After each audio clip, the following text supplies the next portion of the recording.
मैं नबी साहब आपसे पूछूंगा, being a surgeon, Sir, we make a lot of errors. I am a surgeon myself. sir.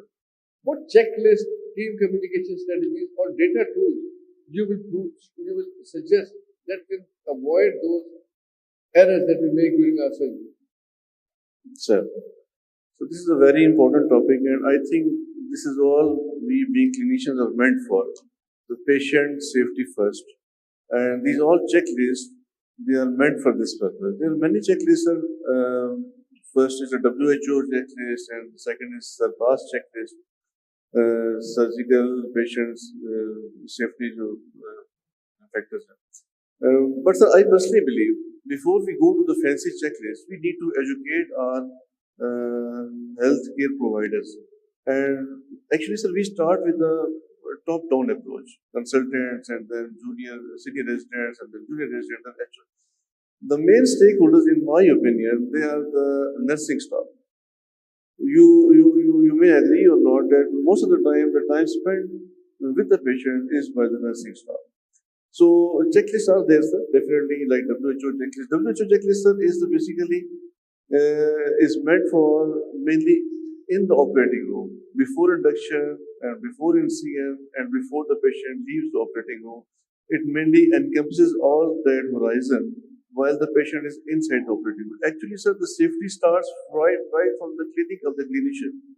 When the patient visits the clinic of the clinician, the safety measures need to be adapted.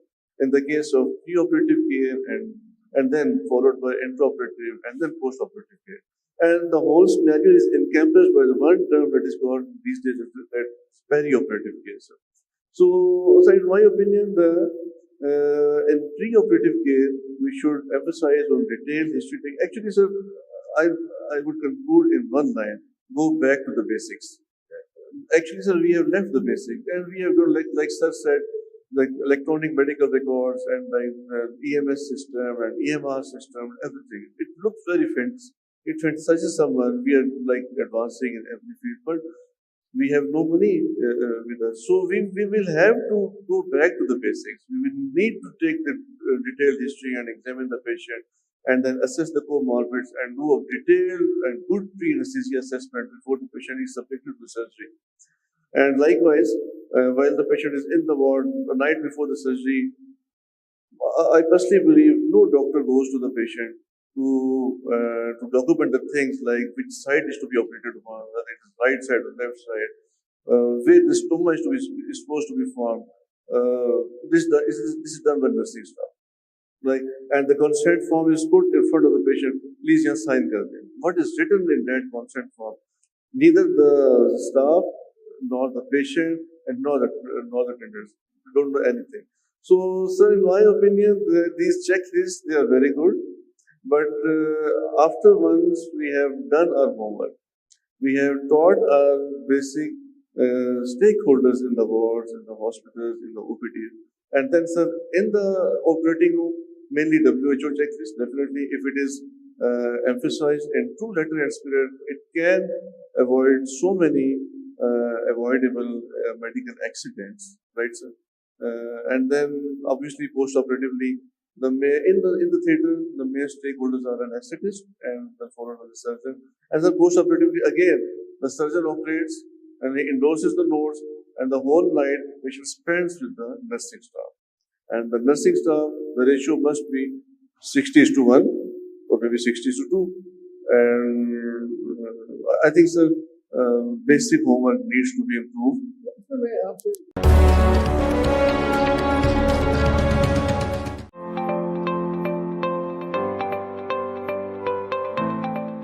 Hi there, Qasim Sheikh with BTV at PIMEC 2025. Currently, I'm just visiting one of the exhibitors' stands, and it's the Culture, Tourism, Antiques and Archives Department of Government of Sindh. I'm going to introduce you to one of their representatives, and I'll say hello and Assalamu alaikum to Mr. Adil Ahmed. How are you, sir? Walaikum Salam, Qasim. I'm fine. Adil, beautiful setup you have here. Can you start by telling me a little bit about the work that you're doing and, you know, how you're finding the exhibition so far as well? Qasim, we are here to present Culture and Tourism Department, Government of Sindh, and we've installed 5 different artisans and craftsmanship stalls, small stalls, which you can witness here. And beside it, we have 3 stalls representing Tourism Department, which is highlighting the beauty of Sindh and asking people to explore this beautiful Sindh. PIMEC 2025. Is this your first time here or is this your second time here? This is our second time here in PIMEC. PIMEC 2025, the second edition, as you know. And we are here and we are pitching 4 projects here for foreign investors and tourism department. One at the Hawke's Bay, second one is at the Third Parker, a very beautiful region. And third one is near the sea. The fourth one is at Sakha. So we are expecting a good results. So the fact that you've come back second time round, does that mean that Badar Expo Solutions are doing a good job and you're happy with what you're experiencing here? Although exactly Badar is doing a great job, as you can witness it. Badar have decorated a whole of this expo like New Year Eve. Adil, it's been lovely to talk to you. I wish you all the very best for the rest of PIMEC, and hopefully we will talk again soon, maybe next year. Yes, hopefully we'll talk again, Qasim, next year. Thank you, Badar Expo, for organizing such a beautiful event. Thank you very much.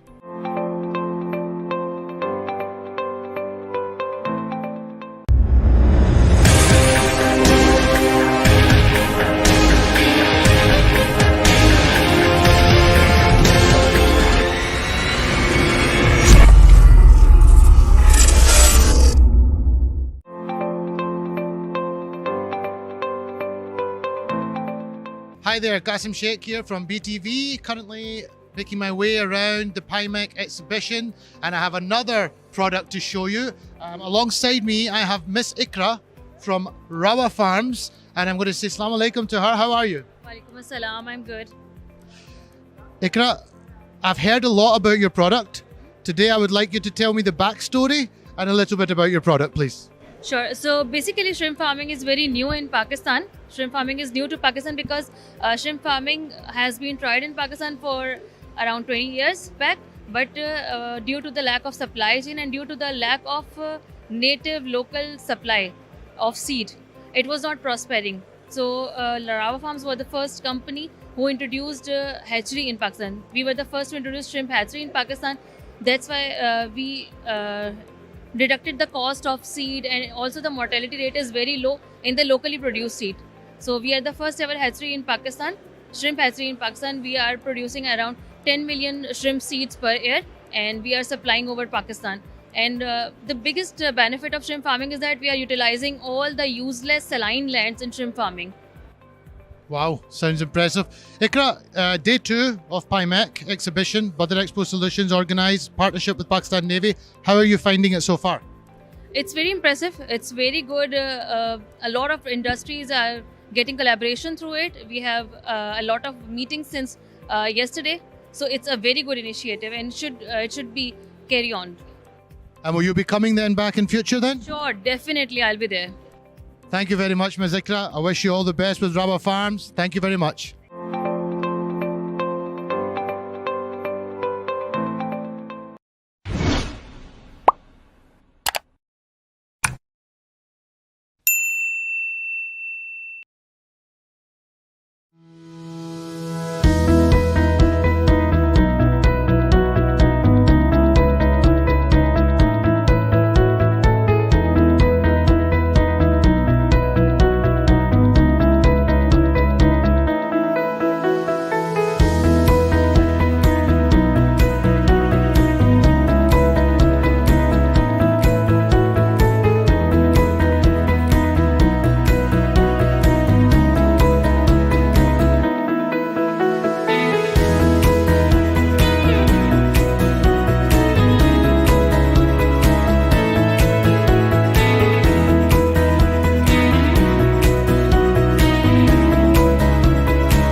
बदर expo की तरफ से जो है एक अच्छा हमें platform मिला हुआ है IEEE फेयर का, जिसके अंदर हम लोग अपने डिफरेंट प्रोडक्ट्स को जो है शोकेस करते हैं। बदर एक्सपो ने हमें एक प्लेटफॉर्म दिया, वो हमें काफ़ी सपोर्ट भी करती है और यहाँ पे डिफरेंट कंपनीज को भी उसने काफ़ी सपोर्ट किया है।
अस्सलाम वालेकुम। एक्सपो सेंटर कराची से Naseem Rajput पाईमेक Pakistan international maritime expo and conference 2025 के शो के साथ आपसे मुखातिब है। पाईमेक हमारे मुल्क का इंतहाई अहम इवेंट के जिसका ये सेकंड सीज़न है और शानदार अंदाज से तरक्की करता हुआ दिखाई दिया जब हमने देखा कि 44 से ज़्यादा ममालिक के स्टॉल्स यहाँ पर हैं। इसके अलावा 165 से ज़्यादा इंटरनेशनल डेलीगेट्स ने यहाँ पर आके हिस्सा लिया। बिज़नेस के लिहाज से, तरक्की के लिहाज से एक नया संग मील जिसमें ministry of maritime affairs, Pakistan navy और बदर एक्सपो सॉल्यूशंस हमारे मुल्क की लीडिंग इवेंट ऑर्गेनाइजेशन साथ खड़े हुए दिखाई दिए।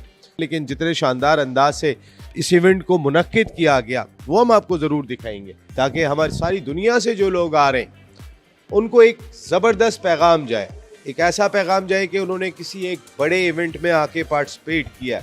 पाकिस्तान नेवी और जो लोग भी शानदार अंदाज से काम करते हुए दिखाई दे रहे हैं, हैट्स ऑफ टू देम।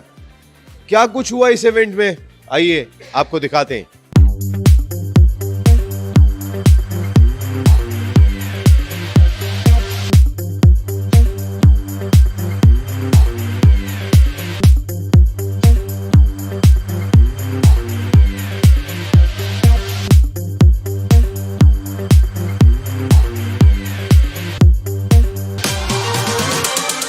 काफ़ी अच्छा एक्सपीरियंस रहा। हम अल्लाह का शुक्र है हम आइडियाज़ में हर साल आते हैं।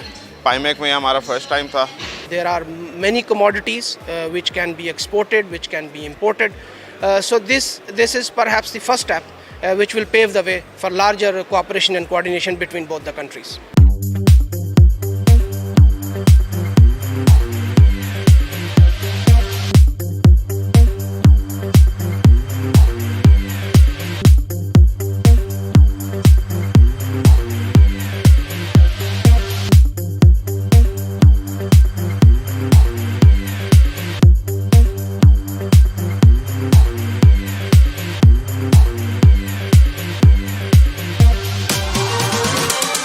कुछ स्टार प्रोजेक्ट्स जो हम लेकर आए हैं इधर पाईमैक के ऊपर, जिसको मकामी तौर पर भी और बैन अवी तौर पर भी बहुत ज़्यादा पजीराई मिली। पाकिस्तान नेवी की 4 डायमेंशंस को यहाँ पे शो किया गया है कि पाकिस्तान नेवी सी पर, under the water, then on the land and in air हम ऑपरेट करते हैं।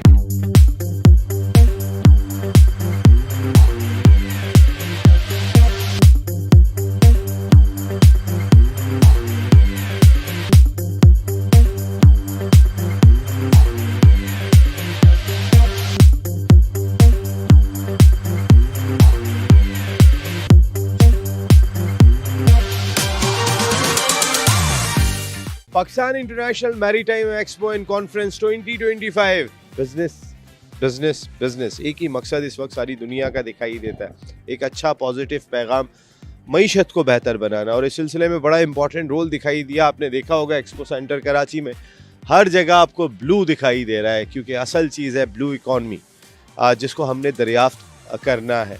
Ministry of maritime affairs, Pakistan navy और उनके साथ बदर एक्सपो सोल्यूशन साथ साथ खड़े हुए दिखाई दिए।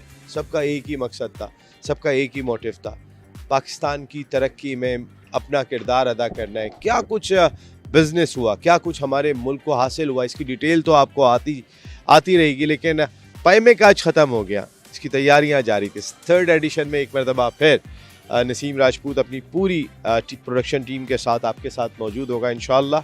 और इंशाअल्लाह हम इस तवक्को, इस उम्मीद के साथ अपने इस प्रोग्राम का इख्तिताम कर रहे हैं कि जब दोबारा हम मिलेंगे तो इंशाअल्लाह पाईमैक का जो ऑलरेडी 44 मुल्क है, 144 मुल्क यहाँ पे खड़े होंगे और पाकिस्तान जिंदाबाद का नारा हर जानिब लग रहा होगा। अल्लाह ने के बाद।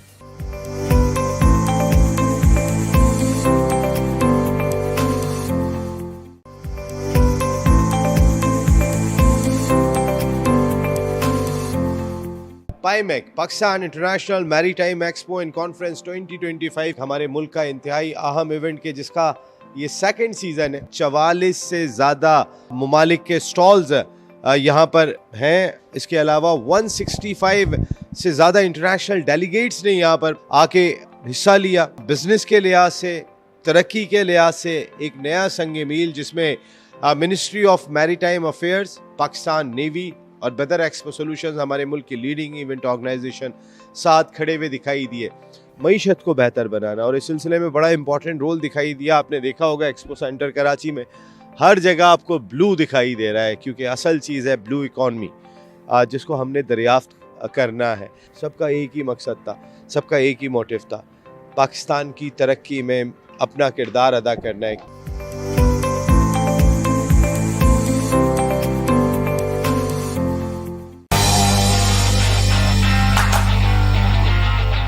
Qasim Sheikh here right now of BTV. PTPL Pakistan T ball premiere league जो खेली जानी है 16 to 31 दिसंबर। बहुत एक्साइटिंग टाइम है। टेप बॉल क्रिकेट तो खेली है ना? कोर्स खेली है बिल्कुल। टेप बॉल का बहुत शौक है पाकिस्तान में और एक बहुत एक्साइटिंग लीग है। सारी फैमिलीज, पप्पू, मामू, आंटियां, अंकल, सबको ग्राउंड में पहुंचना है। Very excited for TPTL and we're hoping to be there inshallah. Pakistani tape ball premiere league, Geo sports live. PTPL आ रहे हैं देखने के लिए। Of course सारा खानदान लेकर आएंगे। पाकिस्तान जिंदाबाद जिंदाबाद।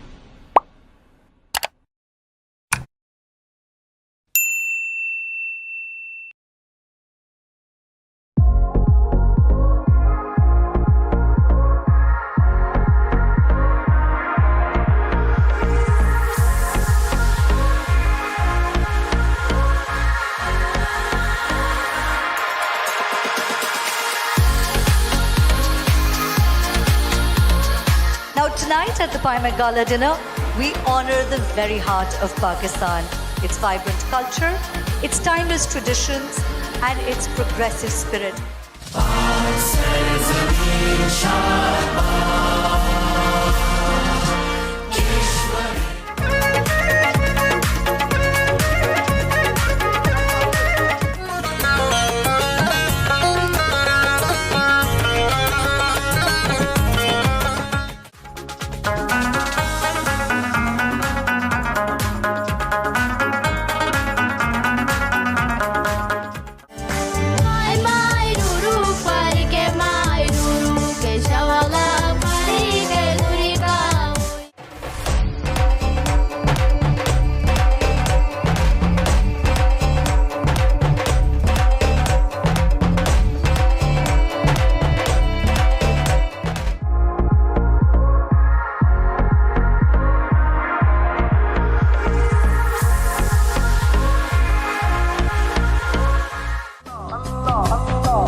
साकू ढोल मनावना है, साकू यार मनावना है, ओ भावे सिर दी बाजी लग जावे, ओ भावे सिर दी बाजी लग जावे।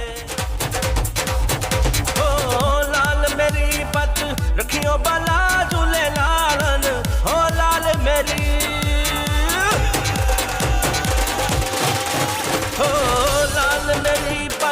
रखियो बाला झूले लालन, सिंधड़ी दा सेवन दा सही शहबाज कलंदर, दमादम मस्त कलंदर, दमादम मस्त कलंदर, सही शहबाज कलंदर, सही शहबाज कलंदर, वटे दम दम दे अंदर।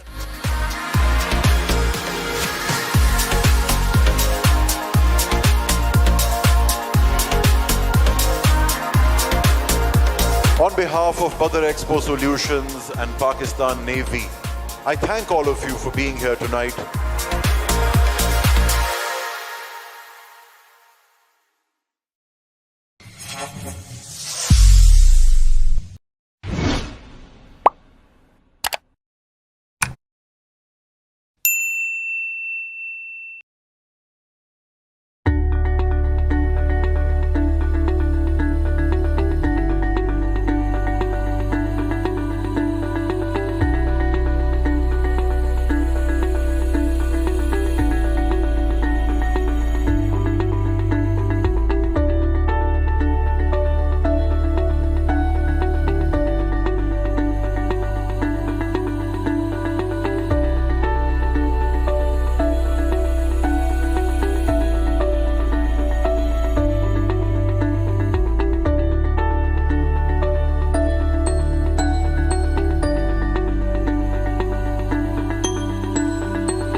Qasim Sheikh here right now of BTV.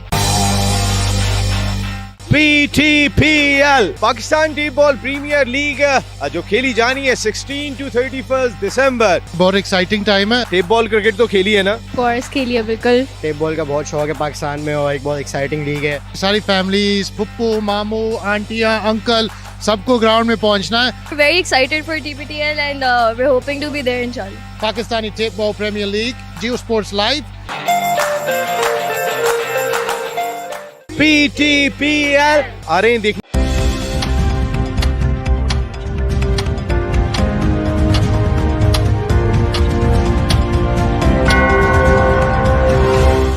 It's 3 p.m.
Ladies and gentlemen, please welcome Mr. Najaf Malik Khan, Chief Operating Officer of Sindh People's Housing for Flood Affectees, to speak on the important topic, Sindh People's Housing for Flood Affectees, World's Largest Housing Reconstruction Initiative.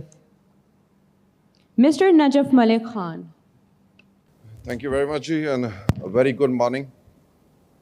It's an honor and a pleasure to be here to presenting the case of one of the largest housing reconstruction initiative post any climate-induced disaster in the world.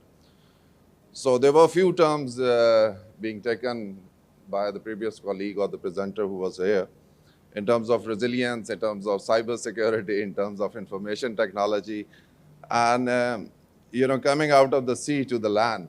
We are the people who actually been working in terms of integrating all these technologies and of course advanced methodologies to carry out the largest development perspective projects in the world. So introducing world largest housing reconstruction program, that is Sindh People Housing for Flood Affectees. Next please. So basically giving you the background, in 2022, Sindh was devastated by unprecedented flooding. The precipitation remained there for around 2 months. The whole of the Sindh was, around 74% of the Sindh was inundated. It was calamity hit, it was actually declared as calamity hit, and 24 out of 30 districts were severely damaged in 2022 floods. Around population that was affected was around 12.36 million people. And as per the data validation carried out by Pakistan Army, by the federal government and the government of Sindh, around 2.1 million houses were damaged or destroyed in this devastating event. We started with the initial financing of the World Bank.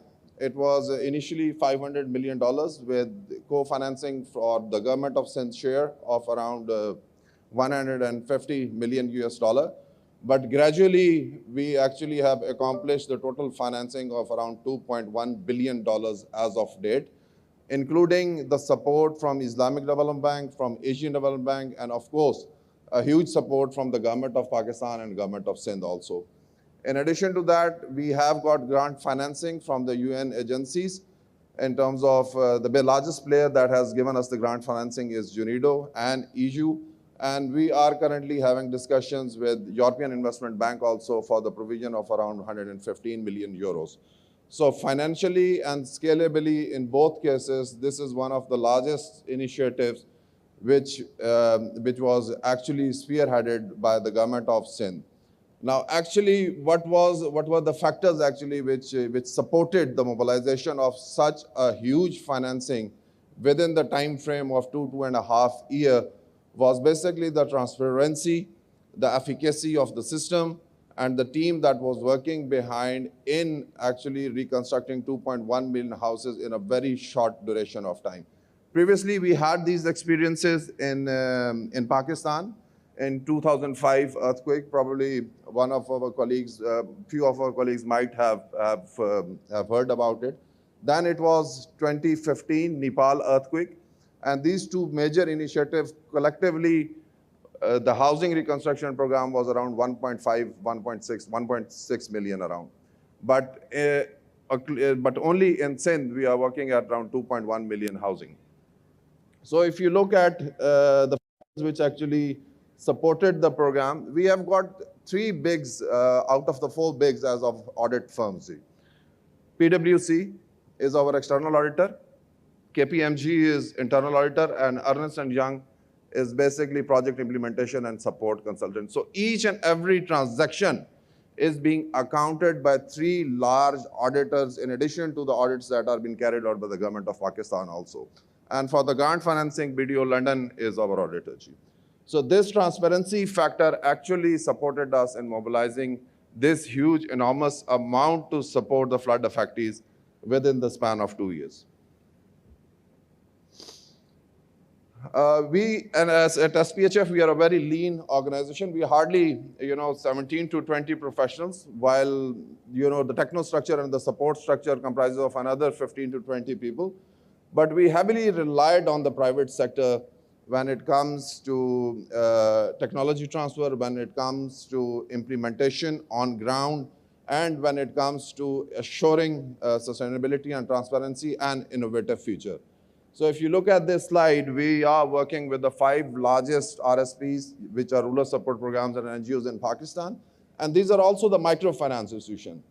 So as a housing reconstruction program, we are giving a kind of a support for reconstruction of a multi-hazard resilient house If you look at the history of Sindh, the Sindh have been affected in 2010 due to riverine flooding, 2011 due to precipitation, 2014, 2015, 2018, and then again in 2022. So it was inevitable to launch a program which was basically to support, and again the word was being used that was resilient, that you have to move from regular orthodox construction method to a more resilient more resilient ecosystem where recurring floods, and which is, of course, Pakistan is most exposed to these kind of climate impacts, and it is inevitable that this is going to happen again. So that's why it was extremely important to invest in these areas at this point in time. And of course, the other logos that you can see are those who are supporting us in terms of engineering designs, those who are actually working with us for management information system, and so on and so forth. So as of date, as I've already mentioned, that the initial validation, the scope of the work was to reconstruct around 2.1 million housing units. If people who are sitting here, the colleagues who are sitting here are aware of Sindh, this is the only program who have actually supported inclusion of more than 1.45 million people in the regular financial system of Pakistan. So these people were those who never had been to the bank. These were the people who never has seen how banking and financial system works. Now these people have regular normal accounts in commercial banks, and these support, social support or any other support, can be provided directly to these people in a very transparent manner. We have already initiated housing reconstruction of 1.4 million housing units. Around 100,000, 1 million plus housings are at the plinth level, while the completion rate is around 650,000. Currently, keeping in view the advantages and taking the advantage of the technology, the current certification rate is around 100 to 125,000 per month at various levels. So the program is currently, it's at peak, and around 40 to 50,000 houses are being completed every month. In addition to the housing component, there are other benefits of this program also, and the largest benefit actually, if you can look at, is basically the job creation under this program. Because this project actually, the capital was revolved. There is no contractor involved in the whole program. There is no intermediary involved in the whole program. The money is going directly into the accounts of the beneficiary. It is an owner-driven program, and the money is being circulated in the local economy, resulting in the boost of economy, not just in terms of money circulation, but also in terms of development of a complete value chain which actually support job creations in Sindh across 24 districts. And of course, finally, the social cohesion, and this is the first time when the state is directly talking with the people and it is direct in contact with the beneficiaries on a single click or on an application actually. So currently we are working on development of application in which we are registering all our beneficiaries, and it is the relation between the state and the citizen that actually can have discussion on futuristic rural development perspectives. I think it was a statement from the World Bank. This is why this project is so important to us, because in fact this miracle in Sindh province, and it is a miracle, there have been smaller floods in many countries, and government has never figured out how to provide housing. Isn't just about the bricks and the mortar, isn't just about the house, but is about the family that lives in the house. Basically, these were the statements. In addition to Sindh, we are also now expanding to Balochistan and Khyber Pakhtunkhwa at this point in time, and also we are working to support around more than 2,000 houses in Dera Ismail Khan, Khyber Pakhtunkhwa, and we are supporting housing units in Balochistan also, predominantly in Jafrabad. Now, as I've already mentioned, this is a complete ecosystem in which, digital ecosystem in which we are working. So it is all technology based. So real-time synchronization, real-time reviews, real-time disbursements. It's an amazing ecosystem. If we would really, would like to give a brief on the same, we have got a stall in the main arena actually. So if you are interested in, so we are currently looking at LLM, we are command-based systems, we are doing, our accounting system is on SAP, and all the systems currently are integrated in terms of taking out the development initiatives. So it's a stage-based component in which, initial damage assessment and validation has been taken. After that, the first installment of around 75,000 is being released to the beneficiary.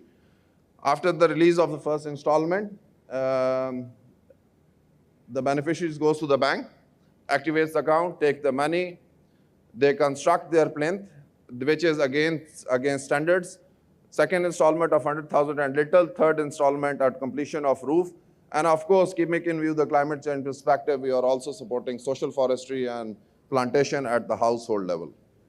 So these are additional ESMF plus initiatives that we are taking. As I've already mentioned, that monitoring is real time on a single click, and this is available at the stall also in our in SPHF stall here in the arena, that you on a single click can see the progress of each and every household, which is geotagged at what stage and what level it is, and that can be monitored from Karachi, from anywhere else online on real-time basis. So one of the biggest questions was, what about the social infrastructure? Housing is one part of it. But if you want to talk about elements, we have also digitalized the for the social infrastructure. We are digitalizing villages. Currently, we have digitalized more than 1,000 villages, in which each and every household is tagged in terms of current available facilities. And this is the readiness facility that is going to support us in terms of developing future programs and investments, especially when it comes to wash and allied infrastructure in terms of settlement improvement. So this is the ongoing work, keeping in view the scarcity of time. I'll skip that. So I've already mentioned that this is the kind of work that in terms of the social infrastructure and settlement improvement is going on. And we are planning to expand it to around 40,000 villages, in which you have got ready projects to be delivered, digitalized, and this digital integration can be done with the planning and development department and other departments that are working in Sindh. Currently, we have secured financing of around $600 million under this initiative. Around 40,000 villages will be covered, with benefiting population of 4.45 million G. And finally, I think this is the transformation that we are talking about. So this is where the people were living post pre-flood, and this is the transformation that is happening in Sindh as of date today.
Thank you once again, Ji. It was a pleasure being here and an honor being here, Ji. Thank you very much. Thank you, sir, for highlighting the multifaceted challenges posed by floods and for your valuable insights. We now request our Honorable Chief Guest, Rear Admiral Faisal Amin, Hilal-e-Imtiaz Military Sitare Basalat Commander Coast, to kindly address the audience, followed by souvenir presentation ceremony and group photograph. Bismillah ar-Rahman ar-Rahim, distinguished guests, delegates, maritime community, ladies and gentlemen, Assalamu alaikum. It is an honor for me to be part of this important session of the International Maritime Conference on Maritime Security Challenges. My special thanks to National Institute of Maritime Affairs and Naval Headquarters Ops Branch for having invited me for this session. During today's discourse, our distinguished speakers with vast experience in maritime field have deliberated on issues of maritime security. These include use of modern means to harness the artificial intelligence and big data for better maritime domain awareness, smart ocean technologies, cyber security means to address common maritime security challenges, and the 2035 cyber doomsday scenario highlighted by one of the speakers is a real eye-opener. Ladies and gentlemen, today's maritime domain demands simultaneous focus on security and commercial innovation. The increasing number of cyber attacks on global ports and shipping dictates that digital transformation without robust security means and systems is not pragmatic. Conversely, security without adopting technological innovations places us at greater risk and exposes to vulnerabilities in global market. Pakistan must embrace maritime transformation with sophistication, blending the cutting-edge technology, sustainability, and comprehensive framework. As we know that AI-powered maritime domain awareness systems can fuse satellite imagery, sensor data, and communication intercepts into actionable working and an integrated surveillance architecture designed to link satellites, radars, UAVs, and maritime patrol aircrafts can ensure safe and uninterrupted use of the maritime zones.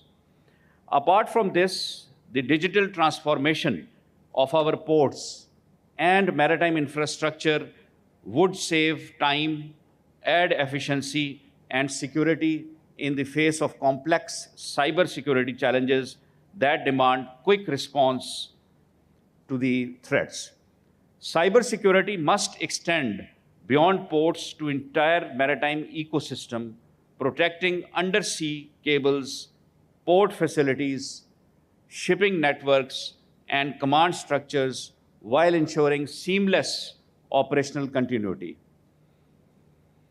Ladies and gentlemen, Pakistan's maritime security capabilities contribute to the regional stability and global connectivity.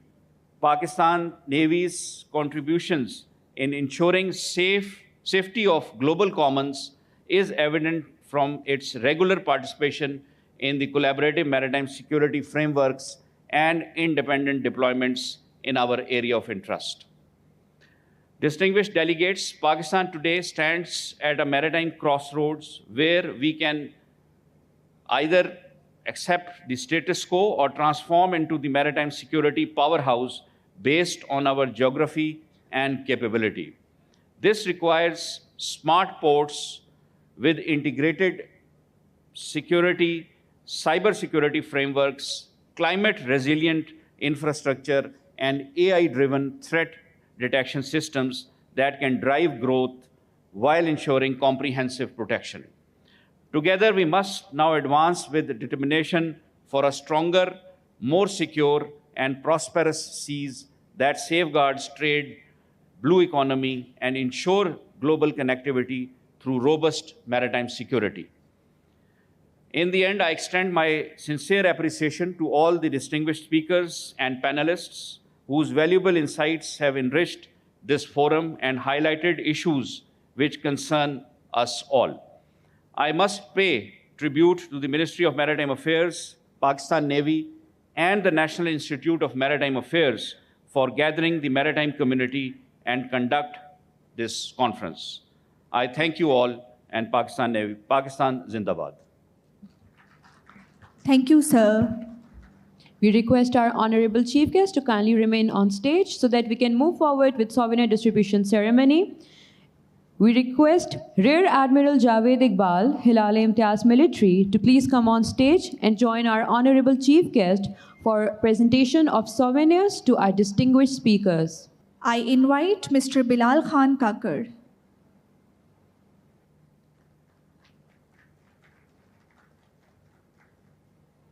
Professor Dr. Azhar Ahmad.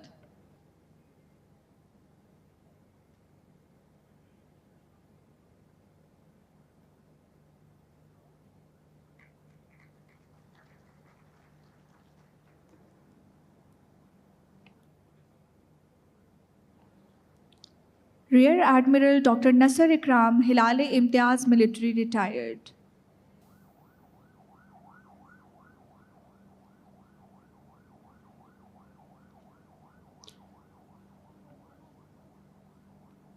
Mr. Najaf Malik Khan. Ladies and gentlemen, we now request Rear Admiral Javed Iqbal, Hilal-e-Imtiaz Military, to present the souvenir to our honorable chief guest.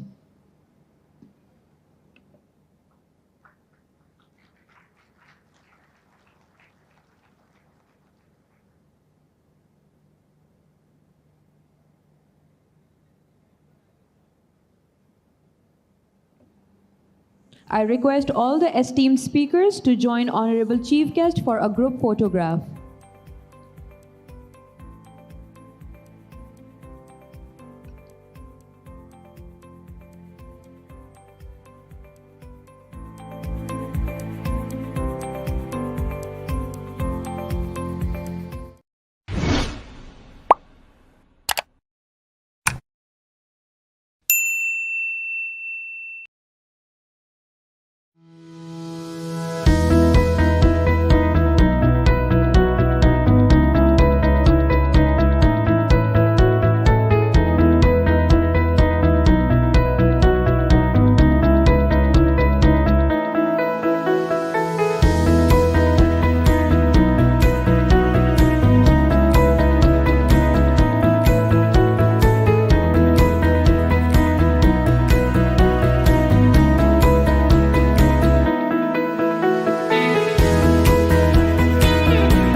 बदर expo की तरफ से जो है एक अच्छा हमें platform मिला हुआ है IEEE फेयर का, जिसके अंदर हम लोग अपने डिफरेंट प्रोडक्ट्स को जो है शोकेस करते हैं।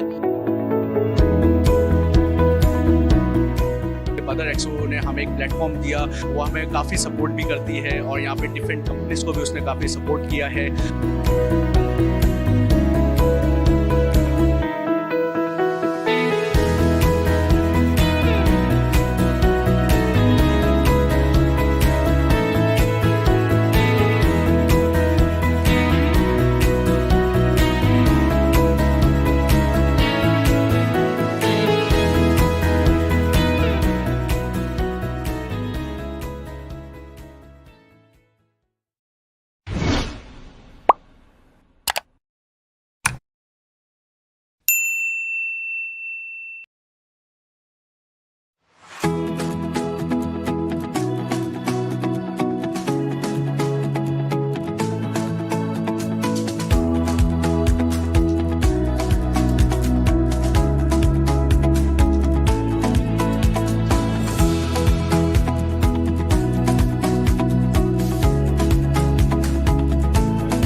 To thank the dignitaries and all the guests, the sponsors, the exhibitors who have been with us through the years and have made this event possible.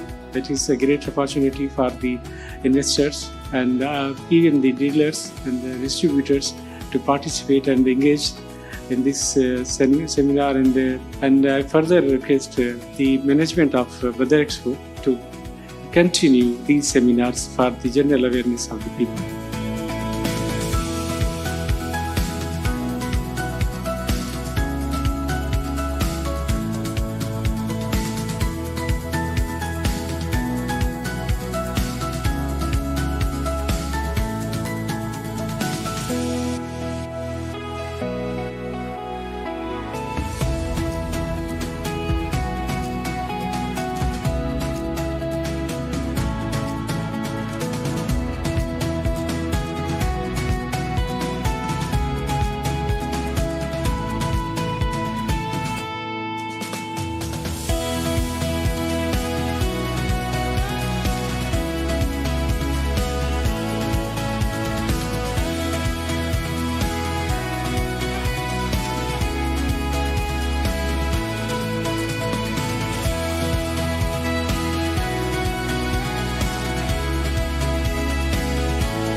Ladies and gentlemen, please welcome Commodore Ehsan Ahmed Khan, Sitara-e-Imtiaz Military, Deputy President, Maritime Center of Excellence, Pakistan Navy War College, Lahore.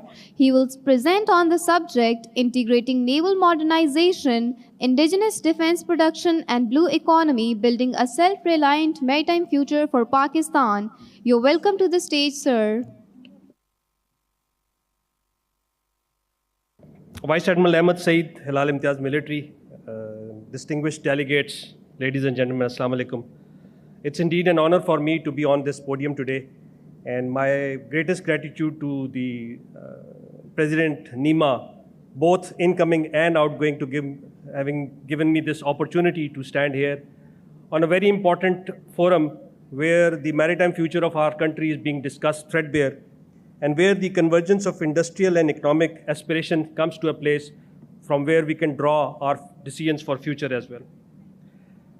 Ladies and gentlemen, throughout the history, the seas have not only connected continents, but also shaped civilization.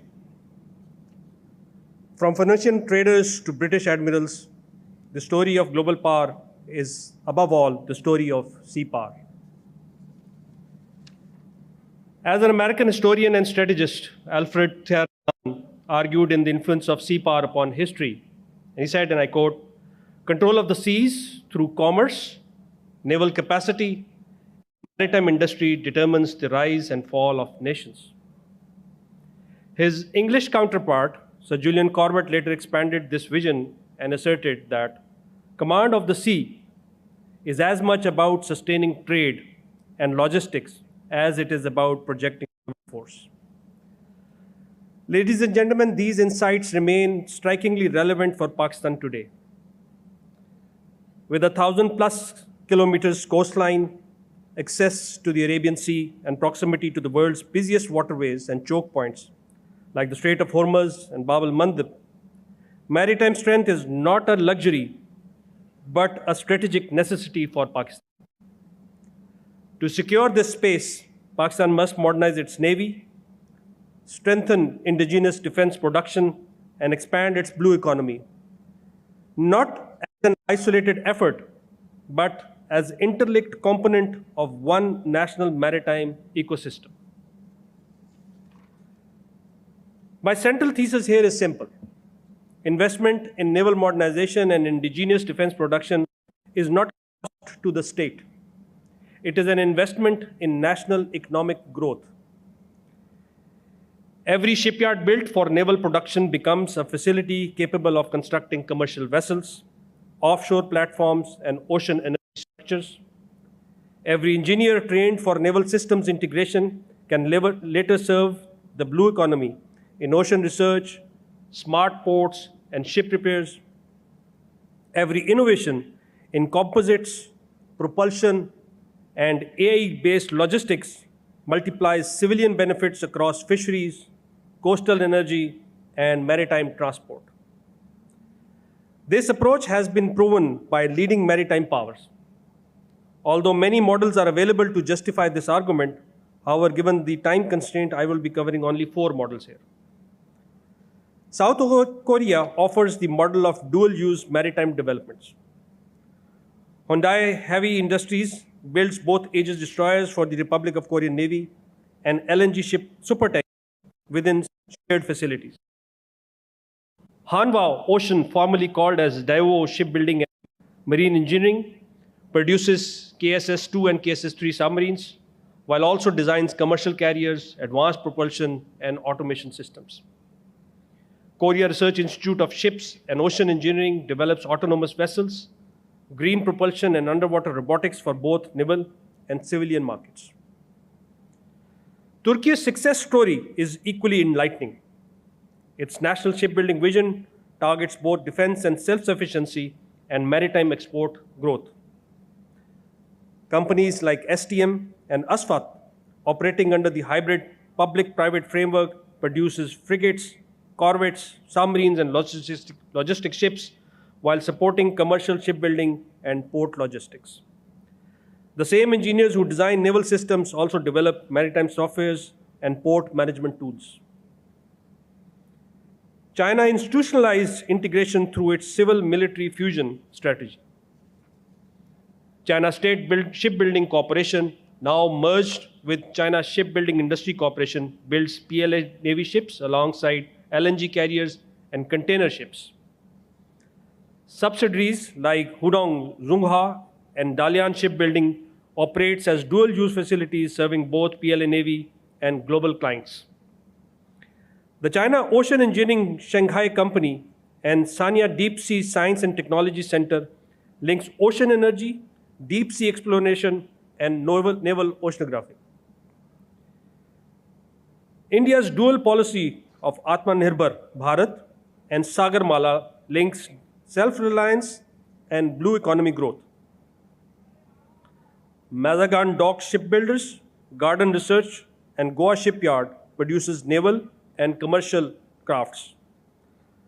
Larsen & Toubro bridges submarine construction, offshore infrastructure. However, ladies and gentlemen, to realize such an integration, Pakistan must first confront its structural challenges. Pakistan maritime industrial ecosystem at best be described as fragmented and suffers from structural and operational challenges. This fragmentation is the major reason why the sector's contribution to the national GDP is 0.4% to 0.8% despite its inherent potential. Only 2% of GDP is spent on R&D, which is the lowest in the region as compared to 4.5% in South Korea. Maritime blindness pervasively impedes research and maritime-related subjects. Absence of a clear legal framework for defense and civilian industrial cooperation hinders private investment. Complex and inconsistent tax policies, cumbersome tax and trade procedures, bureaucratic red tape, weak contractual enforcement, and a general lack of policy consistency accentuates bottlenecks in business environment. There exists a significant gap between skills, education level, and types of jobs available in the labor market and those sought by the workforce. We stand at 168th out of 193 on UNDP Human Development Report, which is a low human development category. Historically, the National Economic and Development Strategy has been fixated on land resources, leading to the continuous neglect of the vast maritime potential. Pakistan's share of global shipbuilding output is negligible. The global market is overwhelmingly dominated by China, South Korea, and Japan, which together accounts to close to 90% of the total shipping output. Ladies and gentlemen, these challenges are not insurmountable. They simply indicate need for institutional alignment, policy coherence, and a visionary investment. Having said that, every challenge has an opportunity.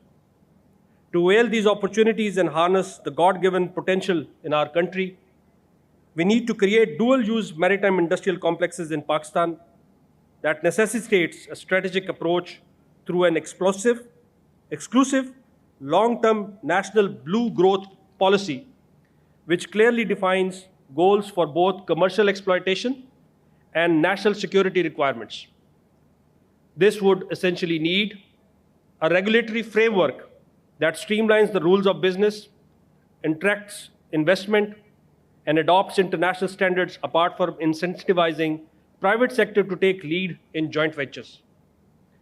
For infrastructural development, we need to fast-track integrated maritime industrial complexes at Port Qasim and Gwadar, ensuring robust infrastructure.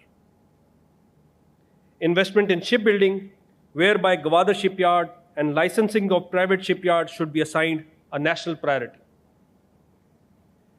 Academic institutions should be linked with the defense and commercial production industries through a multifaceted approach involving structured collaboration, joint R&D projects, human resource development, and policy-level initiatives. That is the triple helix model of academia, industry, and government.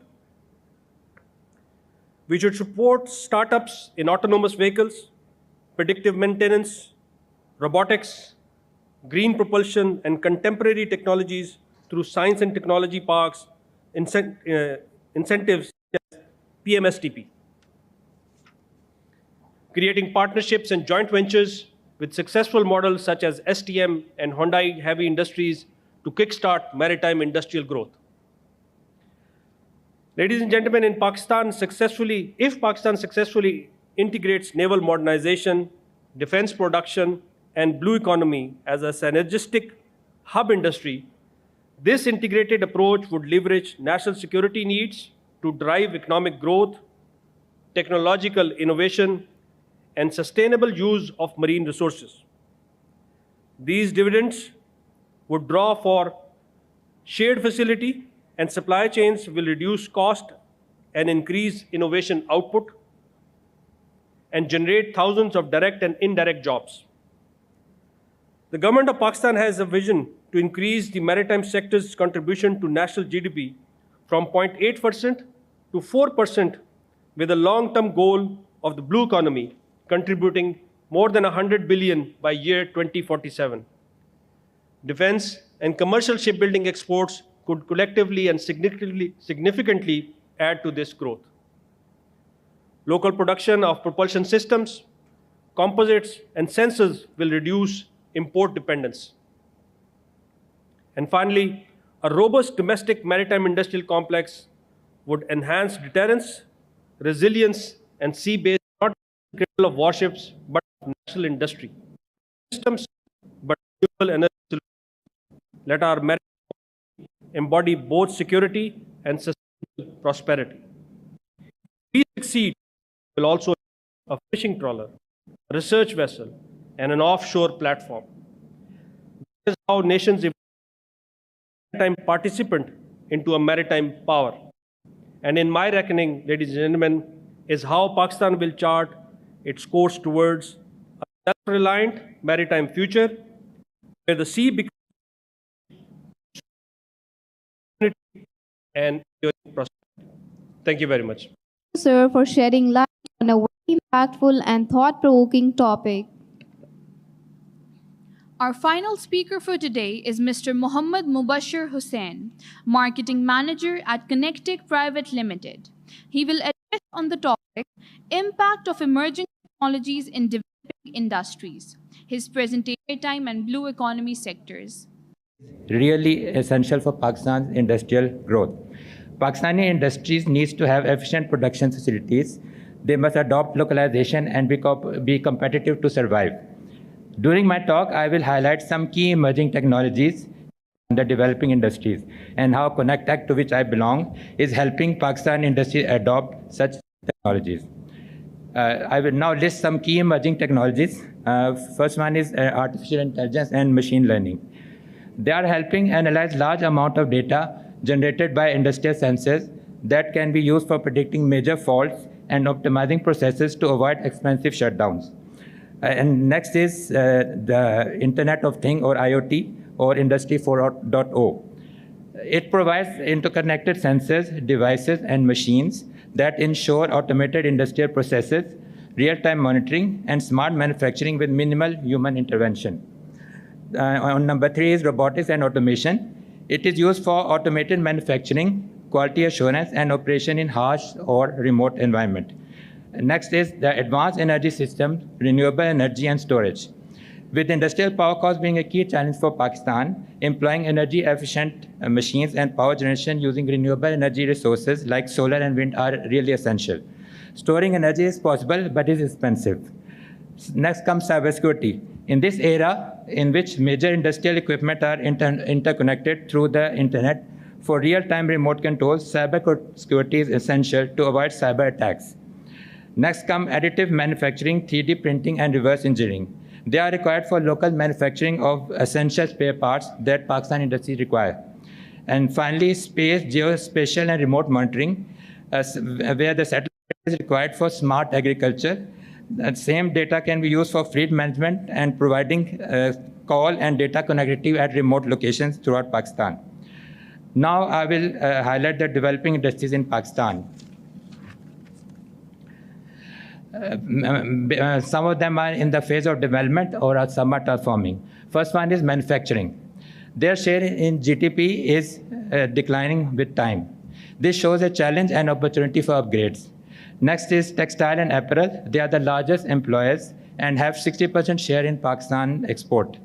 Next come agriculture and agro-processing. Agri-tech, smart farming, and automatic agro-processing are growing by time. Next come energy and renewables. Given Pakistan's energy constraints and cost pressures, industries are adopting the use of renewable energy resources and energy storage. Electric distribution companies like K Electric are inclined towards the use of smart grids. Next comes assembling and usage of EVs is growing in Pakistan, will lead to lesser petroleum imports, inshallah. Next come industrial instrumentation and automation. As industries upgrade, demand for industrial real-time control and monitoring is increasing with time. And finally, maritime, marine, and blue economy. Given primary focus, industries offering maritime, ports, shipbuilding, and offshore infrastructure building services are also developing. Now, the main topics, the impacts of emerging technologies. And I will give some concrete examples to explain how emerging technologies can impact the developing industries. Number one is manufacturing and textiles. Like I mentioned, IoT or Internet of Things and sensors and automation solutions can reduce downtime, improve yield, and enable predictive maintenance. Agriculture and agro-processing. Data obtained through drones and geospatial data from satellites can help optimize irrigation and save water, which is a very essential commodity for Pakistan. Reduce fertilizer and pesticide usage and ensure optimum crop health. Energy systems. Use of renewable energy resources reduce power costs and smart grids improve grid stability, thereby enabling industrial growth. Automotive and EVs. Energy efficient and locally manufactured BLDC motor drives, power electronic systems, battery system, and their optimum system integration assist the localization efforts of industries. Reducing dependence on expensive imports. Maritime, marine industries. Digital twins, automation, remote monitoring, and predictive maintenance is made possible. Now I will highlight the contribution of ConnectTech, to which I belong. ConnectTech, which is assisting developing industries of Pakistan in adopting the emerging technologies. ConnectTech specializes in developing, co-creating, and commercializing advanced and emerging technologies with a focus on industrial, agriculture, biotechnology, and health sciences. Some major capabilities are instrumentation and control, calibration services, condition monitoring, digital control system design, robotics and automation, 3D printing, and reverse engineering. Services offered include on-site heavy equipment calibration, failure analysis, design and fabrication of industrial plant components, enabling industries to raise quality and reliability locally.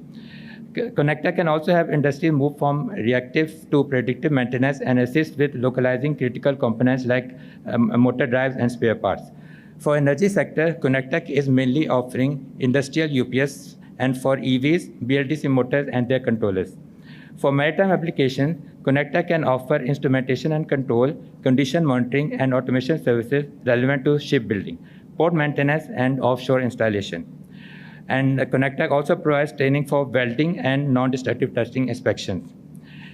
ConnectTech's vision is connecting technologies for localization and innovation for national prosperity. And at the end, I'll encourage you to identify any one core area in your organization where an emerging technology could yield significant benefit and deploy a pilot project.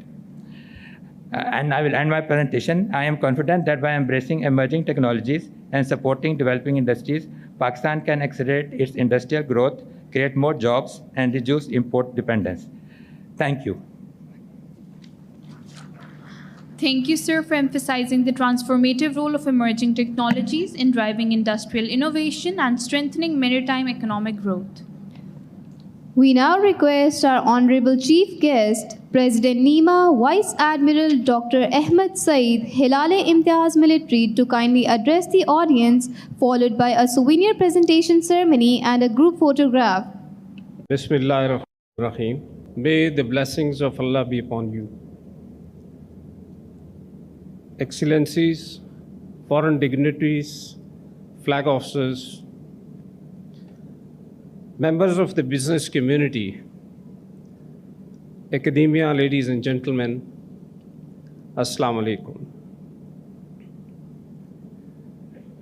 As we conclude today's session, I would like to express my heartfelt gratitude to all the speakers for their very valuable contribution in making this session a success. The discussions today have reaffirmed that realizing Pakistan's blue economy potential is also about financial innovation, central to its integration into the national economy through innovative approach in framing our maritime policies and governance regimes. A report by the Ocean Potential states that signifies that a single dollar invested into the maritime side has a minimum sure potential of 5 times return, and in many other cases, it is much higher than that. This multiplier effect is already evident in many ASEAN economies that prioritized connectivity, streamlined the supply chain management, modernized their ports, and established efficient banking and trade systems. They have also embraced the cutting-edge technologies such as AI-driven port management, digital documentation, and advanced maritime domain awareness systems. As today morning, I just returned from Malaysia today, attending a convocation in Netherlands Maritime University at Johor Bahru. Over 350 graduates received their degrees, and this is another avenue of human resource where the potential lies between 6 to 8 billion. This university is a private university, and it was constituted and erected by 3 maritime-related captains, those who was graduated from Pakistan.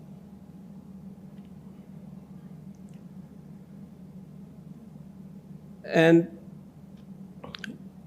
you can imagine that the contribution of Malaysian maritime industry into their overall GDP is around 40%. And where do we lie is 1.5%. So we have heard strong calls for reforming our financial frameworks, improving investors' confidence, and adopting new instruments such as blue bonds and dedicated blue economy funds to mobilize capital for the maritime growth. The creation of a Maritime Chamber of Commerce and Industries is another timely step in this direction, aimed at reinforcing and fostering a stronger climate of trust and investment across the entire spectrum of maritime field. Ministry of Maritime Affairs envisions the comprehensive blue economy framework under the title of Maritime at 100. That is to unlock our $100 billion by 2047 through exploitation of strategic deep sea resources and the advancement of marine renewable energy systems, a vision that reflects Pakistan's long-term commitment to sustainable ocean-based growth. What Pakistan needs the most is, at the top, is the political will and a vision that connects ports to the communities and positions Pakistan as a country, a credible maritime nation. The way forward lies in aligning our maritime economy with the global best practices of supply chain management, building investors' confidence through transparency and pursuing long-term strategies. Similarly, encouraging greater focus on integrating maritime technologies and defense innovation can also play its due role. To realize this, financial mechanism must be modernized, domestic investment expanded, and dedicated resources directed towards the ports, logistic, fisheries, tourism, and coastal developments. This will only happen when the local investors and the business community sees the maritime domain as a high forum frontier. The blue economy is not a peripheral to Pakistan's progress. I must say, rather, it is a central theme only if, as a nation, we think and we realize. Thank you very much. Thank you, sir. We request the chief guest to kindly remain on the stage, and I also request Vice Admiral Irfan Ahmed, Hilal-e-Imtiaz Military, Sitara-e-Jurrat, to now give away the souvenirs to our worthy speakers. Mr. Jahzeb Sikandar.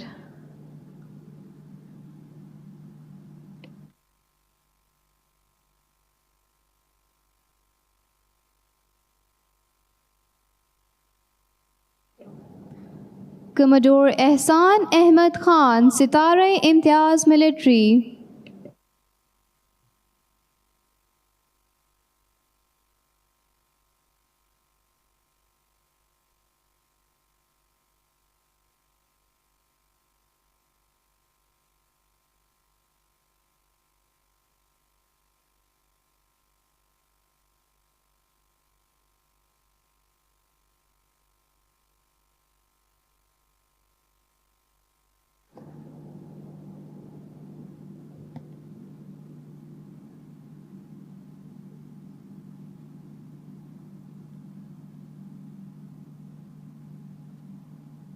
Mr. Jahzeb Sikandar.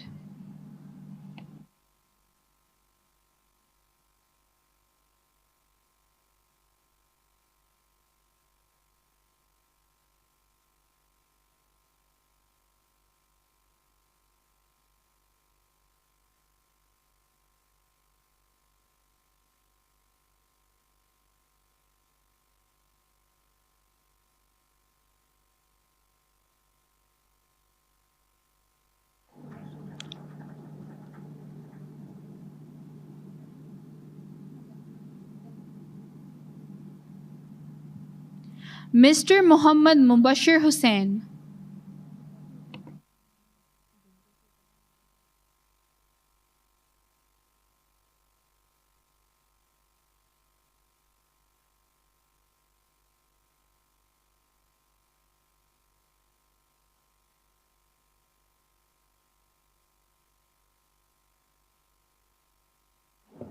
We now request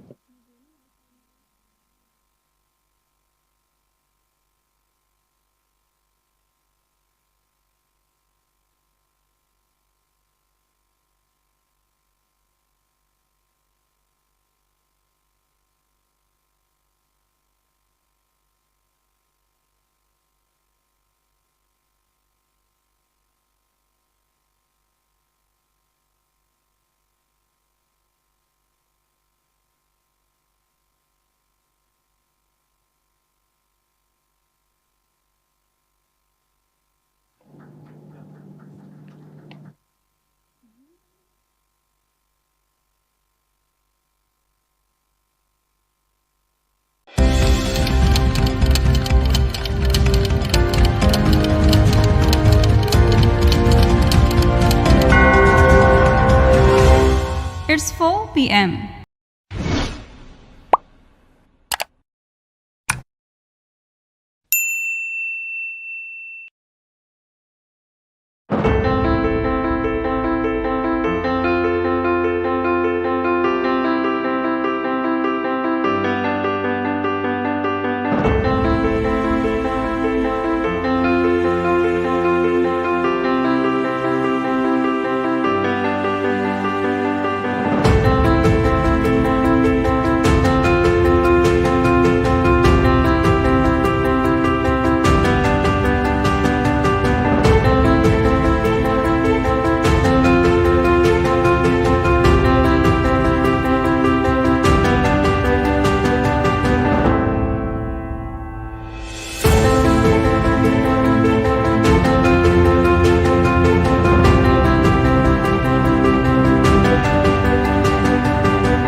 बदर expo की तरफ से जो है एक अच्छा हमें platform मिला हुआ है IEEE फेयर का, जिसके अंदर हम लोग अपने डिफरेंट प्रोडक्ट्स को जो है शोकेस करते हैं। बदर एक्सपो ने हमें एक प्लेटफॉर्म दिया, वो हमें काफ़ी सपोर्ट भी करती है और यहाँ पे डिफरेंट कंपनीज को भी उसने काफ़ी सपोर्ट किया है।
أشهد أن لا إله إلا الله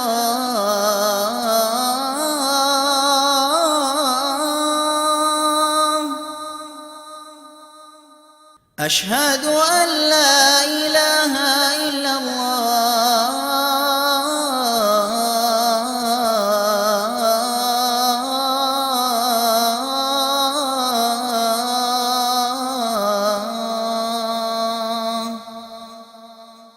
أشهد أن محمدا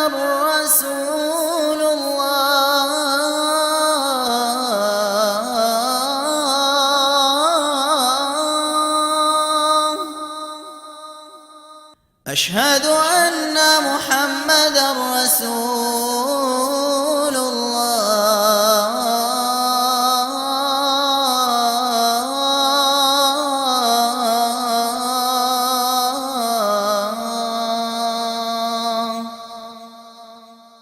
حي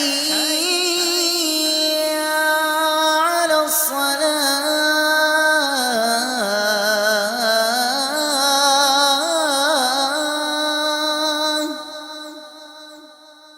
حي على الصلاة.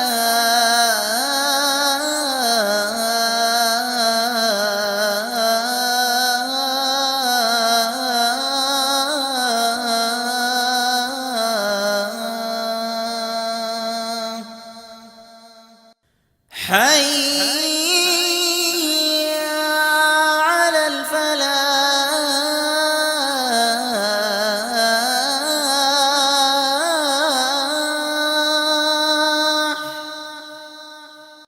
حي على الفلاح.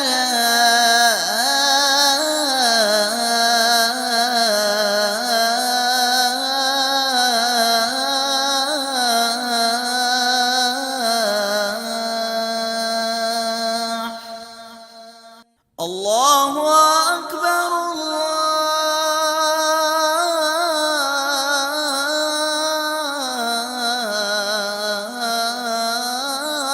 الله أكبر.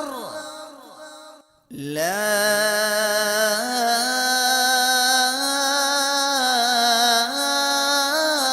إله إلا الله.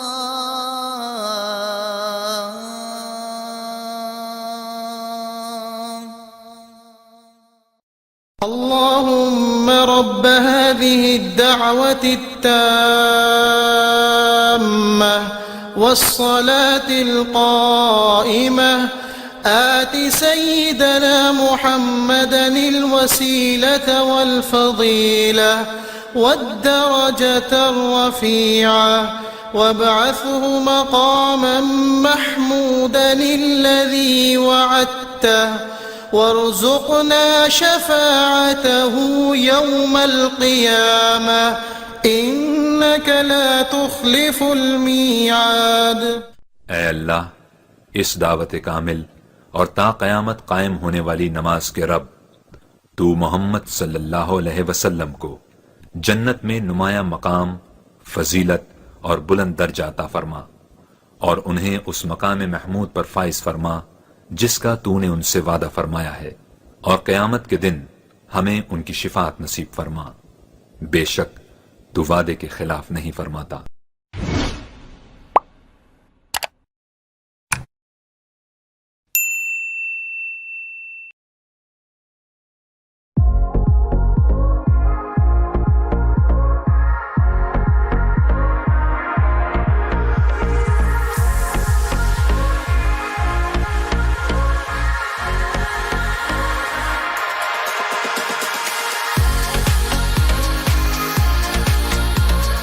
Now tonight at the Paimak Gala dinner, we honor the very heart of Pakistan, its vibrant culture, its timeless traditions, and its progressive spirit.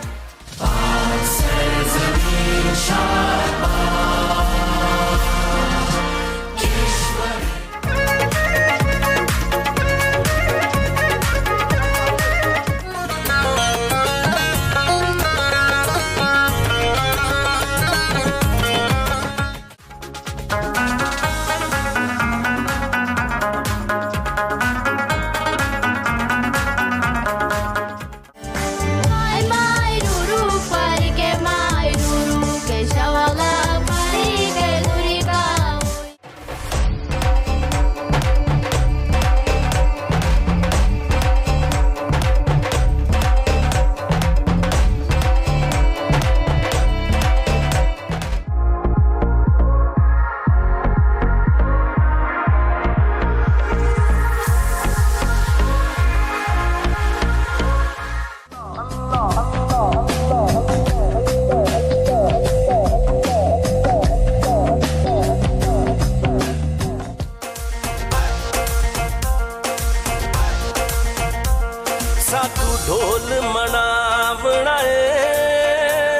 साकू यार मना बनाए ओ भावे सिर दी बाजी लग जावे ओ भावे सिर दी बाजी लग जावे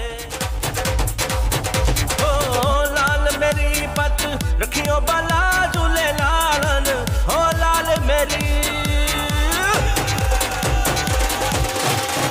ओ लाल मेरी पत रखियो बाला झूले लालन सिंधड़ी दा सेवन दा सही शहबाज कलंदर दमादम मस्त कलंदर दमादम मस्त कलंदर सही शहबाज कलंदर सही शहबाज कलंदर वटे दम दम दे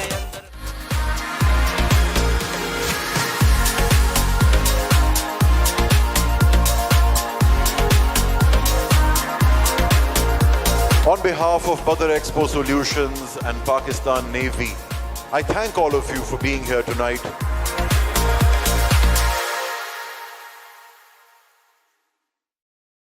Professor Noor is recognized as one of Pakistan's most accomplished orthopedic surgeons. He has served as President of the Pakistan Orthopedic Association and actively promotes public awareness on bone health and osteoporosis through nationwide programs. Thank you for joining us today. I would now like to introduce our panelists.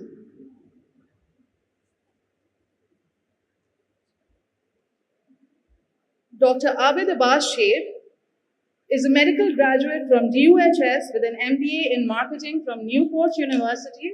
His career spans clinical practice, pharmaceutical leadership, and healthcare consulting as the organizing secretary of Healthcare Expo 2025.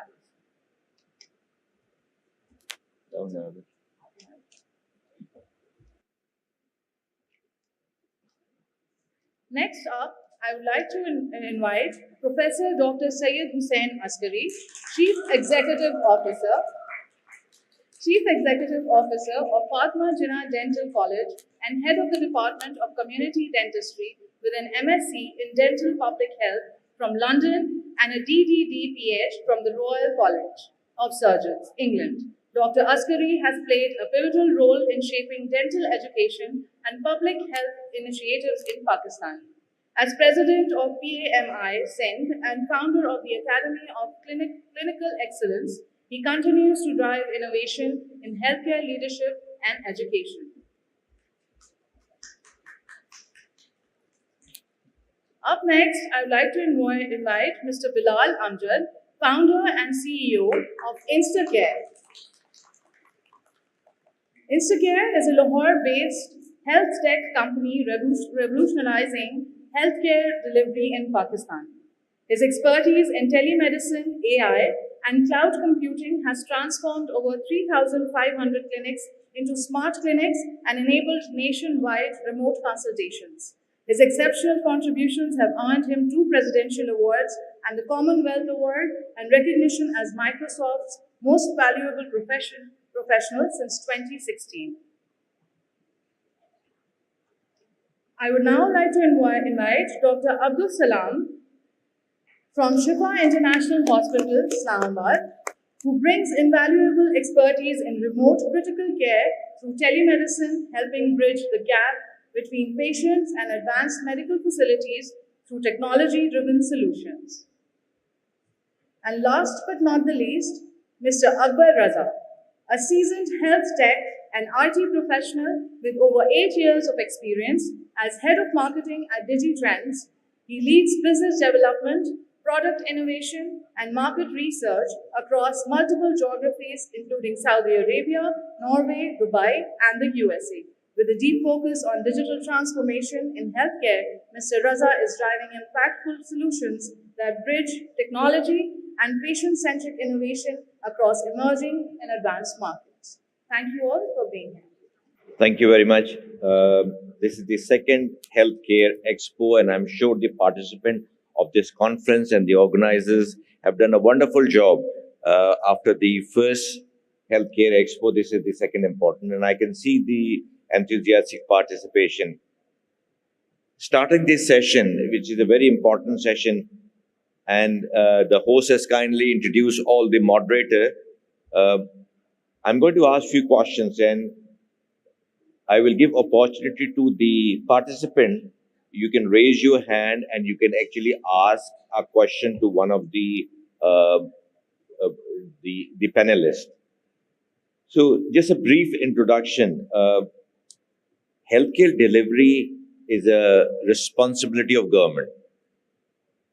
That's a basic thing. Education and healthcare delivery. Unfortunately, I don't need to tell you that the government, whether provincial government or the federal government, have failed miserably in delivering the basic thing, education and healthcare delivery. And if you look at it, what is their priority? What is the budget allocated to healthcare delivery and education? And it will be, obviously, if you know the real figure, it will be very, very demoralizing. And even the low budget that has been allocated, how much is actually used in healthcare delivery in the hospital and coming to the patient is also a very sad story. So this responsibility is taken by charitable organization and private sectors, and now the AI and telemedicine taking the responsibility of providing healthcare to the remote area of different cities and of Pakistan. For you sitting here, the important pillars of healthcare delivery are human resource, whether it be a doctor, whether it be a nurse, whether it be a paramedical or a physiotherapist. All of them play an extremely important role. Number two is infrastructure. It could be in the form of clinic, it could be in the form of ICU, operation theater, wards. The third important pillar is pharmaceutical. That yes, you have made a diagnosis, you know what is the problem, whether it be a malaria, whether it be diabetes or hypertension. You need to give treatment, and if pharmaceutical ingredients are not available, accessible to the patient, then this exercise of making diagnosis will be futile. The fourth important pillar is medical device. And according to WHO, there are 2 million medical devices. So if any of the four pillars are absent, healthcare delivery is almost impossible. But then infrastructure is not there. How and this session comes to play that infrastructure is deficient, and to improve to international standard, it will take ages, and we cannot wait for ages for infrastructure to be developed. How can we provide acute emergency care? And this is what this session is all about. So, I'll start my question with the doctor on the panel, Dr. Abdul Salam sir.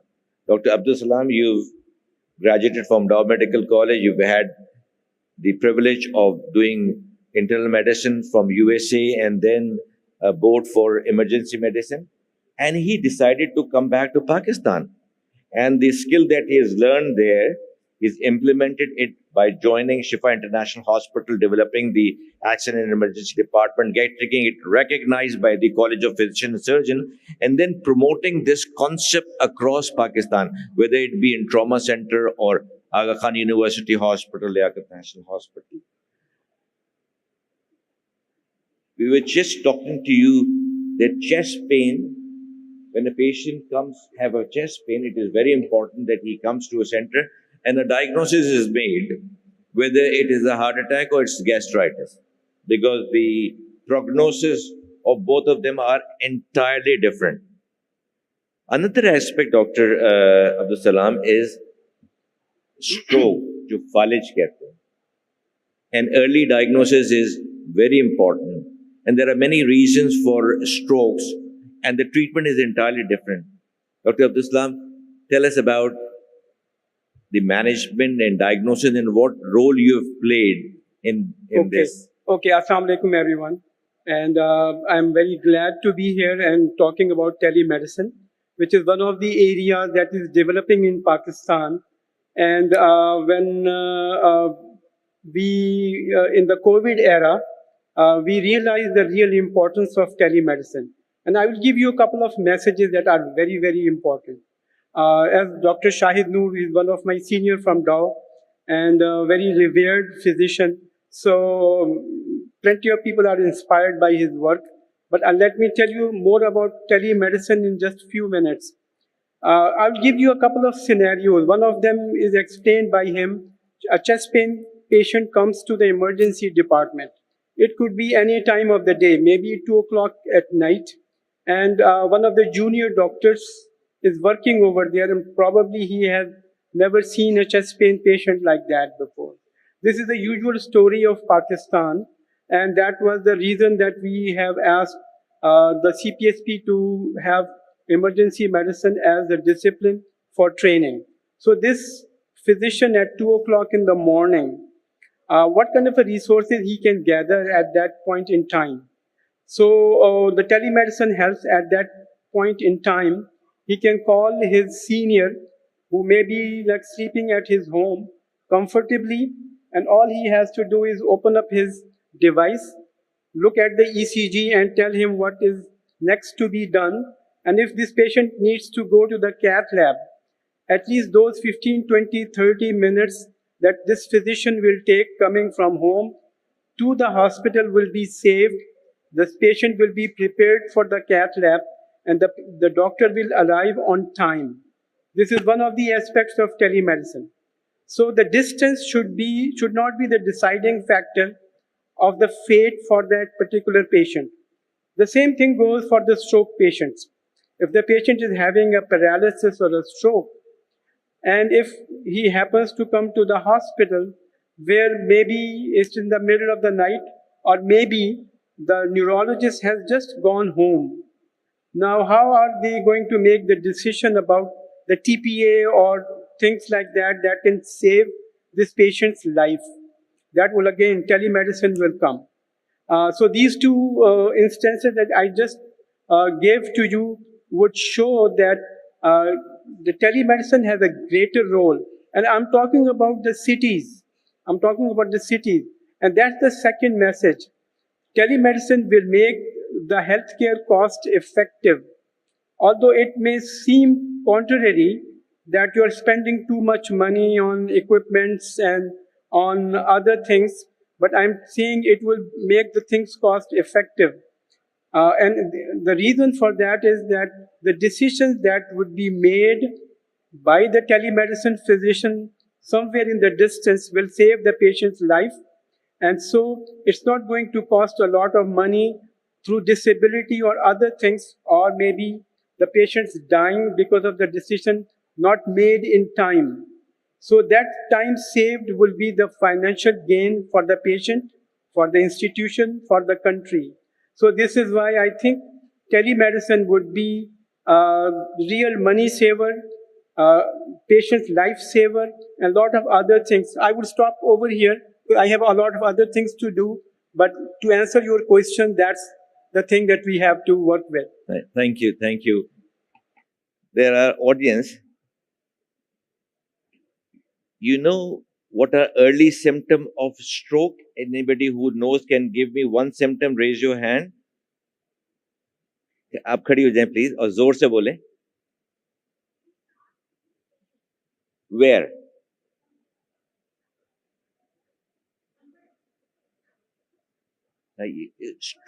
Stroke तो फालिज की बात कर रहे हैं ना. Stroke नहीं, stroke है फालिज.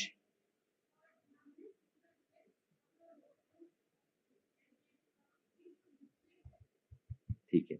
So early diagnosis is very important. Suspicion is very important. ठीक है ना.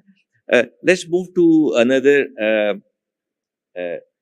panelist, and a very popular panelist. My question will be addressed to Professor Raza Askari, and he is very popular among, Dr. Hussain Askari.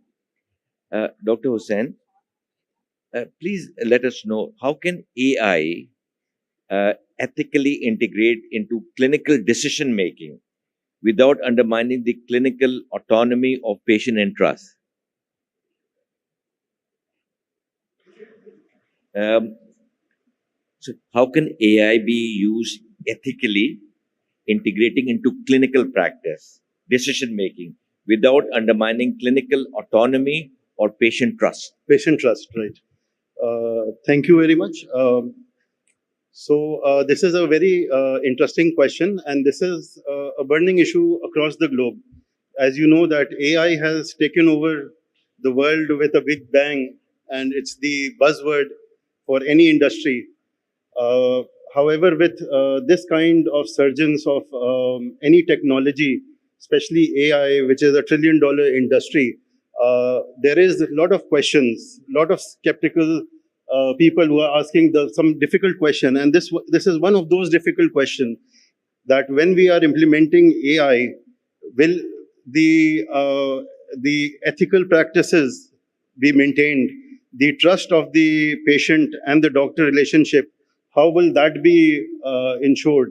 And there are some other concerns about the data, which is part of some ethical treatment, that data has become valuable. Just simple data like which patient has what disease and what is the number of the disease and which area has which type of a drug selling in the market. This data has now become valuable. This is the new gold. Data is the new gold. So how can we actually protect our system from this, and how can we ensure ethical practices? So I think it is about time that the doctors wake up and they come out of the shell. They should stop thinking that AI is going to replace our jobs. That is not going to happen. The sooner you embrace AI, you understand its role, the sooner you will come up with policies and protocols, and you will address the ethical issues first. So you have to become, I mean by you, that the doctors and the regulators have to become the people calling the shots. The shots in AI, especially related to healthcare, should not be called by the tech companies. It is the doctors and the dental or the medical fraternity that has to decide what to be implemented, what not to be implemented, what is ethical, where to stop, where not to stop. So these are the things that we need to wake up to, and we have to realize internationally a lot of laws, new regulation, new laws are coming up. If we talk about Pakistan, like your opening statement was the health budget. So let me tell you that the GDP, and there is some youngsters here, GDP is what your country earns on a total, the total figure of the income of your country. So only 0.8 to 0.9% of the GDP of Pakistan is spent on health, not spent, allocated. If you compare that to the US, it is 17%. If you compare it with UK or most European countries, it is somewhere between 15 to 12% of the GDP. Even a country like Bangladesh has a bigger health budget than Pakistan. So first we have to fix the core issues. How will we train so many doctors who will be well versed and then come to the level where they are actually deciding policies and protocols of how AI should be implemented, right? And I think AI, on the positive side, it has given Pakistan a second chance. ठीक है, पहला chance तो हमने sir खो दिया. जो आपने कहा कि what we have done, we have failed. If the government has failed, that means the people, the population, the voters have also failed. हमने आज जो यहाँ पर बच्चे बैठे हुए इनको हमने क्या दिया है? टूटी हुई सड़कें दी हैं, इंटरनेट कनेक्शन नहीं है. गाँव के तो छोड़ दें, कराची में भी जो ऑनलाइन लेक्चर लेते हैं वो प्रॉपरली नहीं कंडक्ट हो पाती हैं. तो हमने इनको क्या दिया है? ठीक है, नाउ द AI, क्योंकि once you are online, the technology that is available, the app that is available in the US and the UK is also available in Pakistan. हर गांव में अगर आपके पास इंटरनेट है तो आपको सेम टेक्नोलॉजी मिल रही है. आज आप क्या डिसीजन लेते हैं, इनको किस तरह ट्रेन करते हैं, ये जितना बड़ा ये एक्सपो हॉल है, इसमें रोजाना 2000 बच्चे आना चाहिए, उनकी AI पे ट्रेनिंग होनी चाहिए. तब आपकी कैपेसिटी बिल्ड होगी, आप एक लेवल पे होंगे जहां आपकी लोग बात सुनेंगे, आप डिसीजन लेने के काबिल होंगे. And this is my message also, and this is my appeal to the people who are here, that at least take AI as a second chance and utilize it well, हमारे ये सारे मसले हल हो सकते हैं AI के through. AI is giving solutions which are cost effective.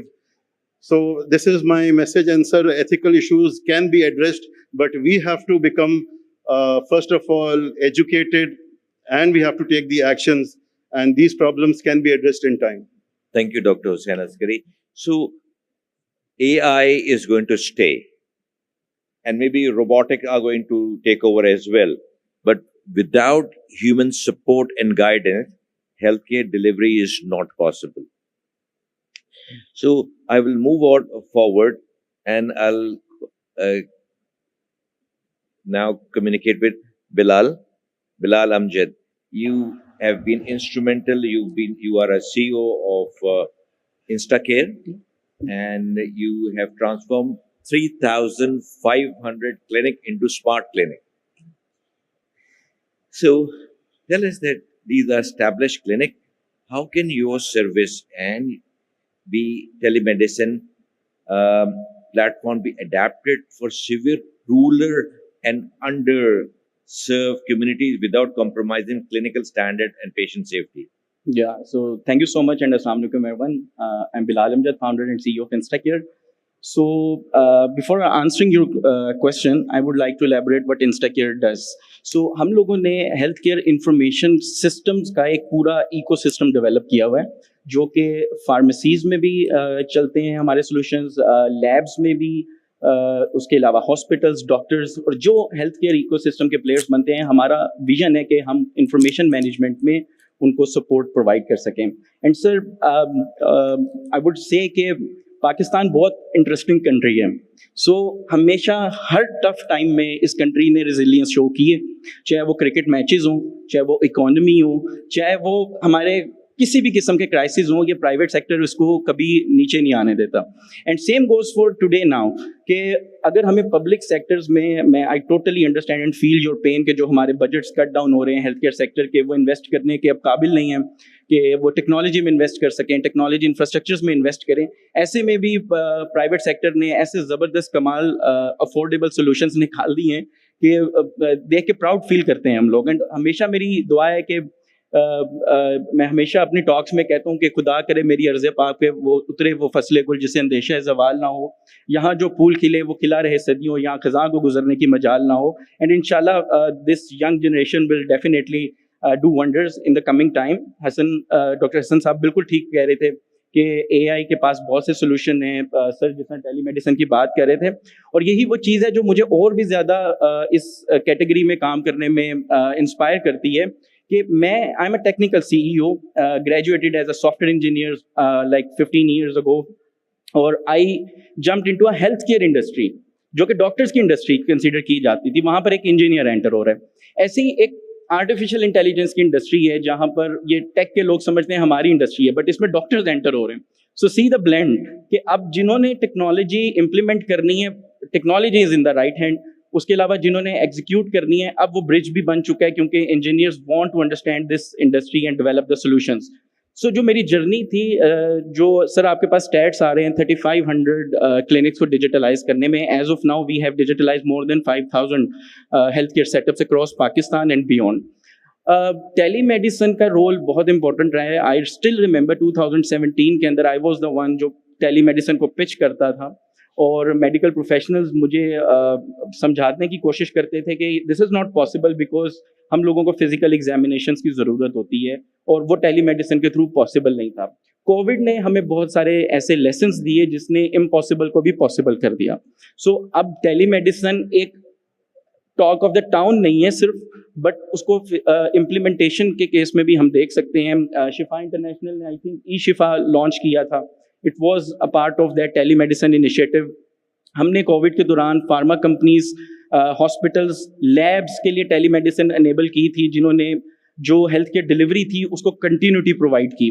और अभी जहाँ तक बात रह जाती है कि हमारे जो फार फ्लंग एरियाज़ हैं या जहाँ पर टेक्नोलॉजी का जो है वो रसाई नहीं है, वो स्टिल अभी इस कंट्री के लिए एक चैलेंज है. अगर हम बात करें विलेजेस की, तो इट्स नॉट अबाउट कि टेक्नोलॉजी कितनी एक्सेसिबल है, इट्स अबाउट कि वहाँ पर ट्रेनिंग कितनी है स्टाफ की. और फिर जो हमारे कुछ इश्यूज इस तरह के हैं कि जो पाकिस्तान की जो पॉपुलेशन, अगर उसकी आप डिवीजन देखें तो मोस्टली हमारी जो पॉपुलेशन है वो रूरल एरियाज में है, और जो हमारी अर्बन एरियाज हैं उनकी पॉपुलेशन थोड़ी कम है। बट अगर हेल्थ केयर सिस्टम्स को अंडरस्टैंड करें तो जो हेल्थ केयर रिलेटेड प्रोफेशनल्स हैं they are mostly in the developed cities, और वो आपके रूरल एरियाज में नहीं है।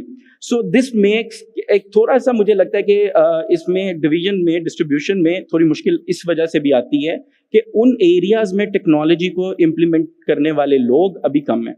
एंड आई थिंक कि अब अगर हम ट्रेनिंग करें नर्सेस की, पैरामेडिक्स की, तो टेलीमेडिसिन की रसाई और भी आसान बन सकती है।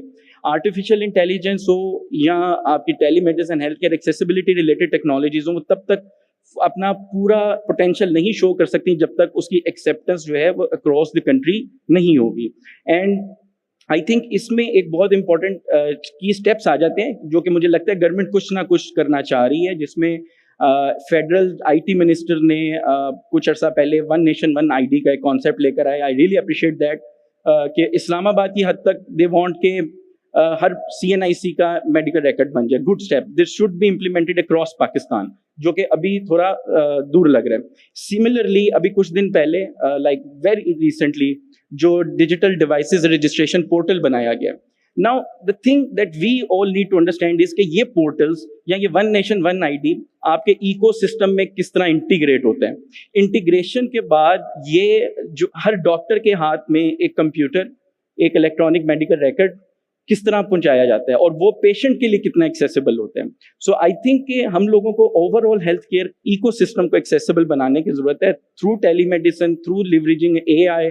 उसके अलावा लेकिन सबकी फाउंडेशन है आपके मेडिकल रिकॉर्ड्स, आपकी इंफॉर्मेशन का सेंट्रलाइज एंड डिजिटाइज होना। तो I think if government is thinking like that, तो there are lot of private sector companies जो कि यही चीज चाहती हैं, and I think this is right time to collaborate. Thank you. I will now concentrate on Akbar Raza, electronic medical record and data privacy. जी, ठीक है ना, and institutional and national boundaries. So एक double edged sword है कि हम data privacy को भी कैसे हम control करें, and availability of this record, whether for example I'm Karachi based and I'm traveling to Lahore or Islamabad and something happens and my record is available. तो ये मुझे बताएं कि कैसे हम ये data privacy को भी manage कर सकें and interoperability भी कर सकें and इसकी access भी हो and maybe international access भी हो सके। Sure. Thank you, Dr. Noor. So myself is Akbar Raza, and I'm the head of marketing at DigiTrends, which is an IT company, but we are mainly working with health tech segment for over 10 years now. I'd like to start off by continuing to what Mr. Hussain has mentioned regarding AI. So just to be very clear, AI is more than ChatGPT, and it's the revolution that is coming, which will be unstoppable for everyone. So हम बात करते हैं कि Pakistan has a very backward mindset, यहाँ पे governance इतनी नहीं है, डेटा प्राइवेसी नहीं होती, कोई compliances नहीं है, but health tech is one segment that is the most compliant of all the industries that are operating in Pakistan. And with respect to AI, there's this thing called AI governance and AI compliance, जो कि waste में काफ़ी ज़्यादा जो है वो आप उस पर पूरा उन्होंने डिफरेंट जॉब्स क्रिएट कर दी हैं AI गवर्नेंस से रिलेटेड। तो उसको यूटिलाइज करते हुए हम जो है we can use the data and make it governed and make it compliant as per the policies that are available to us in Pakistan. And as Dr. Noor has mentioned, we cannot wait anymore. We cannot wait कि government जो है वो कुछ compliances create करेगी, कुछ policies बनाएगी. We have to do our own actions in order to survive, in order to meet the gaps that are already there. Data को use करके हम AI से, everybody knows कि AI cannot work without the data, and the data privacy is one issue that is very much talked about in the West as well. सो हम उसको इस तरीके से कर सकते हैं कि हम डिफरेंट मेडिकल डिवाइसेस को यूज़ करें, हम एआई के जो डेटा है, जितना भी पेशेंट्स का डेटा है, उनको डिवाइसेस तक ही महदूद करें। हम ऐसे कंप्लाइंसेस और ऐसी रेगुलेशंस बना लें जाके आपके जो डेटा प्राइवेसी ब्रीचेस हैं उसको हम मिनिमाइज कर सकें। और क्योंकि डेटा के बगैर एआई वर्क नहीं करेगा and AI is the next revolution, तो हमें इसी को लेके चलना है। We have to be progressive about it, otherwise we will be left behind. जैसे हम पहले कोविड के टाइम पे भी पीछे रह गए थे, हमने वो उन चीज कोविड को यूटिलाइज नहीं किया, अपनी डिजिटल हेल्थ पॉलिसीज भी नहीं बनाई। We used to market telemedicine products. We also used to market different remote patient monitoring related products. Wearables के ऊपर काफी हमने काम किया during COVID, क्योंकि face-to-face interactions were very limited at that time. But as soon as the things settled, तो वो सारी चीजें जो है वो कहीं ना कहीं dozed off हो गई. So I think from my side, I would request and suggest कि हमारे जो जैसे डॉक्टर नूर जैसे लोग हैं, बिलाल जैसे लोग हैं, they should come into different roles and try to work on different compliances and regulations that we can implement as one nation in Pakistan, and we can see के क्या results निकल कर आते हैं उसके। Thank you very much. Dr. Abid, you work in one of the top trauma center in Pakistan, and there's a lot of burden on the trauma center because primary healthcare services for primary minor trauma are not available, and these institutions are overburdened by simple thing, and most complex thing might get neglected. Do you think that telemedicine can be involved or implemented in trauma center? जी definitely, मगर आपका सवाल का जवाब देने से पहले first of all I am really thankful to you have always been very kind. जब आपको बुलाया, जिस वक्त आपको बुलाया, आप अपनी मसरूफियात, I know you are a very busy orthopaedic surgeon, मगर अपनी मसरूफियात को एक तरफ रखकर आप हमेशा आए, and this is actually your love for the subject. तो first thing, second thing is के once again I marvel your सामान शिफा फाउंडेशन, जिसका आपने जिक्र नहीं किया। मेरे ख्याल में हर गुफ्तगू शुरू करने से पहले उसका जिक्र करना बड़ा जरूरी है, क्योंकि it's such a wonderful initiative and organization and it's doing wonders. हमारे यहाँ हेल्थ डिवाइसेस जो हैं वो ज़्यादातर इम्पोर्ट होती हैं। अ लॉट ऑफ रेवेन्यू वो हम खर्च कर रहे होते हैं उनको इम्पोर्ट करने में, मामूली चीज़ें जो कि सालों गुजर गए, तकरीबन सदी होने वाली है पाकिस्तान को तख्लीक हुए हुए, मगर हमने इस चीज़ के ऊपर काम नहीं किया कि हम किस तरह हेल्थ डिवाइसेस को यहाँ पर मैन्युफैक्चर करके न सिर्फ कॉस्ट रेवेन्यू सेविंग कर सकते हैं फॉरेन रिजर्व, बल्कि हम उन्हें एक्सपोर्ट भी कर सकते हैं एंड वी कैन अर्न। तो शाहिद नूर साहब की ऑर्गेनाइजेशन सामान शिफा, इसके अंदर बहुत सारे लाइक माइंडेड लोग इनके साथ शामिल हैं, और जब नीयत अच्छी हो तो कुदरत जो है वो साथ देती है, तो बहुत सारे लोग इनके साथ जुड़ते चले गए। और यकीनन मैं चाहूँगा कि इस सेशन के आखिर में आप कम से कम 5 मिनट अपनी ऑर्गेनाइजेशन के बारे में ज़रूर बात कीजिए। लोगों को पता चलना चाहिए कि अच्छा काम किस किस तरीके से और कहाँ कहाँ हो रहा है और कहाँ कहाँ वो उसके अंदर शामिल हो सकता है। So now coming to the question, yes, I am associated with trauma center, और trauma center जो शहीद मोहतरमा Benazir Bhutto institute of trauma है, ये पाकिस्तान में सबसे बड़ा ट्रामा सेंटर है। ये सिविल हॉस्पिटल के साथ है, 15 मंजिला है, 500 बेड इसकी कैपेसिटी है, और यहाँ की मसरूफियत का ये हाल है कि हम हर 2 से 3 मिनट के अंदर एक नया पेशेंट हमारे पास होता है। ठीक है, तो मैं एक बात कहता हूँ कि we are injury prone society. हम लोग काम करते हैं तो उस काम के अंदर हम हिफाजत, अपनी ज़ाती हिफाजत को मद्देनज़र नहीं रखते। उसके नतीजे के अंदर trauma and accidents they are very much prevalent, very much common है। अब ट्रॉमा के बाद जो सबसे अहम चीज़ होती है वो टाइम होता है, जिस टाइम के अंदर पेशेंट जो है साइट ऑफ एक्सीडेंट से डेफिनेटिव केयर तक पहुंच जाए। वो पीरियड जो है वो सबसे ज़्यादा अहम होता है, और उसके अंदर हमारे यहाँ एम्बुलेंस सर्विसेज हैं। उसमें से अब गवर्नमेंट ऑफ सिंध का इनिशिएटिव है, उसने 1112 SIEHS और SERS के जरिए बहुत सारी अच्छी एम्बुलेंसेज और काबिल और ट्रेंड स्टाफ जो है वो प्रोवाइड किया हुआ है। मगर उस ट्रेंड स्टाफ को भी बाज़ मरतबा ये पता नहीं होता कि उसे जो उसने मरीज को लिया है और मरीज को जो वो पहुंचा रहा है, तो उसको मरीज के साथ उसे क्या करना है। इसके अंदर telemedicine has a big role.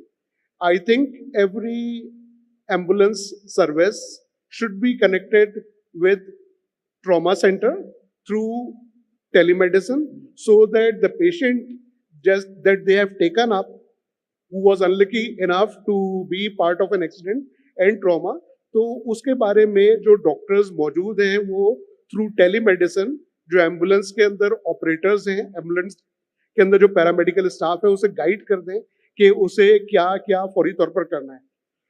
बाज़ मता तो यहाँ तक होता है कि मरीज को पिक किया, मगर जो ड्राइवर है उसे ये पता नहीं है कि इस मरीज को हमें कौन से इंस्टीट्यूट में लेकर जाना है। तो ये गाइडेंस भी अगर एक सेंट्रलाइज्ड टेली कम्युनिकेशन सिस्टम मौजूद हो तो ये एडवाइस मिल सकती है, और उसकी वजह से बहुत सा कीमती वक्त बच सकता है, और उस कीमती वक्त को बचने से बहुत सारे जो मसाइल हैं वो कम हो सकते हैं, कॉम्प्लिकेशंस कम हो सकती है, जान बचाई जा सकती है, और बाज़ मरतबा आज़ा भी बचाए जा सकते हैं। बहुत शुक्रिया डॉक्टर आबिद, आपने बड़ा आसान अल्फाज में समझाया कि how can telemedicine be important in saving life of that patient. ठीक है, और ये जो आपने 1122 की जो बात की है, इनके पास पैरामेडिकल के साथ मोटरसाइकिल भी हैं जो कि रिमोट एरिया में भी पहुंच सकते हैं, लाइफ सेविंग मेजर्स कर सकते हैं, and then they can call ambulance and measure हो। लेकिन अगर इंटीग्रेटेड हो, कराची की सड़कों में एक एम्बुलेंस फंस जाती है, उसको पता नहीं कि किस जगह जाना है, और ड्राइवर को तो ट्रेन पैरामेडिकल स्टाफ जिसकी कम्युनिकेशन हो एंड सेंट्रलाइज हो कि इसको जेपीएमसी में लेके जाना है या इसको यहाँ लेके जाना है, जिस शहर में जो फैसिलिटीज अवेलेबल हो वो चीजें हो जाएं। नवीद प्लीज, आपसे लास्ट क्वेश्चन है, उसके बाद फिर हम क्वेश्चन आंसर का एक सेशन रखेंगे। नवीद, आपकी फाइनल रिकमेंडेशन क्या है जो आपने जो प्रॉब्लम देखी है? मुझे एक चीज़ बताइए, आपने यकीनन जब नौजवान थे हम लोग 25-26 साल के थे जब से अपने प्रोफेशनल करियर स्टार्ट किया हम लोगों ने, और आज माशाल्लाह 40-40 साल गुजार दिए। मुझे ये बताएं कि आपकी जो भी लेगेसी है उसको आगे बढ़ाने के लिए आपने कोई टीम तैयार की है क्या? जैसे आप उसके बाद क्या होगा जब हम लोग चले जाएंगे तो क्या होगा? देखिए,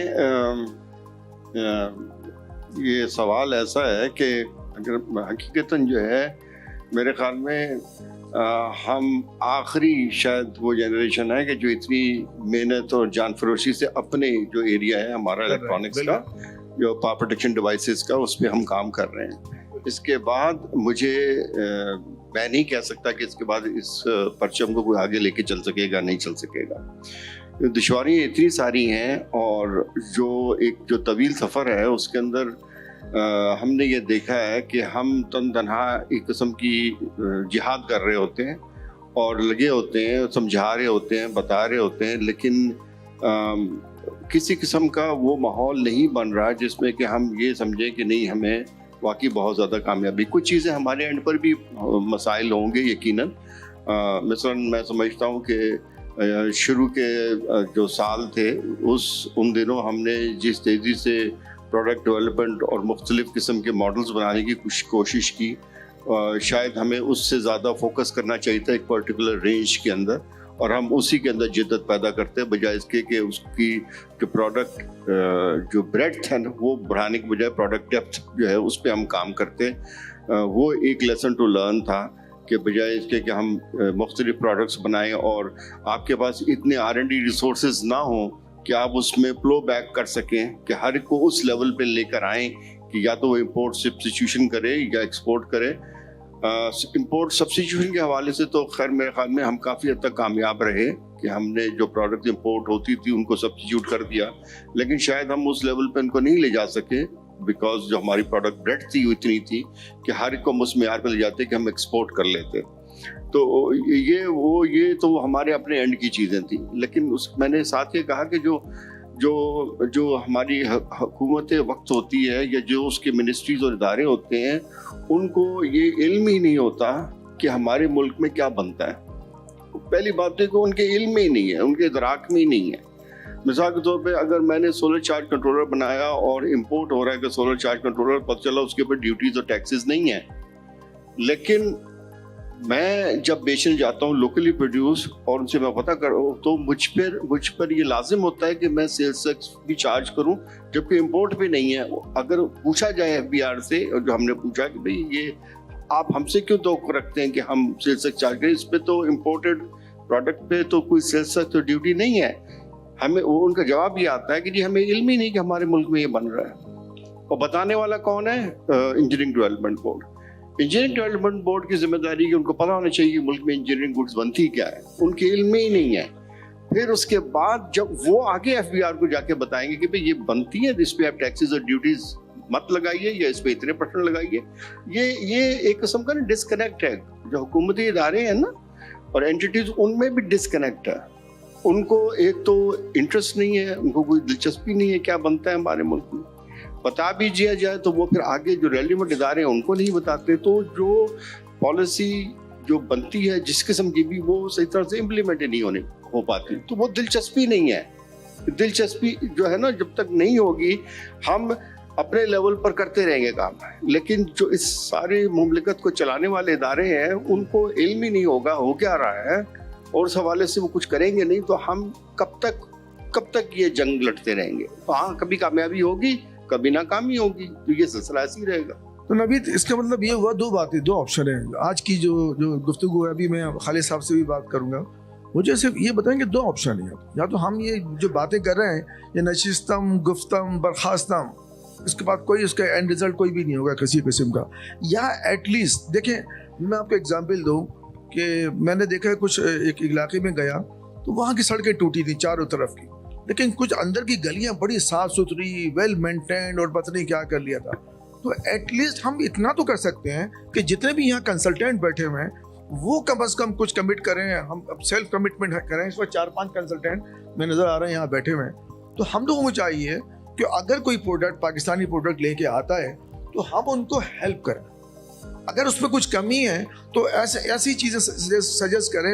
मैं आपको एक एग्जाम्पल बताऊँ, 2005 में, बल्कि यहाँ पर कासिम बैठे हुए, पर 2005 में हमने एक नई अर्थिंग का एक नई टेक्नोलॉजी समझने इंट्रोड्यूस करवाई, जिसमें हम खड्डा खोद के बड़ा सा और उसमें नमक, हल्दी, चूना, मिर्चें मिला के कॉपर प्लेट डाला करते थे, जो हमने कभी नहीं किया। लेकिन उसके बाद जो वो नई टेक्नोलॉजी क्या चीज़ थी कि जो हीरोइन चीज जो है ना, वो रॉड, अर्थिंग रॉड बाहर नजर आई, किसी को वो उखाड़ के ले जाया करते थे। तो एक वेंडाल प्रूफ टाइप का एक नई टेक्नोलॉजी थी। अब वो जो केमिकल समझ लें या जो भी कंपाउंड समझ लें जो कि उसमें डाला जाता था, तो कुछ कंसल्टेंट ने उनसे कहा कि इसके इंग्रेडिएंट क्या है, पहले ये बताओ। तो हम लोगों को ऐसे सवाल करना नहीं चाहिए। अगर वो चीज़ हमें रिजल्ट मिल रहा है, सब कुछ हो रहा है, तो हमें उसको ज़रूर प्रमोट करना चाहिए या उसको गाइड ज़रूर करना चाहिए कि तुम ये करो, तुम्हारी प्रोजेक्ट आगे बढ़ना शुरू हो जाएगी। अगर मैं ये बात सही कह रहा हूँ तो प्लीज़ जो है ना, जितने भी हमारे साथी बैठे हुए हैं कंसल्टेंट्स, उनको ये चाहिए कि जो भी लोकल प्रोडक्ट आप जो है ना वो डेवलप करता है, हम उसको सपोर्ट करेंगे। कम से कम हम अपने एरिया में तो सफाई कर लें यार। हमें मालूम है कि हम जो कुछ भी यहाँ से रेजोल्यूशन पास करते हैं, तो जो 10-20 साल से कर रहे हैं, उसका कोई रिजल्ट निकला नहीं, आज कभी भी नहीं निकलेगा। खालिद साहब प्लीज, मैं आपसे दरखास्त करता हूँ, आपका कोई क्वेश्चन था बात कर लीजिए। बिस्मिल्लाहिर्रहमानिर्रहीम। मेरा सवाल तो नहीं है, मेरा कमेंट है। देखिए, हमें आपने जो बातें की हैं, इन सवालात किए हैं कि ये आगे क्यों नहीं बढ़े, चैलेंजेस क्या थे, सब कुछ था। इस पे हमारी बातचीत बहुत होती रही है और सब चलता रहा। मेरा ख्याल है हमें ये देखना होगा कि जिन कौमों ने तरक्की की है वो कैसे की है। ठीक है, चाइना ने अगर तरक्की की है, किसी और मुल्क ने जो तरक्की की है, उसके पीछे ड्राइविंग फोर्स क्या थी। ठीक है, अगर सब जगह इसको सारी ही जगहों का ये मवाजना किया जाए, इस पर सोचा जाए, तो एक चीज़ मिलेगी आपको, और वो होगी पॉलिटिकल विल। कि there was a bold political decision, plan for long term development and growth, and that was the driving force. बाकी सारी चीज़ें उसके अंडर में आ जाती हैं। ये ड्यूटीज़ की बात आप कर रहे हैं, टैक्सेस की बात कर रहे हैं, सपोर्ट की बात कर रहे हैं, एनर्जी की बात कर लें, कुछ भी बात कर ले वो सारा कुछ इसी अम्ब्रेला के अंडर में आ जाता है कि आपकी पॉलिटिकल विल क्या है।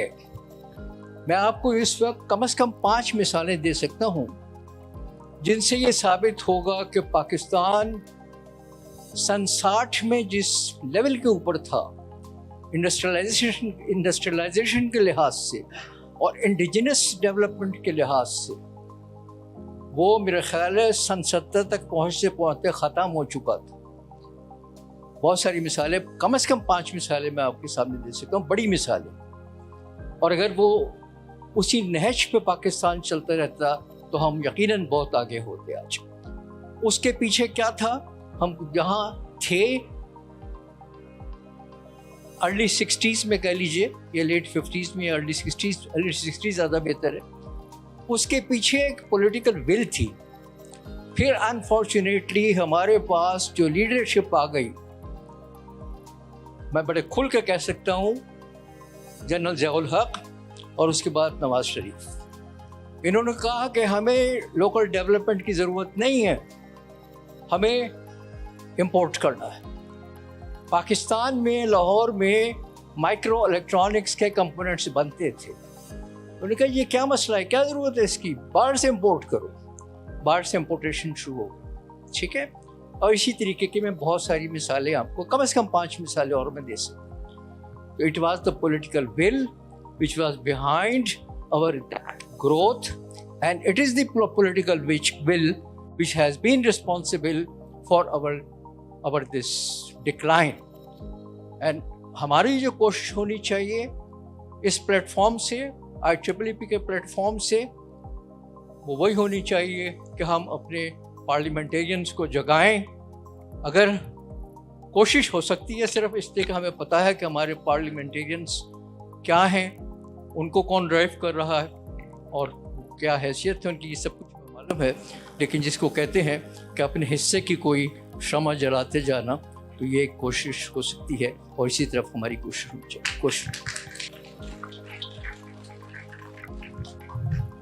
मैं जी टोटली एग्री करता हूँ हमारे साहब के साथ, because we should look around our neighbours, not look around towards Germany or USA। तो बड़ा फुलिश लगती है हम, they are way ahead। हमारा जो नेबर है इंडिया, हमारा जो नेबर है इंडिया, वो हम देखिए यार, वो हमसे आगे क्यों चला गया और हम क्यों पीछे रह गए। तो बेसिकली उन्होंने 47 से लेके 91 तक, 1991 तक उन्होंने इम्पोर्ट बैन की हुई थी। उनकी अपनी इंडस्ट्री डेवलप होती रही, और आप सारे जो इंडस्ट्रियलिस्ट बैठे हैं, आप सबको पता है शुरू में आपने बहुत गलतियां की होंगी, फिर आहिस्ता आहिस्ता ठीक हुए होंगे, तो उसके बाद जाके ठीक हो गया। हमारे यहाँ कोई, हमारा जो मकसद है make in Pakistan is not to look at they have exposed the weaknesses और the problem.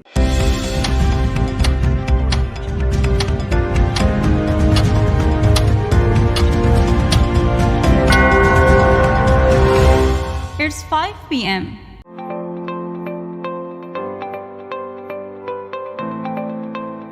Ladies and gentlemen, the Honorable Chief Guest, Minister of Maritime Affairs, Muhammad Junaid Anwar Chaudhry, has arrived.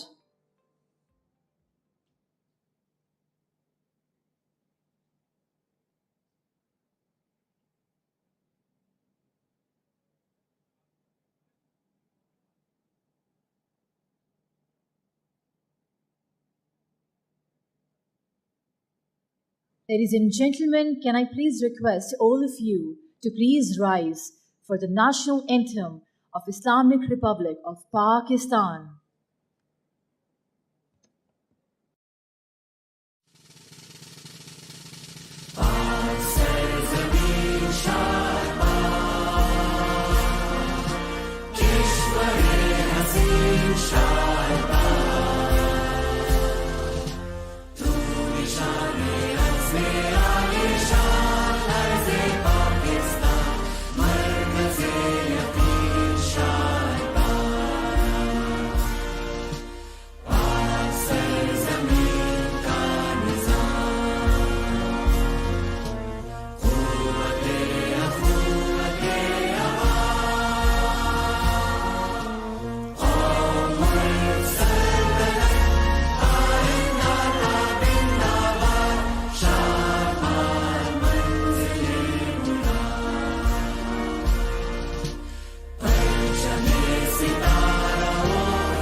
Thank you, ladies and gentlemen. Please be seated. I would like to request my team to please play the recitation of Holy Quran. أعوذ بالله من الشيطان الرجيم. I seek refuge in Allah from Satan the accursed. بسم الله الرحمن الرحيم. In the name of Allah, the most gracious, the most merciful. وهو الذي سخر البحر لتأكلوا منه لحما طريا وتستخرجوا منه حلية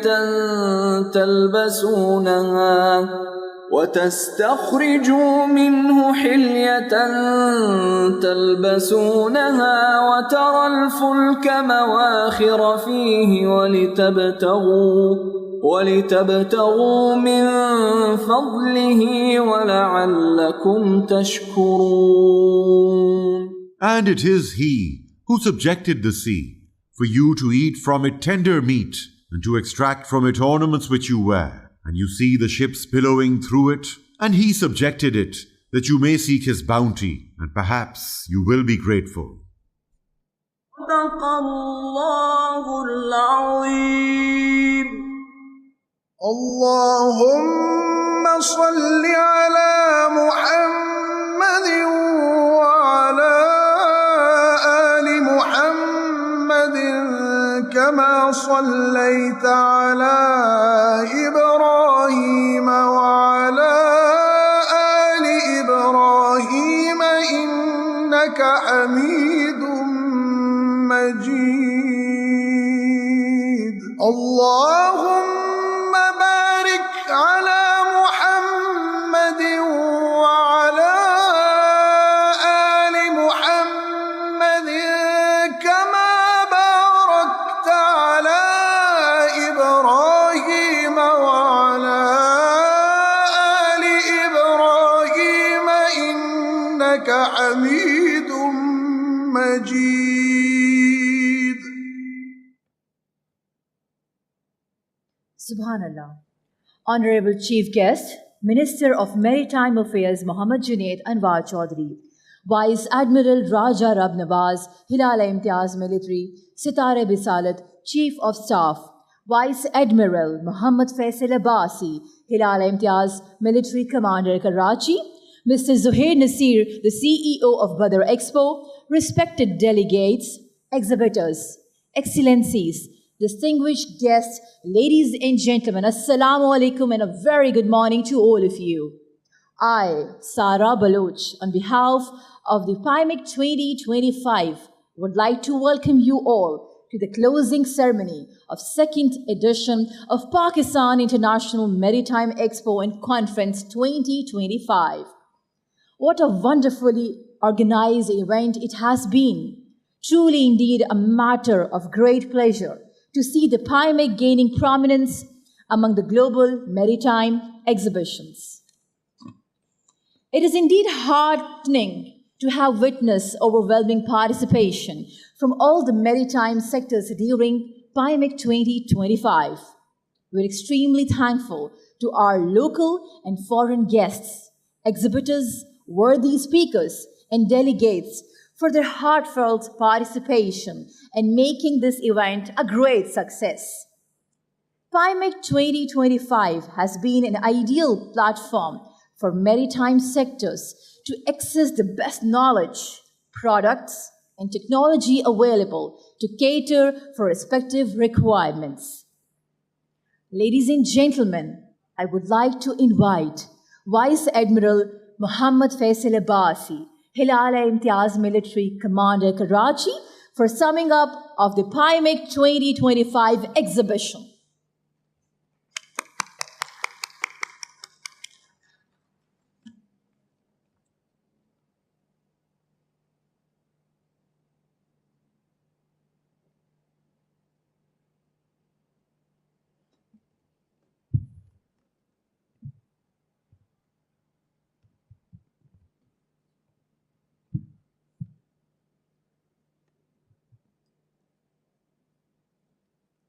Bismillahir Rahmanir Rahim.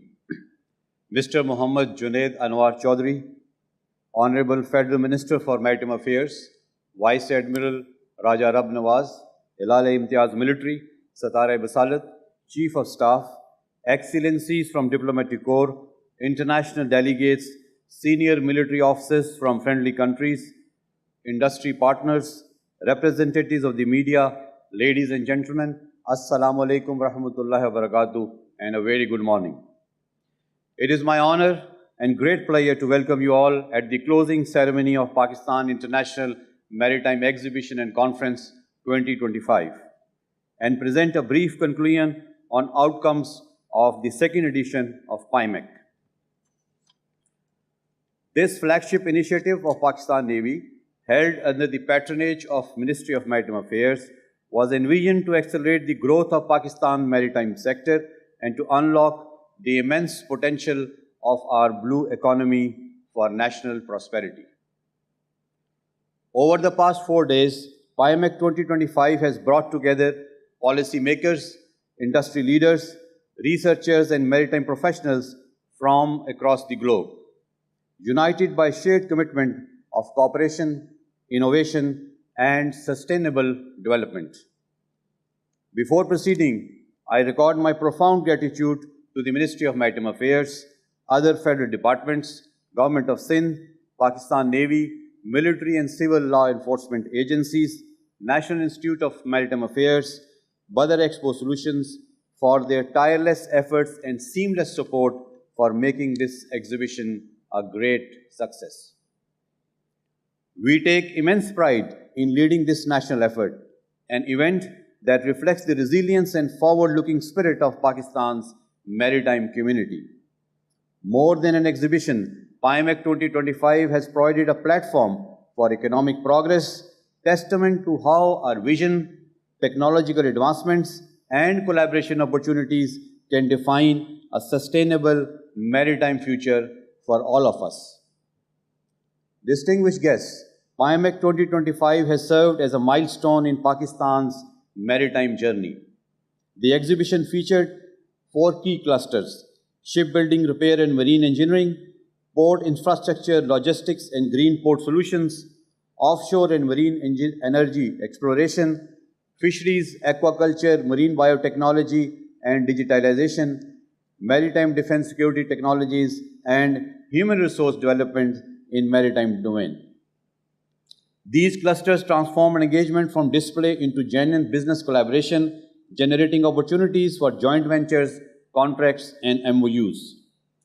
This year's participation was truly global, with delegates from 44 countries, including 28 foreign and 150 national exhibitors, reflecting the growing international interest in Pakistan's maritime potential.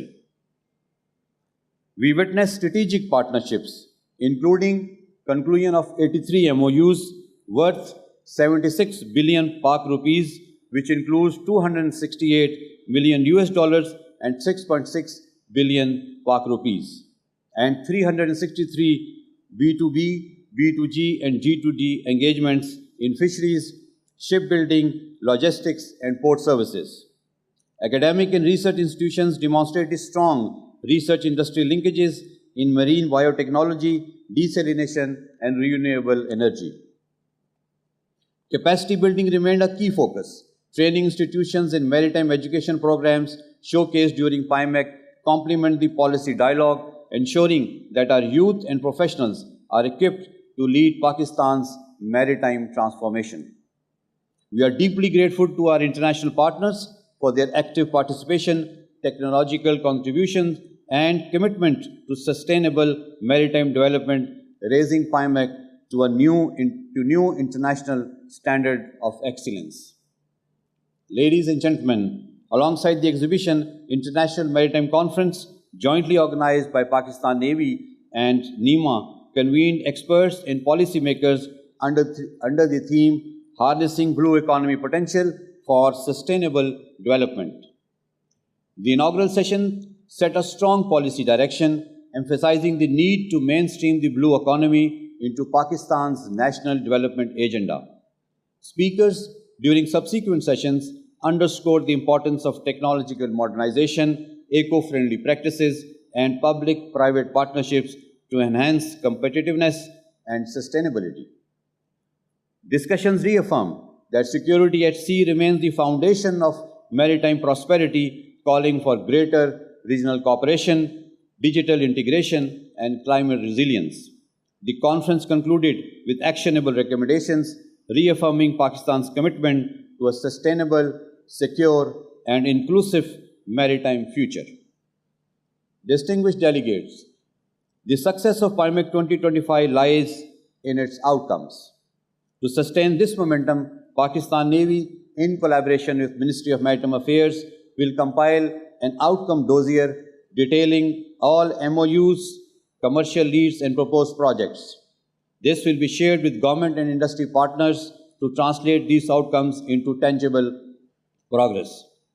Ladies and gentlemen, Pakistan's geostrategic location at the crossroads of global trade and the gateway of Arabian Sea positions us to become a key regional maritime hub. Through CPAC and the continued development of Karachi and Gwadar ports, Pakistan is advancing toward this vision of connectivity and prosperity. Let me also reaffirm that Pakistan Navy stands resolute in safeguarding our maritime frontiers and will, inshallah, continue to ensure freedom of navigation and protect lawful maritime commerce. Equally vital is sustainability. Our growth must remain climate aware and eco-sensitive. We will continue aligning with global best practices in fisheries management, green port operations, and low-carbon shipping technologies. The path ahead lies in partnership between government and industry, academia and technology, and between Pakistan and our partners from across the globe. The blue economy will thrive only through shared responsibility and collaboration. To conclude, PIMEC 2025 has demonstrated that Pakistan possesses both the vision and capability to host a world-class maritime event that advances commerce, fosters innovation, and strengthens the linkages between policy, industry, and academia. I extend my heartfelt gratitude to all our delegates, exhibitors, visitors, and the media for making this event a resounding success.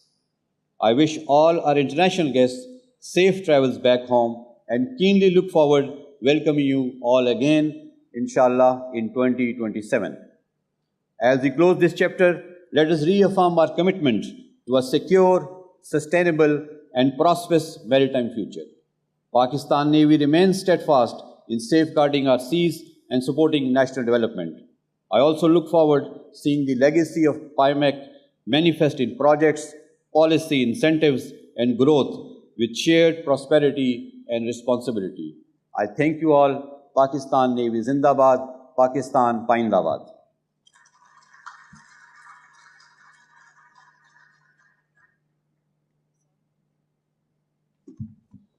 Thank you, sir, for shedding a light on PIMEC 2025 exhibition.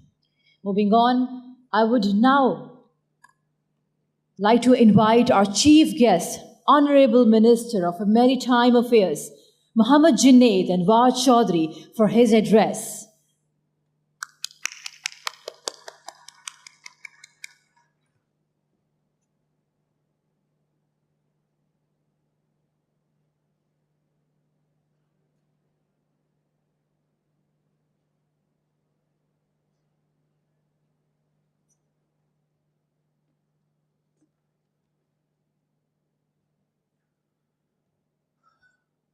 Bismillahirrahmanirrahim. Nahmaduhu wa nasalli ala rasulihil kareem. Honorable delegates, excellencies, chief of staff, officers, media persons, ladies and gentlemen, assalamu alaikum and good morning. It is a great honor for me to welcome you all at the closing ceremony of PIMEC 2025. It is the flagship event of first Pakistan Maritime Week. Your presence shows our shared resolve to make Pakistan a strong, connected, prosperous maritime nation. Ladies and gentlemen, oceans are the arteries of global trade and they shape the prosperity of nations. With more than 1,000 kilometers of coastline and location at the crossroads of South Asia, Central Asia, the Middle East, and East Africa, Pakistan is naturally positioned to be a regional maritime hub. After years of underutilization, our seas are now becoming the center of our economic vision, trade strategy, and sustainable growth. PIMEC 2025 is not just an exhibition. It's a statement of Pakistan's maritime intent. The event has gathered international partners, investors, experts, and maritime professionals to explore the vast opportunities across the blue economy. Under the guidance of our Honorable Prime Minister, Mia Muhammad Shehbaz Sharif, we have launched an ambitious reform agenda to unlock this potential. We are pursuing the Maritime at 100 vision, aiming to build $100 billion blue economy by 2047. Over the past few months, we have achieved meaningful progress. The Pakistan National Shipping Corporation fleet has grown from 10 to 12. 3 more ships will arriving over the next 2 months, inshallah. This amounts to 60% growth in just 5 months. Our target is 30 ships by 2026 and 60 within 3 years, inshallah. We also processed award of license to first ever private sector company for the ferry service. We have initiated the establishment of Pakistan's first green ship repair and recycling yard at Port Qasim, which is part of our sea to steel integrated maritime industrial complex. That will also support the revival of Pakistan's steel mill. We are reviving the Gadani ship recycling yard with 12 billion rupees investment, fully equipped with Hong Kong Convention environmental standards. The National Fisheries and Aquaculture Policy 2025 to 2035 has been finalized, targeting the double fisheries exports within 1 year, inshallah. Ladies and gentlemen, as we launch Pakistan's Maritime Week, we also look far beyond the present of Pakistan's Maritime Century 2047-2147. My vision for this century is very clear. The sea is our next frontier for trade, prosperity, energy, food, and climate resilience. By 2047, we aim to transform Pakistan into a globally recognized blue economy powerhouse, driving regional integration and sustainable maritime growth across the North Arabian Sea and Indian Ocean. My vision for next century is based on 5 pillars, which include: we have Port 1, Port 2, Port 3, Port Qasim, KPT, and Gwadar. Development of 3 new deep sea ports, Port 4, Port 5, and Port 6, inshallah. Expanding the national shipping fleet, which can carry Pakistan's own seaborne trade and bring sea freight bill to minus, inshallah. Building artificial intelligence enable maritime industrial complex for shipbuilding, ship repair, and ship recycling.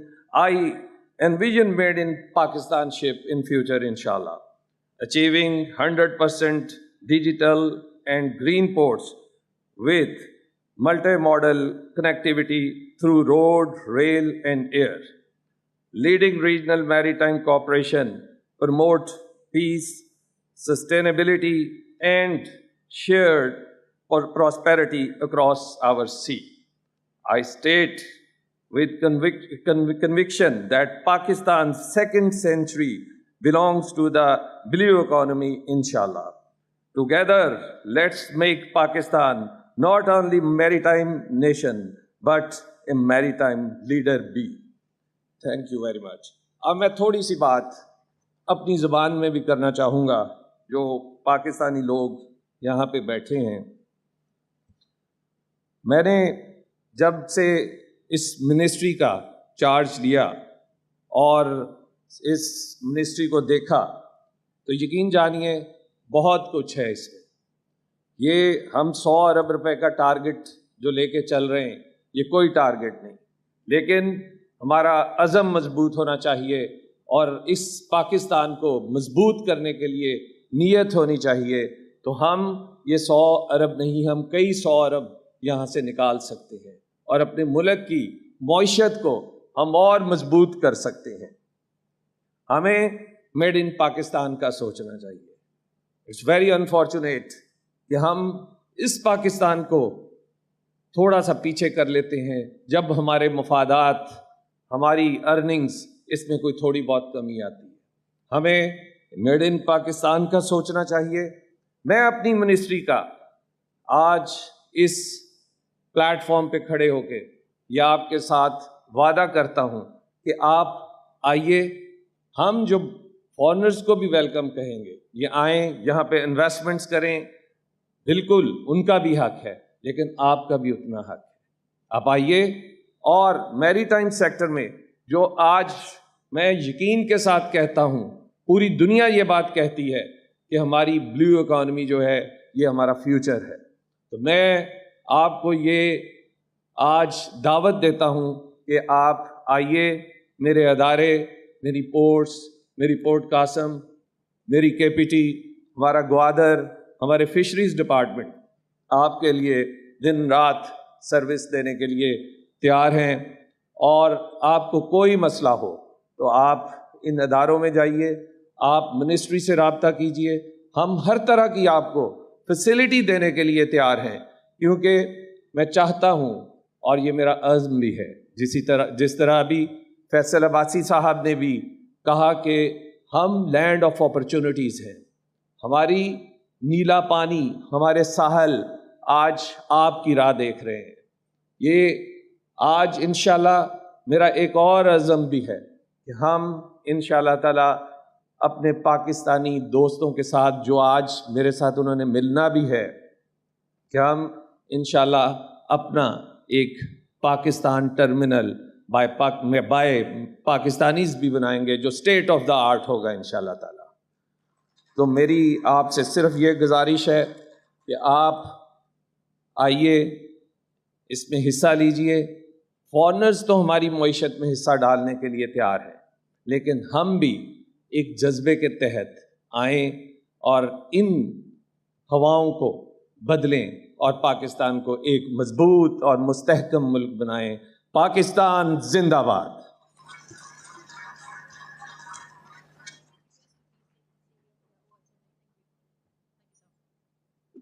Thank you so much, sir, for sharing your vision towards the maritime affairs of Pakistan. If I can please request you to stay on the stage as we are now moving towards the official awards ceremony for the exhibitors and chief guests. Ladies and gentlemen, I would like to welcome Vice Admiral Raja Rabnawaz, Hilal Imtiaz Military, Sitara Bisalat, Chief of Staff, to please come on the stage. We have with us Vice Admiral Mohammad Faisal Abbasi, Hilal-e-Imtiaz Military Commander, Karachi. We have also been joined by the CEO of Badar Expo Solutions, Mr. Zuhair Nasir. Now moving on to the first category. In the category 72 square meter or above, 2 national companies are the recipient of this award. Up first, we have Pakistan Navy.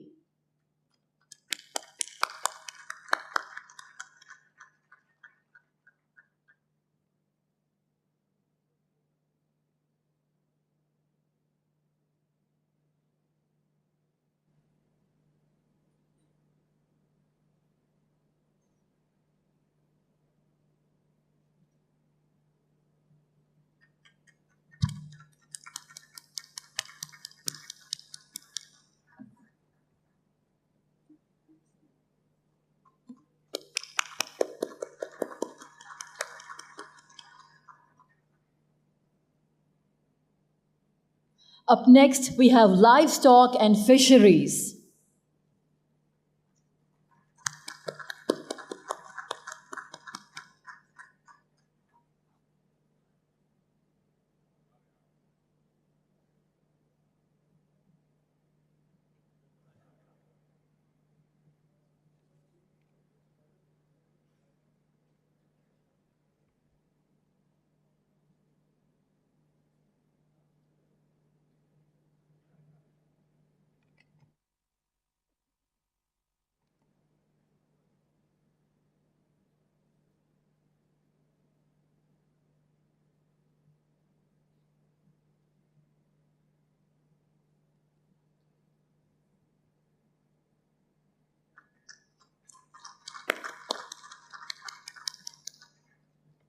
Moving on to the next category. In the category of 72 square meters or above, 2 international companies are the recipient of this award.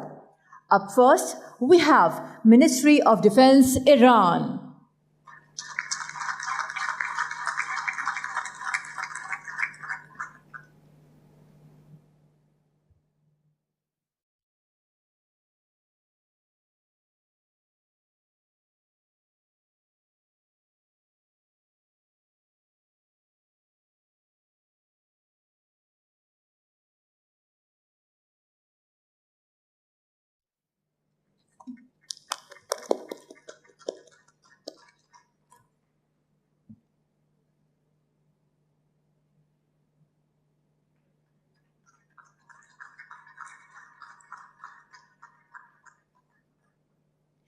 Up next, we have Afsad.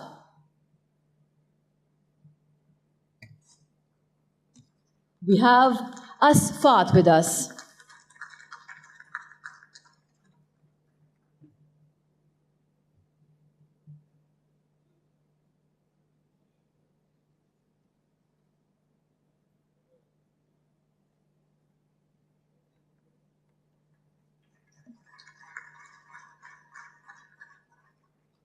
Congratulations, Asfat. Moving on, we have the next category of 50 square meter space or above. 2 national companies are the recipient of this award. Up first, we have Sindh Investment Department.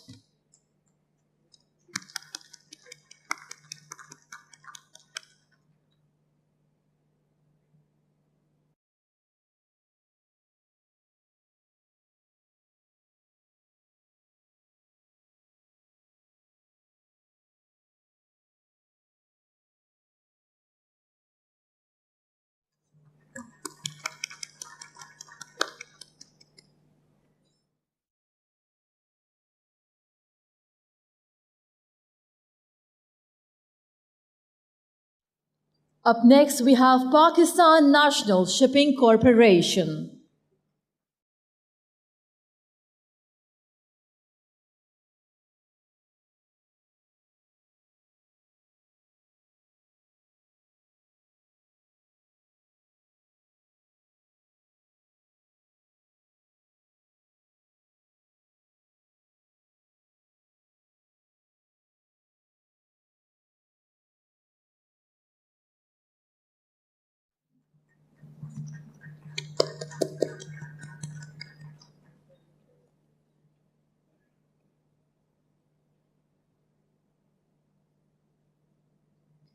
Moving on to the next category of finalized national award winners of 50 square meters below.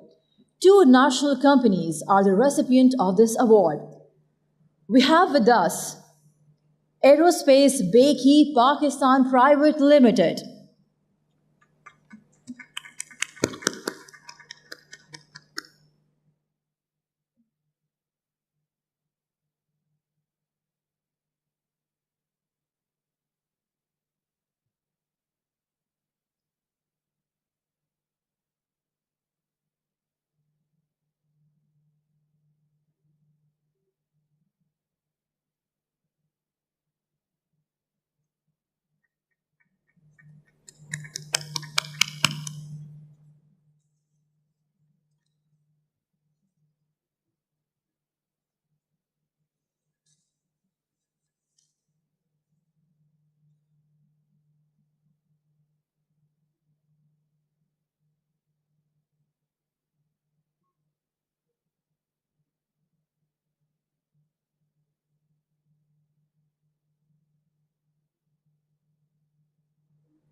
Up next, I would like to call National Radio and Telecommunication Corporation, NRTC, to please come on the stage and receive your award.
Moving on to the final award category of finalized international award winners of 50 square meter or below, I would like to call Water Master Aquamec. We have the international company here with us.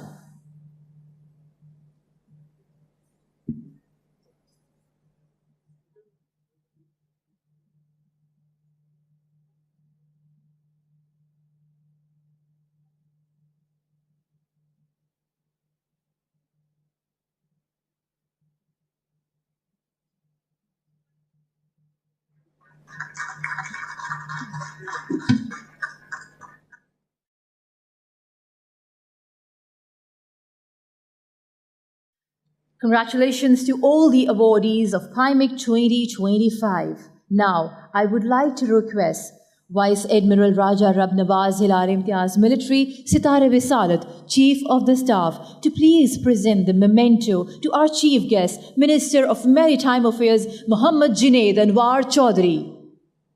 We've also been joined by Mr. Zuhair.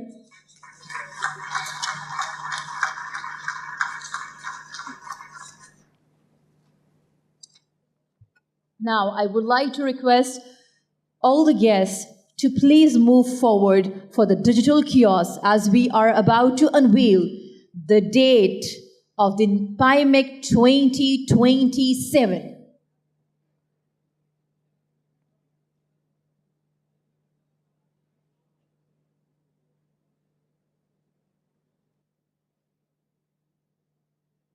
Ladies and gentlemen, this is the time to unveil the next edition date of PIMEC 2027.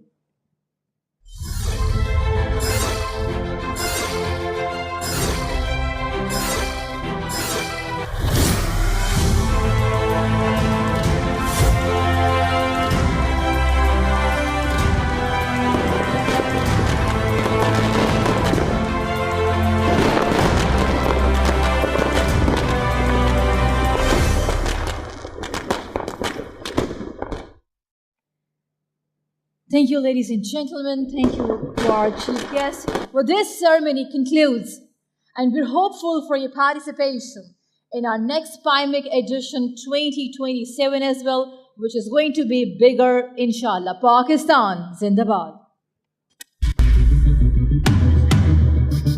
I would like to request all the guests to please be seated and maintain the decorum.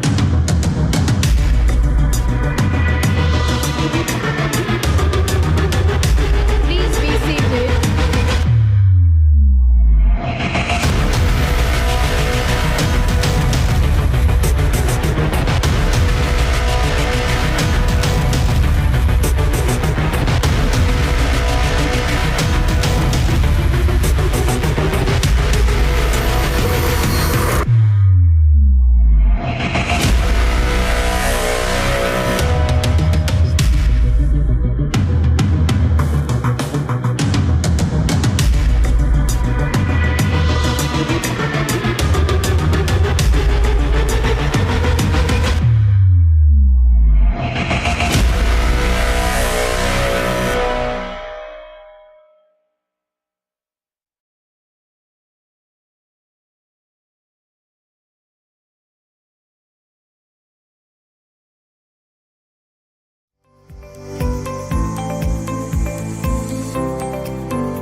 Badar Expo Solutions, we are committed to connecting people, creating values, and delivering impactful events.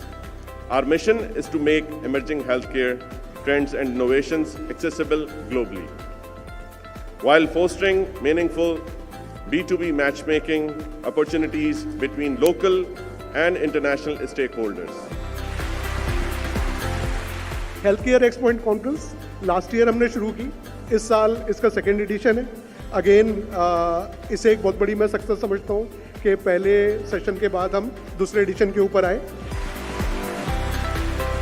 Your vision and dedication in promoting Pakistan healthcare industry through such high-level platform is really commendable.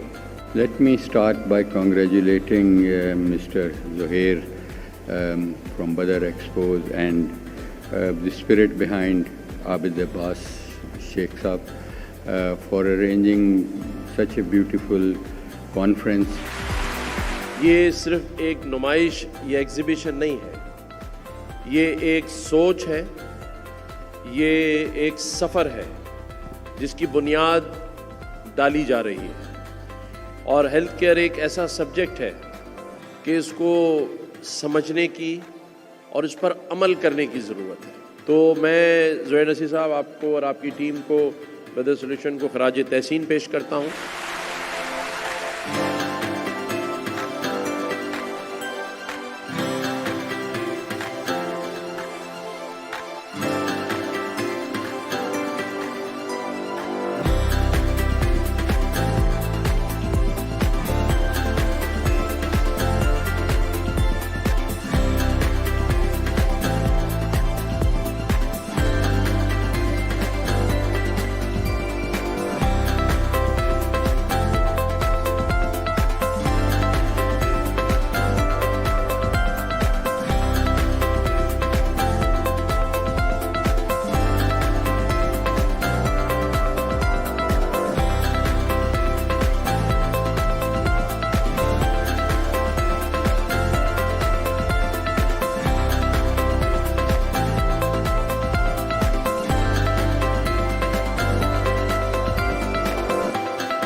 أشهد أن لا إله إلا الله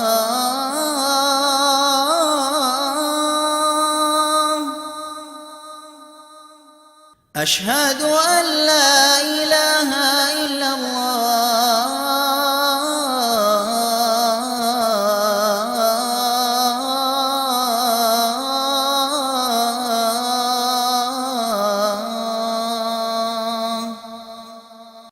أشهد أن محمدًا رسول الله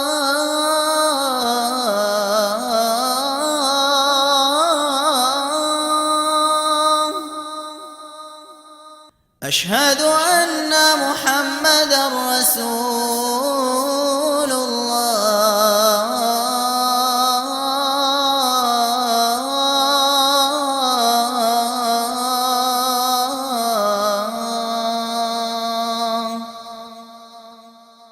حي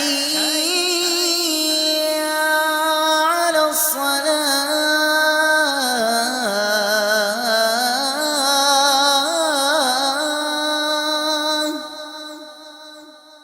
حي على الصلاة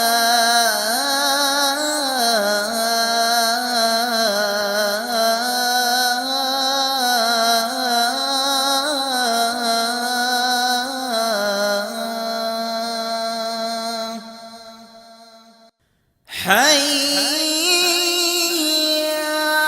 على الفلاح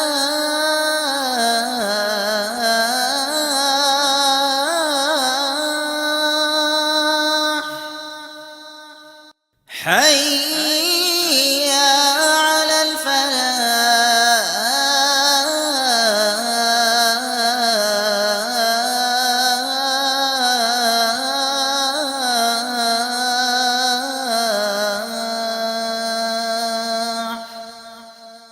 الله أكبر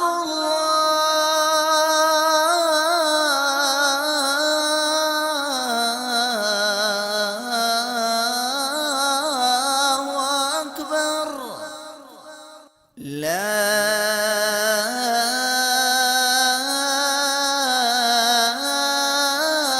إله إلا الله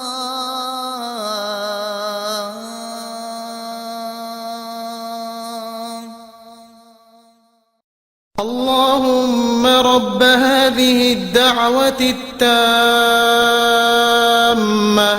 والصلاة القائمة آت سيدنا محمدا الوسيلة والفضيلة والدرجة الرفيعة وابعثه مقاما محمودا الذي وعدته وارزقنا شفاعته يوم القيامة إنك لا تخلف الميعاد.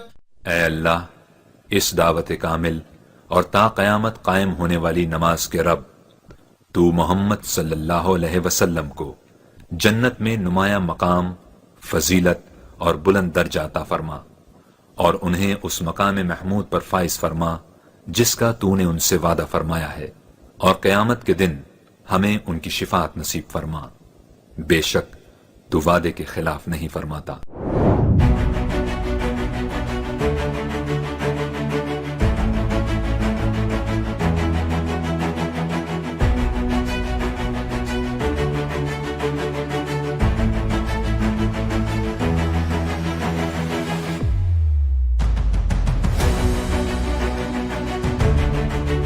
At Badar Expo Solutions, we are committed to connecting people, creating values, and delivering impactful events. Our mission is to make emerging healthcare trends and innovations accessible globally, while fostering meaningful B2B matchmaking opportunities between local and international stakeholders. Health care expo and conference last year हमने शुरू की, इस साल इसका second edition है. Again इसे एक बहुत बड़ी मैं सक्सेस समझता हूँ कि पहले सेशन के बाद हम दूसरे एडिशन के ऊपर आए. Your vision and dedication in promoting Pakistan healthcare industry through such high-level platform is really commendable. Let me start by congratulating Mr. Zohair from Badar Expos and the spirit behind Abid Abbas Sheikh Saab for arranging such a beautiful conference. ये सिर्फ एक नुमाइश या exhibition नहीं है, ये एक सोच है, ये एक सफ़र है जिसकी बुनियाद डाली जा रही है. तो मैं ज़ोहैर नसीर साहब आपको और आपकी टीम को बदर सॉल्यूशन को खराज तहसीन पेश करता हूँ.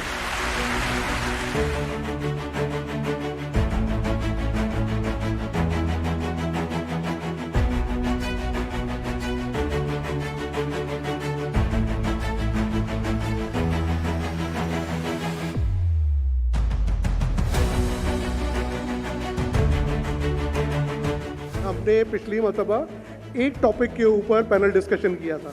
इस मरतबा हर स्पीकर को हमने अलग अलग टॉपिक दिया है, तो उससे इन मॉडरेटर को भी और पैनलिस्ट और ऑडियंस को भी ज़्यादा फ़ायदा होगा.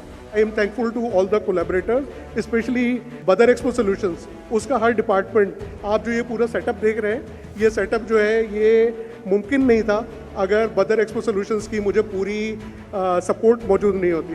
तो I am really thankful to you Zohair साहब.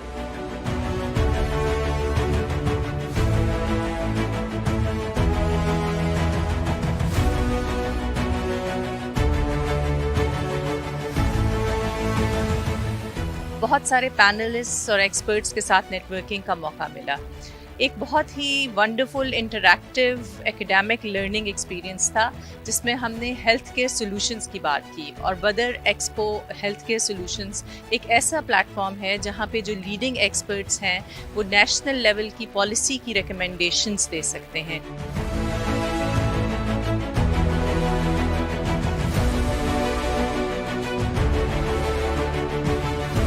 बदर एक्सपो को सबसे पहले मुबारकबाद है ज़ोहैर नसीर साहब को, उनकी टीम को, कि उन्होंने इतना ज़बरदस्त programme which is so much needed for the health care of Pakistan organize किया. टोटल सिंध में 17 डेंटल कॉलेजेस हैं.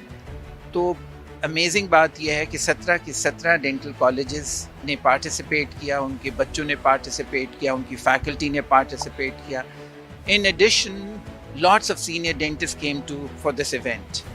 और ये इवेंट मैं देखता हूँ कि फ्यूचर में एक आइकॉन की हैसियत हासिल कर लेगा डेंटिस्ट्री में इंशाल्लाह. इतने सारे लोगों को एक साथ हैंडल करना और फ्लॉलेसली उसको ऑर्गेनाइज करना, लाइट्स, कैमरा, स्पीकर्स, जजेस, content was very very very nice.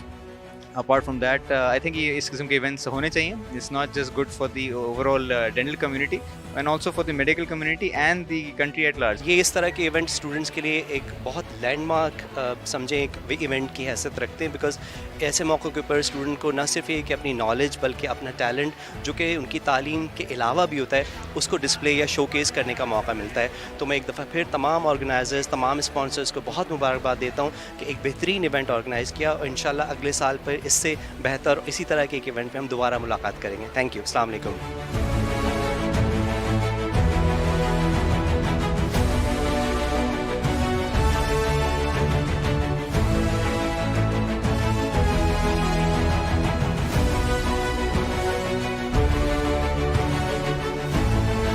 Dentistry को पिछले एडिशन की तरह इस दफ़ा भी इनवाइट किया कि हम उसका पार्ट बने. और हमारे कॉलेज से उन्होंने कहा कि हम इसको ऑर्गेनाइज़ करें. तो हमने डेंटिस्ट्री का प्रोग्राम ऑर्गेनाइज़ किया उनके लिए. 3 दिन का प्रोग्राम था डेंटिस्ट्री का.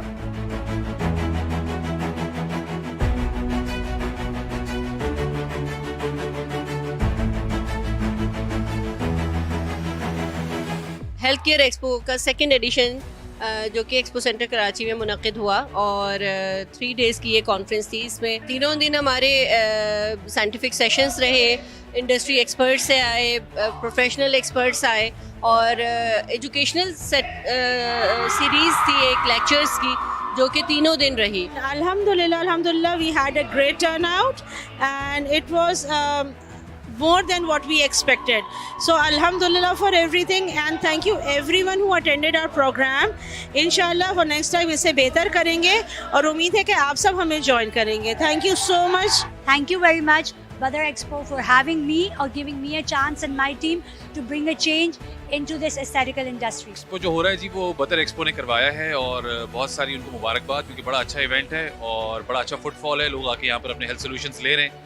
सो उम्मीद करता हूँ कि इस तरह से करते रहेंगे और आगे भी ये काम अच्छा चलता रहेगा। Very organized, very well organized in fact और हेल्थ केयर की जितनी सर्विसेज मैं यहाँ देख रहा हूँ, जितने लोग यहाँ देख रहा हूँ, pharmaceutical companies are here, hospitals are here and of course Sindh का अपना जो SIHS है दैट्स हियर और बहुत सारी और चीज़ें हैं। So just a wonderful experience overall, बहुत होलसम एक्सपीरियंस है और आपको आके एहसास होता है कि पाकिस्तान में बहुत काम हो रहा है, specially the people who have organised this. Badar, thank you so very much, बहुत बहुत शुक्रिया for inviting me. Crowd was amazing. We had all the honorable guests with us. Our guest of honors, they were dignitaries and they were council generals and very, very senior doctors and professors as well. So I had an amazing time and the ambience of the event is really nice and wish you best of luck, Badar Expo. हम यहाँ मौजूद है expo में जिसको आज यहाँ सजाया है ज़ुहैर नसीर, तो आप ज़रूर विजिट कीजिए, आपके बहुत सारे सोल्यूशंस का यहाँ मिलेंगे।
Tonight at the Pi Gala dinner, we honor the very heart of Pakistan, its vibrant culture, its timeless traditions, and its progressive spirit.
ढोल मनावना साकू यार मनावना ओ भावे सिर दी बाजी लग जावे, ओ भावे सिर दी बाजी लग जावे।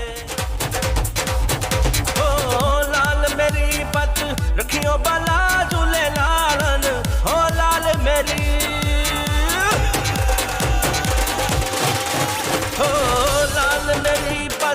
रखियो बाला झूले लालन, सिंधड़ी दा सेवन दा सही शहबाज कलंदर, जमादा मस्त कलंदर। दमादम मस्त कलंदर सही शहबाज कलंदर सही शहबाज कलंदर वटे दम दम दे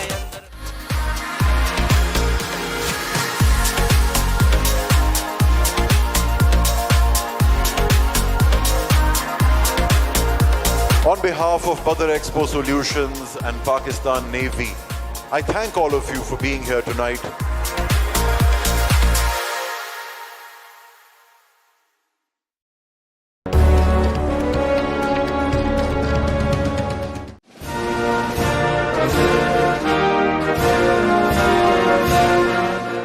फरिश्तों को शिकायत है कि या रब बशरे गुमराह कम कोशिश भी है।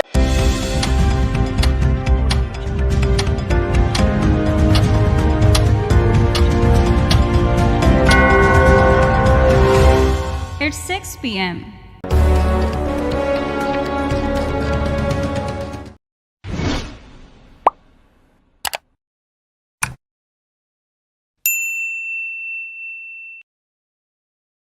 अस्सलाम वालेकुम, my name is Abdul Monim Thakur, I am from Lahore और हमारी कंपनी बेसिक डील करती है जी काऊ इंपोर्ट में। अभी इस टाइम भी हमारे ओनर कंपनी के डॉक्टर मलिक उमर फरूकवान साहब इस टाइम ऑस्ट्रेलिया में एनिमल्स की शिपमेंट के लिए वो इस टाइम एनिमल सिलेक्शन के लिए गए हुए हैं, लिहाजा अभी हमारी ऑस्ट्रेलिया से एनिमल शिपमेंट आ रही है। और इस टाइम हमें डेल्फा और सिंध गवर्नमेंट की तरफ लाइफ स्टॉक की गवर्नमेंट की तरफ से हम उनके बड़े मशहूर हैं कि उन्होंने हमें इधर इनवाइट किया और इधर मैंने बहुत खुश हुआ हूँ इधर के देख के, जिस तरह स्टूडेंट्स और काफ़ी यानी कि फार्मर्स का बहुत इंटरेस्ट शो कर रहे हैं अपना। सिंध गवर्नमेंट और बदर एक्सपो सॉल्यूशंस और डेल्फा का हम बहुत मशहूर हैं कि उन्होंने हमें इनवाइट किया और लिहाजा हमें इससे मुस्तफ़ीद होने का बहुत मौका मिला। और काफ़ी यानी कि क्लाइंट्स हैं यहाँ, कुछ फार्मर्स हैं जिन्होंने अपना ग्रेट इंटरेस्ट शो किया हमारे साथ, तो इसके लिहाज से डेल्फा और सिंध गवर्नमेंट का बहुत बहुत शुक्रिया।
अस्सलाम वालेकुम जी, मेरा नाम डॉक्टर आफ्ताब हुसैन है और मैं रिसर्च ऑफिसर हूँ life stock and fisheries department government of Sindh में।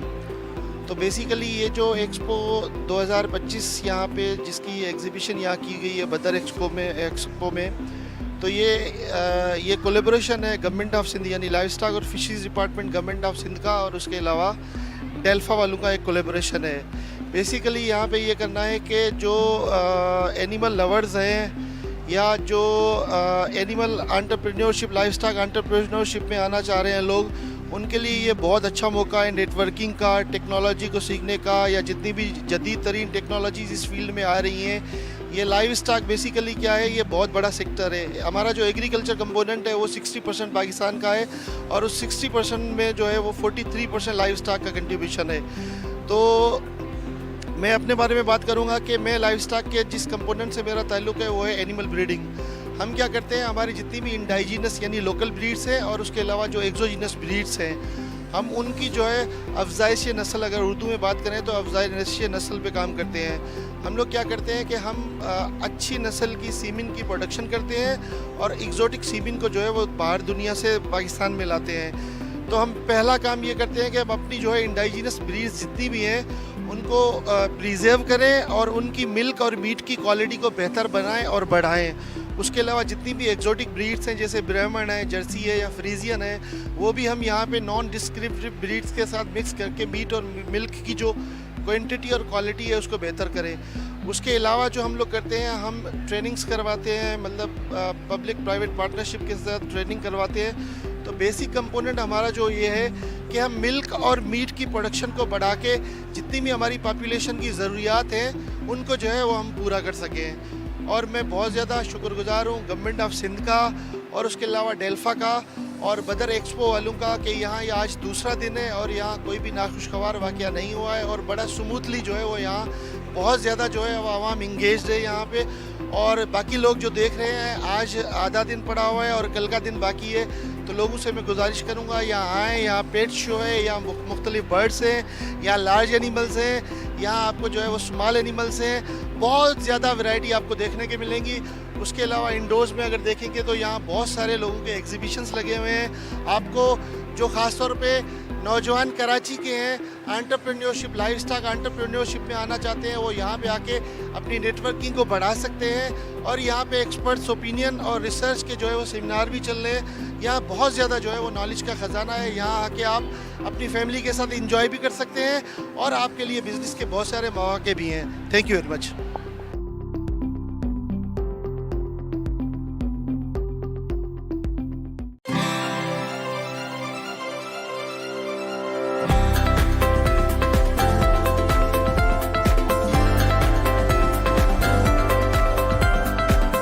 At Badar Expo Solutions, we are committed to connecting people, creating values, and delivering impactful events. Our mission is to make emerging healthcare trends and innovations accessible globally, while fostering meaningful B2B matchmaking opportunities between local and international stakeholders. Health care expo and conference last year हमने शुरू की, इस साल इसका second edition है। Again इसे एक बहुत बड़ी मैं सक्सेस समझता हूँ कि पहले सेशन के बाद हम दूसरे एडिशन के ऊपर आए। Your vision and dedication in promoting Pakistan healthcare industry through such high-level platform is really commendable. Let me start by congratulating Mr. Zuhair from Badar Expos and the spirit behind Abid Abbas Sheikh Saab for arranging such a beautiful conference. ये सिर्फ एक नुमाइश या exhibition नहीं है, ये एक सोच है, ये एक सफ़र है जिसकी बुनियाद डाली जा रही है। और हेल्थ केयर एक ऐसा सब्जेक्ट है कि इसको समझने की और इस पर अमल करने की ज़रूरत है। तो मैं ज़ुहैर नसीर साहब आपको और आपकी टीम को बदर सॉल्यूशन को खराज तहसीन पेश करता हूँ।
the dignitaries and all the guests, the sponsors, the exhibitors who have been with us through the years and have made this event possible.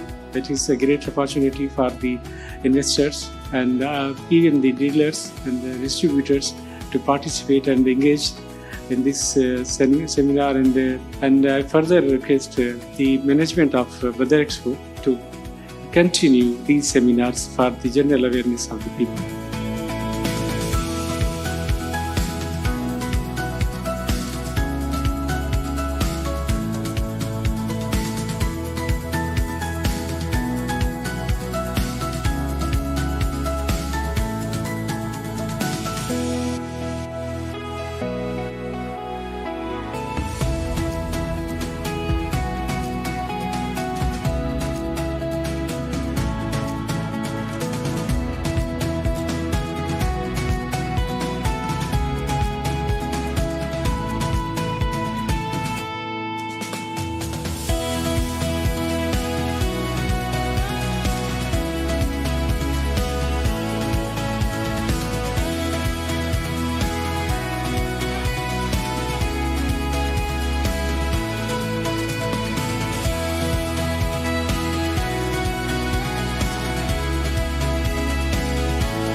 अस्सलाम वालेकुम जी, मेरा नाम डॉक्टर आफ्ताब हुसैन है और मैं रिसर्च ऑफिसर हूँ livestock and fisheries department government of Sindh में। तो बेसिकली ये जो एक्सपो 2025 यहाँ पे जिसकी एग्जीबिशन यहाँ की गई है बदर एक्सपो में तो ये कोलेबोरेशन है गवर्नमेंट ऑफ सिंध यानी लाइव स्टॉक और fisheries department government of Sindh का और उसके अलावा डेल्फा वालों का एक कोलेबोरेशन है। बेसिकली यहाँ पे ये करना है कि जो एनिमल लवर्स हैं या जो animal entrepreneurship life stock entrepreneurship में आना चाह रहे हैं लोग, उनके लिए ये बहुत अच्छा मौका है नेटवर्किंग का, टेक्नोलॉजी को सीखने का, या जितनी भी जदीद तरीन टेक्नोलॉजीज इस फील्ड में आ रही हैं। ये लाइव स्टॉक बेसिकली क्या है, ये बहुत बड़ा सेक्टर है। हमारा जो एग्रीकल्चर कंपोनेंट है वो 60% पाकिस्तान का है और उस 60% में जो है वो 43% लाइव स्टॉक का कंट्रीब्यूशन है। तो मैं अपने बारे में बात करूंगा कि मैं लाइव स्टॉक के जिस कंपोनेंट से मेरा ताल्लुक़ है वो है animal breeding.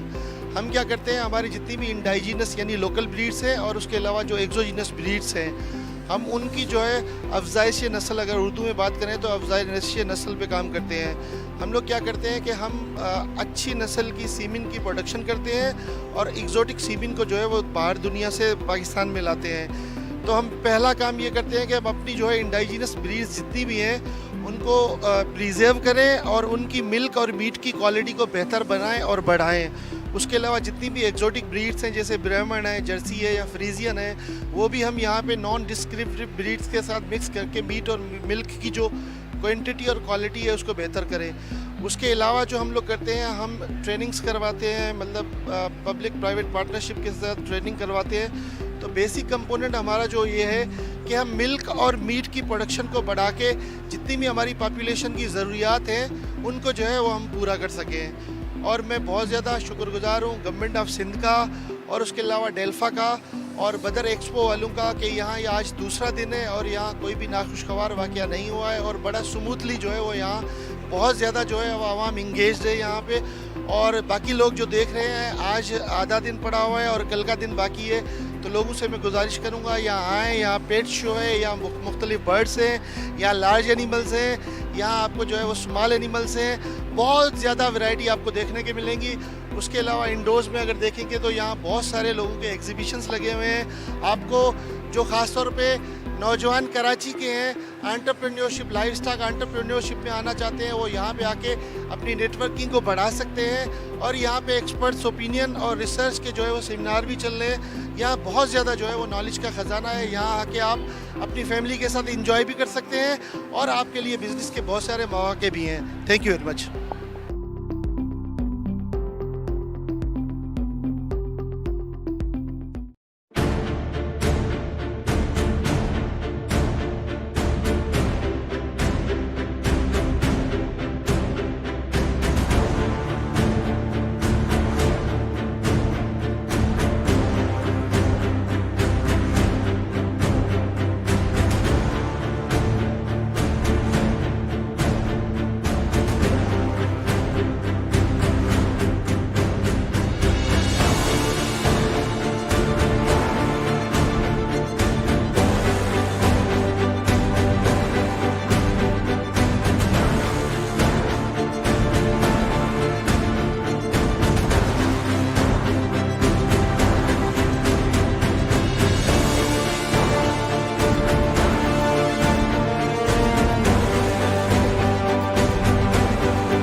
Also within the industries, we are well connected. We know what the past has been running, what are the issues facing, how they tackle the past.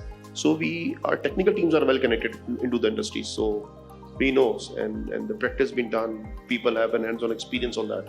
So BESS is not so. It's not an easy. Can just take it. Okay, so in a way, from what I can gather from your views, that things are not as bad as generally understood, and there are good companies. Of course, there are so many people who are dealing with BESS and all these things. You must be doing that. But you have to be very selective, very careful in making the right selection, right? You are a consultant. You must be knowing that.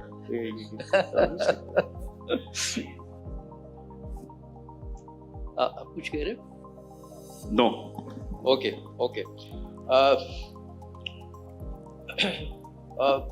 We find that globally buyers like IKEA, H&M, Zara, they are demanding green supply chains. If Pakistani mills don't adopt clean energy, we could lose the major export market. Are you satisfied overall, not for your own mill or not for your own industry, but are you satisfied overall for the textile sector that we are moving in the right direction? Sir, all the big textile industry, like top, if you talk about 10 to 15 top exporter of Pakistan, so they are investing in renewable.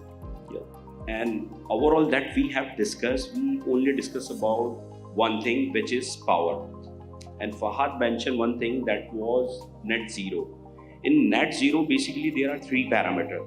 That is not only all about like power generation, it's also about the steam generation, where you use the natural gas for the gas combustion to convert water into steam. So there is second thing, which is steam, and the third one is the water. So they are measuring out your all the carbon footprint, whatever the gas you are burning out, and whatever the effluent that you are using, how much liter of water you are using for the manufacturing of the fabric. So since the top exporters, they are putting up millions of dollars in renewables, like the biomass power plant for the it's a renewable power plant for the generation of steam. We have put up also the wastewater recycling system. Hence, we can minimize the carbon footprint. For the top-notch industry, the top-notch exporter, it will be not a huge problem. But for the small and medium grade industry, which are also working for the European and US buyer, yes, there will be a problem in the longer run if they will not adopt the renewable. Right. You see, we have a meeting. We have captive solar. They're growing rapidly. So, are there any moves within the textile sector to really completely bypass the national grid, the utilities, and have sole dependence on its own resources of renewables and BESS and all that? Because that helps you not only in maintaining the continuity of supply, but also saves you from the power quality issues. Yes, agreed. But we need to have a grid connected to be on a safer side. For the surplus orders, if we get, and the stability, there should be a backbone behind that. So we are trying to move towards the net zero, towards the carbon emission reduction and energy. Like we have around 100 acres of the land, and we are running 40 megawatts. But on that land, we can only put up 6 to 7 megawatt power generation on the solar. So eventually we need more power, and that will be possible only through the grid. Whether it has to be a policy where grid can be a greener for the industries. That's my. We cannot move the whole process out of it. Again, I'm a bit confused about what the customers are asking for, and asking us that okay, you should not use the fossil fuel energy based systems by 2029 or 30, whatever it is. And at the same time, because they know that there is not so much renewable infrastructure available in Pakistan to ensure that all the textile mills can comply by that requirement, so they are saying that okay, that you can use the grid energy. Now it's a contradiction. Grid energy is not being made by the renewables entirely. Grid energy is from gas also, from the furnace oil also. So there are so many fossil fuel based energy system that the grid is using. So at one point they are saying that don't use that, and at the same time allowing and asking for buying the carbon credits. So what's the point of negating your own policy or philosophy that you're asking for? So rather than, it should be something more practically possible for companies in Pakistan to allow the fossil fuel based energy, which is not abundant but so far available in large quantities. So, and then buy carbon credits to offset them. That's one possibility. Their requirement is to offset, because in Europe right now also there is so much of a carbon credit buying practices by so many industries, because they use fossil-based energy and then at the same time they offset their carbon utilization by buying the credits. So that's the same thing that should be allowed in Pakistan also, rather than asking for an impossible task to do, which is, from my perspective, for the next 25, 30 years is not possible, unless and until there is a 360-degree change in energy policy in Pakistan. Clarity, like to comment? What I can say about this is releasing the burden of the grid is a challenge in many places, and again, not only in Pakistan. And again, to illustrate it, there is one perfect solution which you increasingly hear about those days, unfortunately again with very different values of quality, which is solar. And here I'm stating, yes, solar lighting. Harnessing the power of the sun is without limits. You can do a lot. And today we have also even industries choosing to say, sir, as per my entire surroundings of the building, is it possible to get something off-grid? Which we did in many places. And I remember also territory and the constraints. Just to quote one, I was in charge, I joined Philips Signify 16 years back in Europe. But I was also part of, don't ask me why, as part of this territory called Caribbean Islands, which is usually the postcard which you see and everybody likes. But over there, they have a huge problem also for distributing the energy and reaching the energy. So you have places where, and also power cuts, by the way. So you have there a huge installation where it is completely independently fed with all-in-one hybrid. You have hybrid, by the way, you have both. You have hybrid connected to the network wherever it makes sense, or you have fully off-grid luminous standalone, as this. So again, there are today, like I would say, there are challenges and there is a baseline which you have to deal with. But again, nowadays solution exists at a very acceptable and affordable premium. Otherwise, those people will probably look at me and say, maybe wakuf naihun. If you tell me it's 200% premium versus a standard solution, I will not buy. So again, yes, today we have some solutions which can also help in that perspective. Thank you. Well, whenever we talk about energy and power, then we have, of course, these are precious resources. And it's a part of our own religion also that everything has to be used very cautiously. All wastages should be stopped, eliminated, or minimized. That, of course, raises the aspect of energy efficiency. On one side, we are talking of lesser and lesser use of fossil fuels and all that.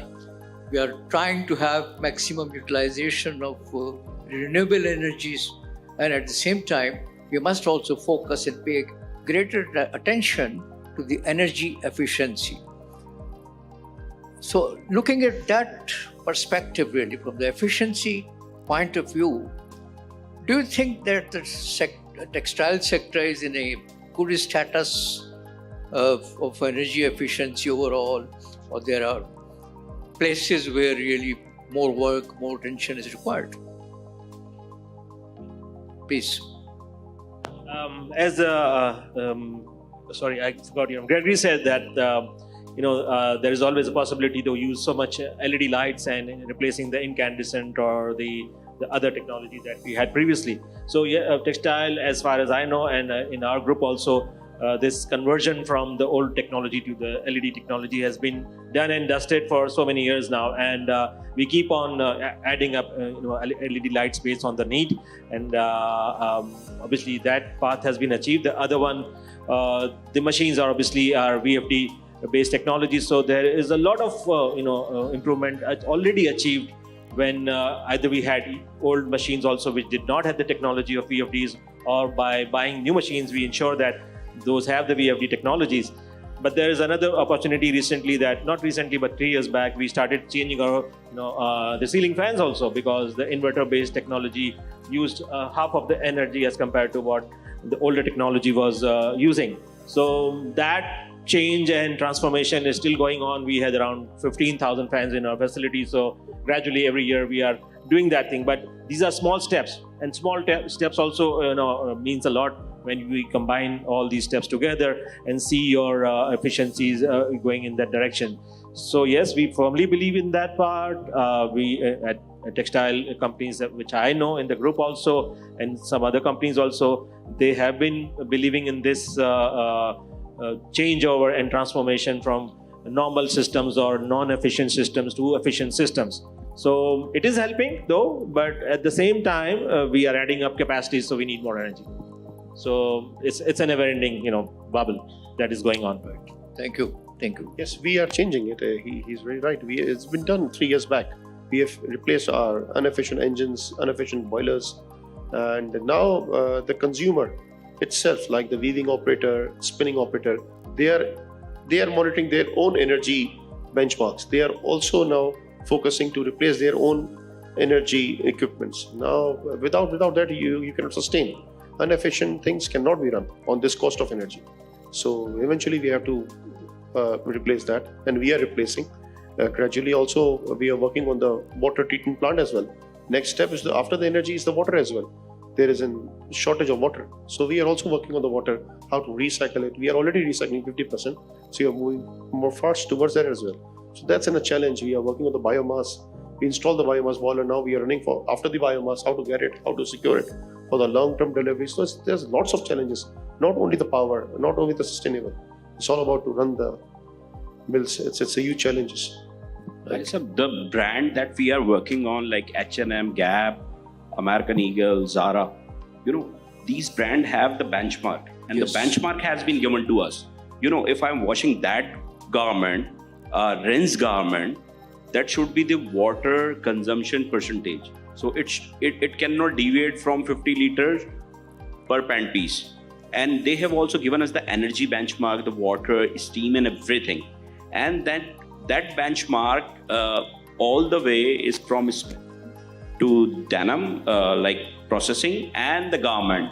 So now, and they are monitoring everything, whatever the carbon footprint that are generating from our side, they have everything, and we cannot deviate. If we will deviate, so definitely there will be some warnings or some pushback from their side, and we have to follow those standards. So that's why we have put up all the efficient machinery, all the efficient dryers and spinnings, in weaving and the processing. So we have the efficient machines, and if you are working with those European US buyer, you cannot deviate. And also I want to add one more thing regarding the energy efficiency. Let's say if I'm going to construct a new building, so in the new building we are going to follow the LEEDs, platinum LEEDs, gold LEED, silver guidelines. Even we are using the recyclable material during the construction of the building. So there are some benchmark. So even for the construction of the new building, for the spinning, weaving, processing of the garment, we are following that. And you cannot survive if you will not follow the sustainability, the carbon footprints, and the energy efficiency. Right. Well, there is a universal truth that unless something is measured, it cannot be monitored. Okay. So what I have observed, not everywhere, but at certain places, that people are not really interested in putting up many measuring instruments. And measuring instruments should be really at different critical levels and all that, so that you know exactly where the problem is, and that helps a lot in the diagnosis of energy consumption at different levels in the setup. That money is saved because when you are starting a new project, then there are certain budgetary constraints and all that. So that's easy to avoid these measurements. and as a result, you are unable to really get the real data, real online data, as well as the other offline data. That, I think, at the end of the day, it really impacts badly the overall strategy and energy strategy. So, would you like to comment on this? If I start from you, please. It's a question to all of you. Sure, thanks. I guess actually today we have again the tools and the solutions available to monitor it. Concretely, in an open protocol, I do insist, because you mentioned the role of the consultant and you know very well what you're talking about. The idea is to handle it holistically. Microgrid aspect and the full, let's say, energy efficiency as a not only lighting, HVAC, etc., but as a full one. Today, you have, with open API equipped solutions, you have the means, especially as per control and systems, to monitor your entire consumption, to check what's happening. For instance, we have systems telling you precisely fault monitoring, where, watch out, this luminous has gone defect after barely 1 minute. And that you can also interface, because I sit in the shoes of the facility manager who has a complete plant to run, and not only lighting or not only HVAC. He wants to see live on a dashboard, okay, I also see that in the meantime this is happening, and I want my total energy consumption to reflect, and if there is any deviation, why, and how can we trigger with right on the spot, almost instantaneous corrective actions to tackle it. So today we have the means. Of course, it has to be thought holistically, but that's also the good thing about what we call now SAME, anticipating the future, future-proof luminaire. As per CapEx or OpEx, you might decide, okay, I have this much only to invest, but I want to be ready for the future if tomorrow I change my mind and I decide to go for a full connected system. That exists because your driver is pre-equipped with something where you can spread the investment and say, okay, in 4 years' time, this is my peace of mind, at least with a major international brand, that I will have the possibility to upgrade and get it into it, also if you want to do as per stages. So again, yes, the system exists. Let's also be fair. It's our duty and mandate to educate the consultant around it and support the entire ecosystem. The last thing I would like to say, what I've often experienced, it's not so much that it doesn't exist, that sometimes contractors or maybe consultants, for a few of them, they refrain to pitch it because they don't know the solution or they don't feel comfortable. That's why I personally like to meet both end user and consultant together as one team, to also show them what it is, what it costs, how it works. I was saying yesterday during an event, what is a good innovation? Because today we are also very good at building 50 systems which don't talk to each other and which makes it increasingly complex, sorry to say. A good innovation is easy to use, easy to install, easy to commission and monitor, and affordable.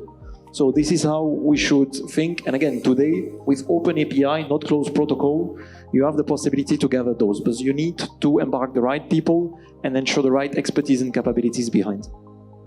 Thank you. Thank you.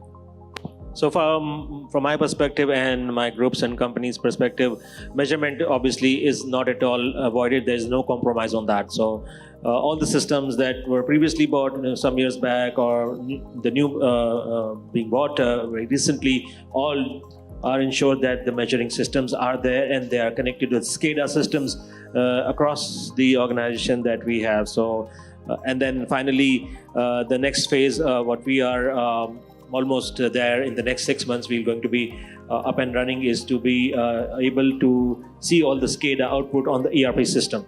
So to see that data on our desktops and laptops within minutes and seconds, that's what the plan is. Each and every machine, each and every equipment, each and every power engines or steam systems or whatever it is, the data will be right at our desktop in the next 6 months. Right. Well, want to say something? That's fine. Okay. Monitoring is necessary and it's an essential tool, and without the monitoring we cannot run the industry, and that's also the requirement of the buyer as well. And you cannot forecast your energy demand and the utilization and the generation. So and without this we cannot move further. Absolutely. I think it was somewhere in 1988 or 59, somewhere, I had the opportunity of conducting some training sessions at the Best Way Cement in Hatar. And I was really amazed to see the setup of the textile mill. It didn't look like to be a textile mill. All the buildings were white, and they had a central control station. And every motor of the plant has had its online status on the screen, that you can see how it is working, how much energy it has consumed, and everything. That was such a fantastic steel mill. It was from that Lord Pervez something of UK. He had set up that mill. Anyway, coming to the close of the session, I have one question which I would like to request our panelists. The question is that if you had one radical policy change to fix the energy textile nexus, what would that be? I start from Shahab. Okay, sir. From textile perspective, the policy change. So they have to make sure, the government has to make sure the regional energy tariff, like in comparison, like similar like the neighbor we have, like India, Vietnam, and Bangladesh, where they have 7 to 9 cents of energy tariff, and that energy is also come from the renewable power, solar, wind, and hydro, etc. So, from my perspective, that we, the exporter, need the green renewable energy with that cost. Yes, sir. There should be a policy for the exporters that yes, you work your side, we work our side to provide you the best resource, stabilized power, green power on the grid. So let us work our own side. You work, you concentrate. We are the textile manufacturers. We are not the power guys. Eventually, we have to drive ourselves into the power generation. Talk to STDC how to put the cables, how depth the cable will be going, how to take what are the SOPs to put the cables, what are the NOCs we have to take. Now we are involving ourselves to talk on that side. So it's just not our work. We are the garment manufacturers, textile manufacturers. Let it do us our work, you do your work. So it has to be a clear policy for the textiles. Good. That's good. I would say the government should have a clear-cut competitive energy selling and power selling strategy, and has to be finally one-time decision on this, that this is it, this is for the industry, this is for the sake of the country, to be competitive, not only in selling of power and energy to the consumers, whether industrial or whatever it is in Pakistan, but at the same time give the industry some targets. Business targets, that if we achieve that target, we will be given at a lesser price. So that's how something more competitive can be changed, and the mindset of not being competitive has to change. That's the change in policy that I would suggest. Thank you. The most obvious one would be obviously to say, okay, let's work on the cost of energy by working on your own energy mix to ensure that, which is not something you do overnight, you do produce and you do create the conditions for having this renewable energy package and mix which is evolving. But this will take years. So in a much more pragmatic way, one thing which I observed which is working very fine, especially in Europe and Western countries, is so-called, there's different names according to the country, but energy saving certificate. In other words, if you cannot solve the cost of energy at first, let's do one thing. Based on a certain set of criteria that this industry or this industry has saved this much as a company, matching all the criteria which has been commonly redacted with public consultant, then once the energy saving is proved, you get a certain subsidy of the amount which comes as a matter of percentage rebate of the overall installation, which is in some cases in Europe, just to give you an idea, of course, we maybe not talk about the same magnitude, can go up to 25% of either new project or refurbishment project, which is huge. Basically, 1 in 4 PKR you invest is basically paid back once you have proved that the saving is there. You ask for something extreme, so I said, let's go for the most extreme ones. But I guess this is the one which could at least incentivize, if for a certain period of time, again, it will take time to make a mix, to shift the mix in energy. So maybe that's probably one track which could be explored and elaborated further. Thank you.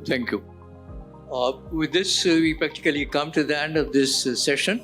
I think we'll go for questions now. Panel discussion, and I congratulate all the people who are responsible for energy in the textile sector.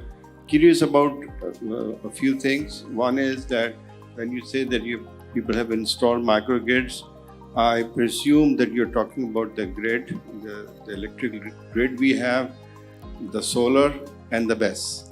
You're not including wind.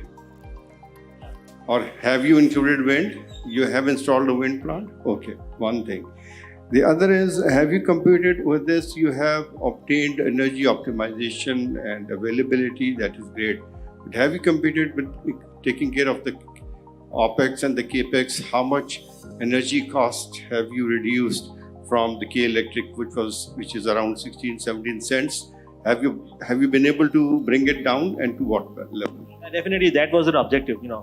Basically, the mindset of the industry, as a business mindset, obviously is to reduce the cost and make some more efficiencies. So, without having paybacks and practical sense or business sense, the investment is not done. So, yes, there is significant, I would say, a significant difference between what the grid is providing and what we are having. Can we have a number for this? That's not so advisable, but I would say around almost 50% reduction in what you have from the grid, averagely.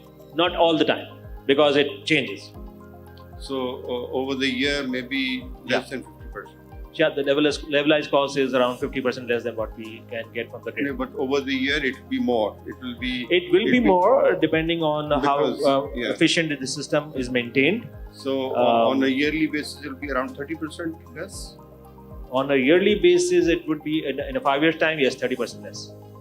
Okay. But at the same time, there's another phenomena. The more you increase the grid cost, the more difference is created, and No, we're talking about the current grid. Current grid prices. We're taking that as a benchmark, and we think so. You have with all this investment, you have a 30% save. Yeah, and that's huge. Then the payback period will be for how many years? Then 3 to 5 years. 3 years is fantastic. 3 is fantastic.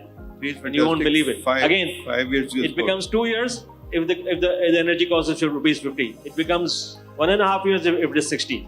So the more you of course take the difference out. Okay, thank you. My name is Arif Murid, and I am basically related with well certification, LEED certification, and energy management. Now, few inputs for these stalwarts of the industry are sitting here. My questions are just as a normal audience. You started with saying that the industry is currently facing the problem of stagnation. We are around $17.8 billion versus Bangladesh and Vietnam, who are around 45. So, just as a thinking that when we go for a challenge, then normally we use the strategy or approach of Ishikawa diagram or cause and effect analysis, where we see that the stagnation is, maybe I'm wrong. When we see stagnation, so normally 75% of our discussion right now is on grid, the availability of electricity, the charges and other things. But the point is that living outside Pakistan and visiting different stores and other places and looking at the textile products of Vietnam, Bangladesh, India and other things. So when I look at this one, apart from the challenge which you are a genuine facing related to the grid, there are aspects related with the efficiency of your processes which is in your control. There are certain constraints which are outside the control, like the government policy and other things. As Mr. Shah mentioned about how much, you referred about the liters of water per, kilogram of all those things. And also one more factor which I have noted that you said that there is a 40% of the workforce working in your factories. So efficiency and well-being of those workers is also important. For example, SA 8000 standard we talk about and all those things. So I just need to, your input about this thing, that do you benchmark Bangladesh, Vietnam for the processes, for the efficiency, like water, how much gigajoules of energy is being used per 1 ton of, fabric is generated, how much water is being used. Similarly, when you talk about spinning or weaving. If you concentrate on question, please, yes. That will be So the question is that, is there any benchmark on other aspects apart from the energy you are currently looking on? And is there any, on APTEMA level or government level, is there any benchmark study done that why we are behind Bangladesh, why we are behind Vietnam, except grid? If we keep the grid sets. About the engineering unit, we are working with the export European and US brand like Gap, as I mentioned, Gap, H&M, Zara, and the other brands.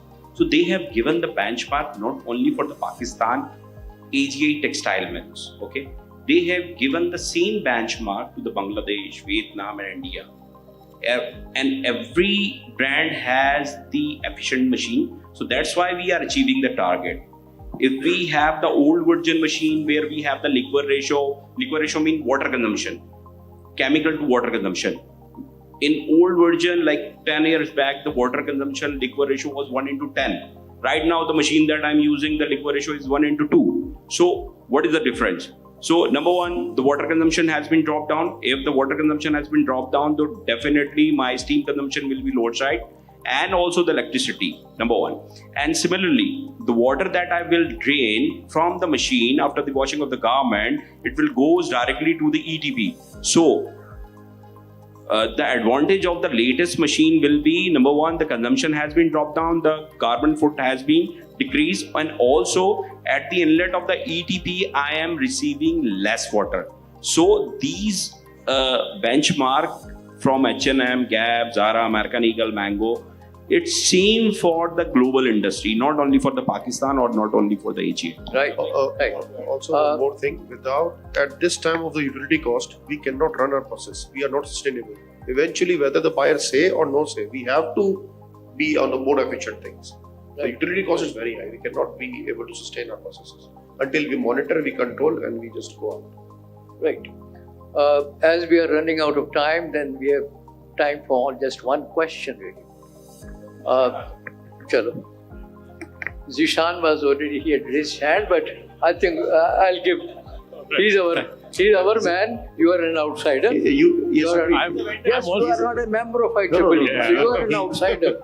Okay. He has our personal numbers as well. He can call us for any question. If you have any question, you can just call. I'll give up. Sir, he is very so good. My question is controversial. Yes. No, I'm already the member. I'm live member. All right. Thank you. Okay. I'll take a quick question. Yeah. As Mr. Fahd said that even if you install all the solar, you will get 5 megawatt out of 20 megawatt, and you have a requirement of 40 megawatt, and you have targeted net zero by 2030. You said that.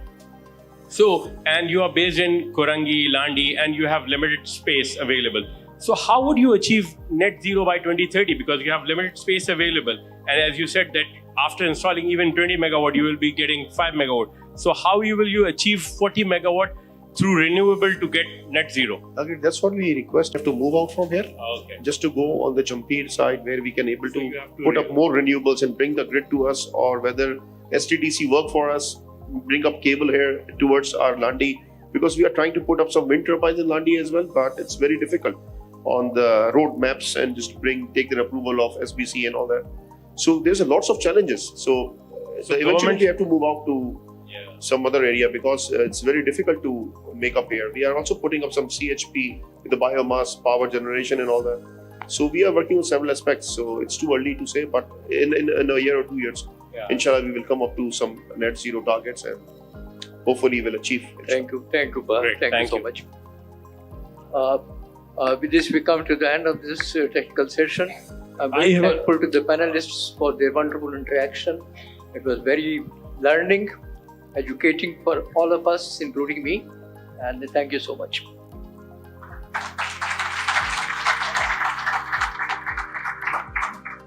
Thank you, Khalisa, for conducting this very informative and interactive session. और Zishan, you must be thankful कि खालिद साहब ने outsider का लफ्ज़ use किया.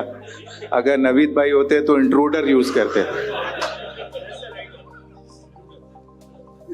So thank you very much for all the panelists and audience. And now it's time for memento distribution. So I request all the panelists and moderator to please come forward.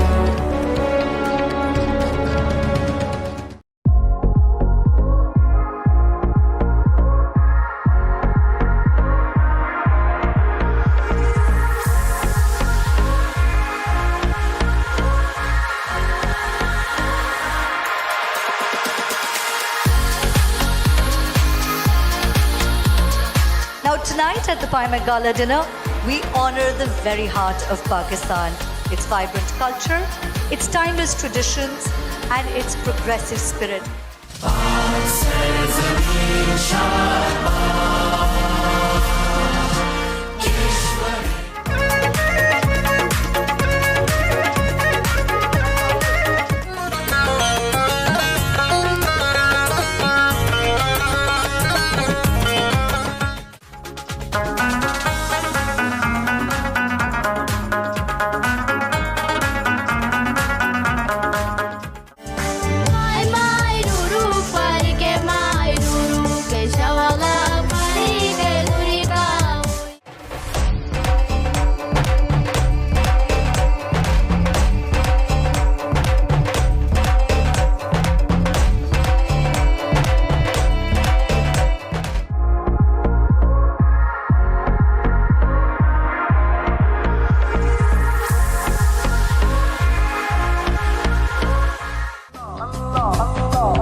साकू ढोल मना बनाए साकू यार मना बनाए ओ भावे सिर दी बाजी लग जावे ओ भावे सिर दी बाजी लग जावे ओ लाल मेरी पत रखियो बाला झूले लालन हो लाल मेरी हो लाल मेरी पत रखियो बाला झूले लालन सिंधड़ी दा सेवन दा सही शहबाज कलंदर दमादम मस्त कलंदर दमादम मस्त कलंदर सही शहबाज कलंदर सही शहबाज कलंदर बटे दम दम दे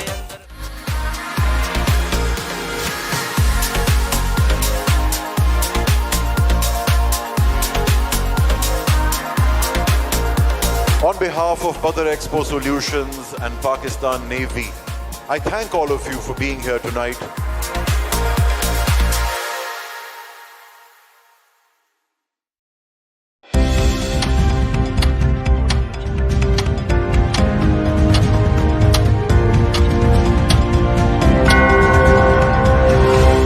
It's 7 p.m.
बदर एक्सपो की तरफ से जो है एक अच्छा हमें प्लेटफॉर्म मिला हुआ है IEEE फेयर का, जिसके अंदर हम लोग अपने डिफरेंट प्रोडक्ट्स को जो है शोकेस करते हैं।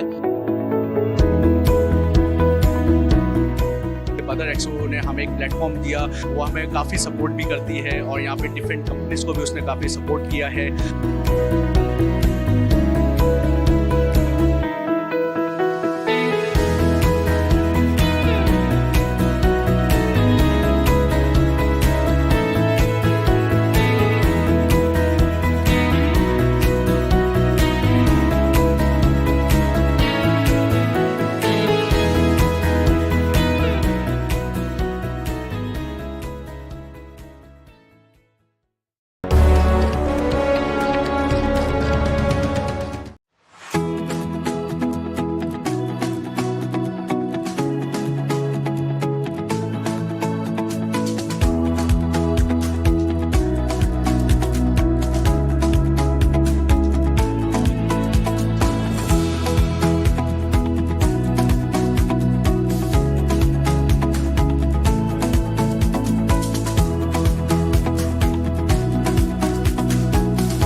thank the dignitaries and all the guests, the sponsors, the exhibitors who have been with us through the years and have made this event possible.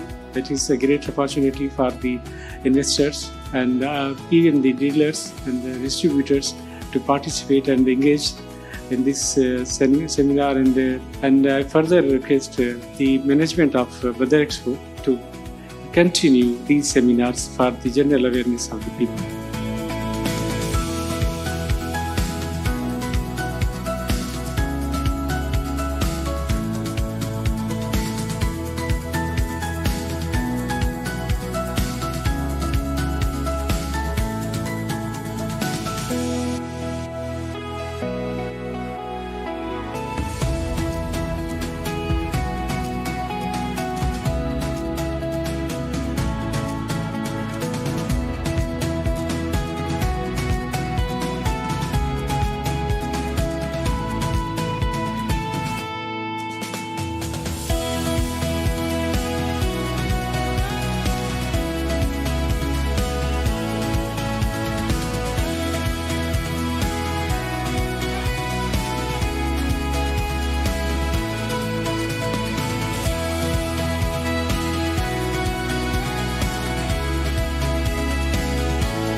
अस्सलाम वालेकुम, मैं सैयद राशिद अली। हम लोग स्ट्रैफ्टा जो है उसको स्ट्रैफ्टा जो है जो भी काम कर रहा है, जो भी प्रोडक्ट्स हमारी बन रही हैं इंस्टीट्यूट्स के अंदर, जो स्ट्रैफ्टा की ज़ेर निगरानी हमारे जो MD है मुनव्वर अली मिठानी साहब, तो उनकी निगरानी में हमें CNC लेज़र कटिंग मशीन्स दी गई थी।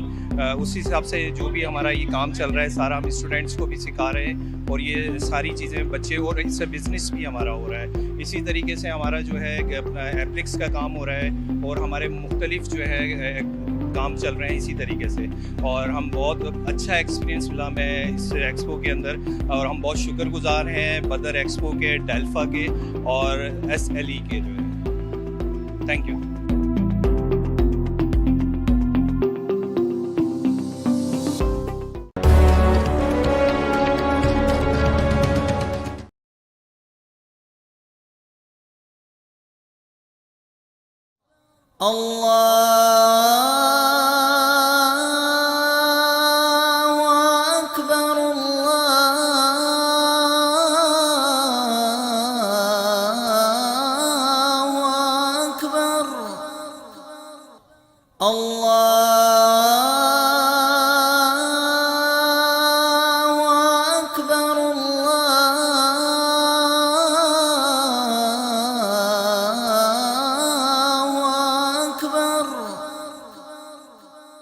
أشهد أن لا إله إلا الله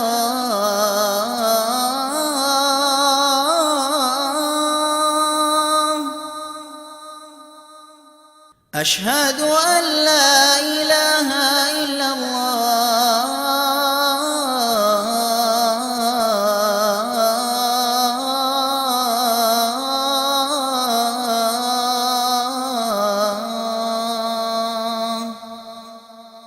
أشهد أن محمدًا رسول الله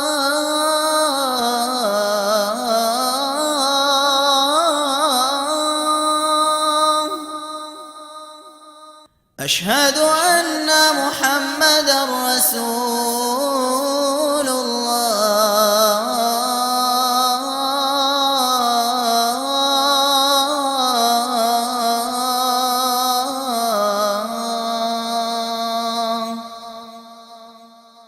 حي على الصلاة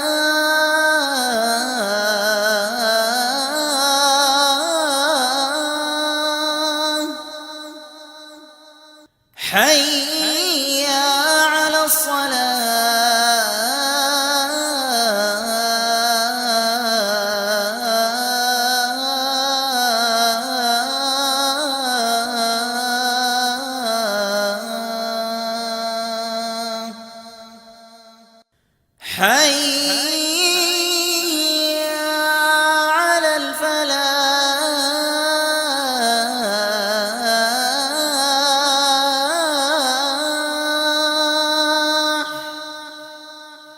حي على الفلاح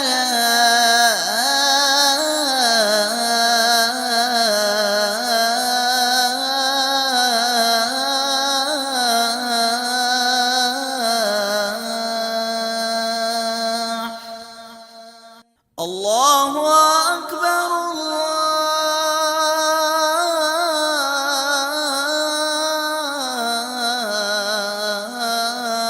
الله أكبر لا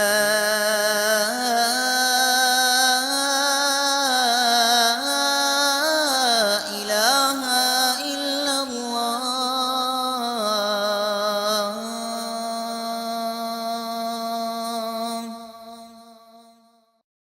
اللهم رب هذه الدعوة التامة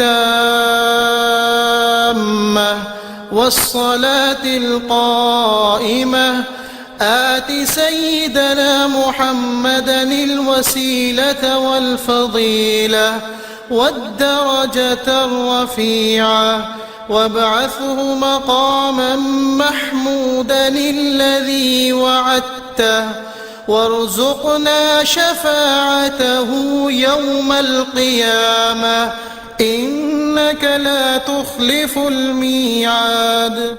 ऐ अल्लाह, इस दावत कामिल और ता क़यामत कायम होने वाली नमाज के रब, तू मोहम्मद सल्लल्लाहु अलैहि वसल्लम को जन्नत में नुमाया मकाम, फजीलत और बुलंद दर्जा अता फरमा और उन्हें उस मकाम महमूद पर फाइज फरमा जिसका तूने उनसे वादा फरमाया है, और क़यामत के दिन हमें उनकी शिफात नसीब फरमा।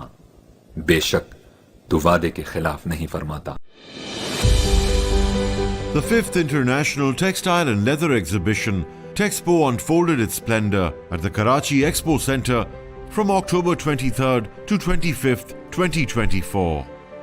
Organized by the Trade Development Authority of Pakistan and the Ministry of Commerce, managed by Badar Expo Solutions, the theme this year was weaving the way to sustainability. Let's embark on an exploration of the monumental occurrences that transpired during this remarkable event.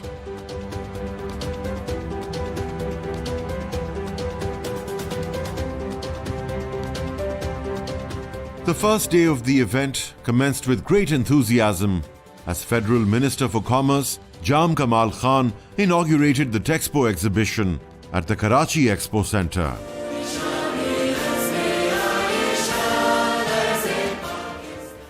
My thanks especially goes to the delegates who have come all the way. There are more than 550 delegates who are participating today in this event. That's a great, great number. Never ever in the history of Pakistan that this number is people have been arrived. I would like to welcome all of you, all the distinguished guests. Assalamu alaikum and very good morning to all of you, ladies and gentlemen. I welcome all the delegates from abroad who came to Pakistan, and Motiwala has said very rightly that you are now ambassador of Pakistan to your countries. Today it is indeed a momentous occasion as we welcome all our foreign guests to the 5th edition of Texpo, the premier textile and leather exhibition organized by the Trade Development Authority of Pakistan and the Ministry of Commerce. I welcome you all to Karachi, the capital of Sindh, which is not only the city of lights, but is also the economic hub of Pakistan. During his inaugural address, Mr. Jam Kamal Khan highlighted the untapped potential within Pakistan's textile and leather sectors, calling for stronger collaboration between the public and private sectors to boost resilience and competitiveness. Ladies and gentlemen, Assalamu alaikum and a very good morning to you all.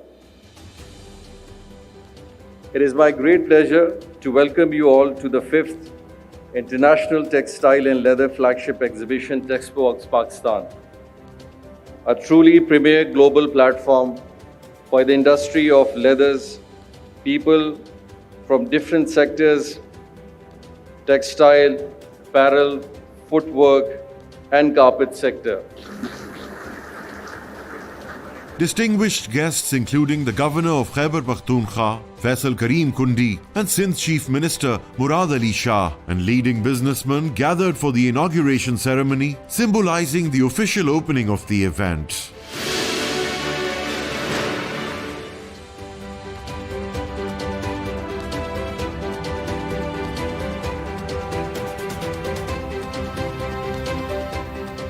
We have very good team of TDAP here, and they are so much supporting us in like electrician spaces, or the clean lines are very quite impressive because we are first time introducing our the stall in TDAP through. हम यहाँ आए हुए हैं टेक्सपो 24 में, which is a very good experience. पहली दफ़ा ये लोग लेदर सिटी का कॉन्सेप्ट लेके आए हैं, जिसमें विजिटर्स एंड डेलीगेट्स वगैरह भी काफ़ी अच्छे हैं और इम्प्रेस हो रहे हैं, और ये काफ़ी खुली सी स्पेस है. So I think this concept should be followed on for the next years. Texpo is a great opportunity for the entrepreneurs और स्टार्टअप्स एज वेल, बिकॉज हमने यहाँ पे लगाया तो we got very good response from the visitors, even the foreign delegates, कुछ German clients, कुछ European clients हमारे पास आए, and even कुछ African clients भी आए. Pakistan, Zindabad, we love Pakistan.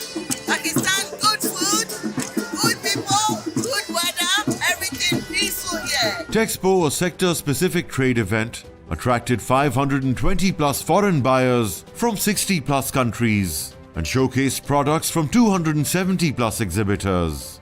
The exhibition served as a platform for Pakistani textile manufacturers and exporters to showcase their products and establish valuable connections with international buyers.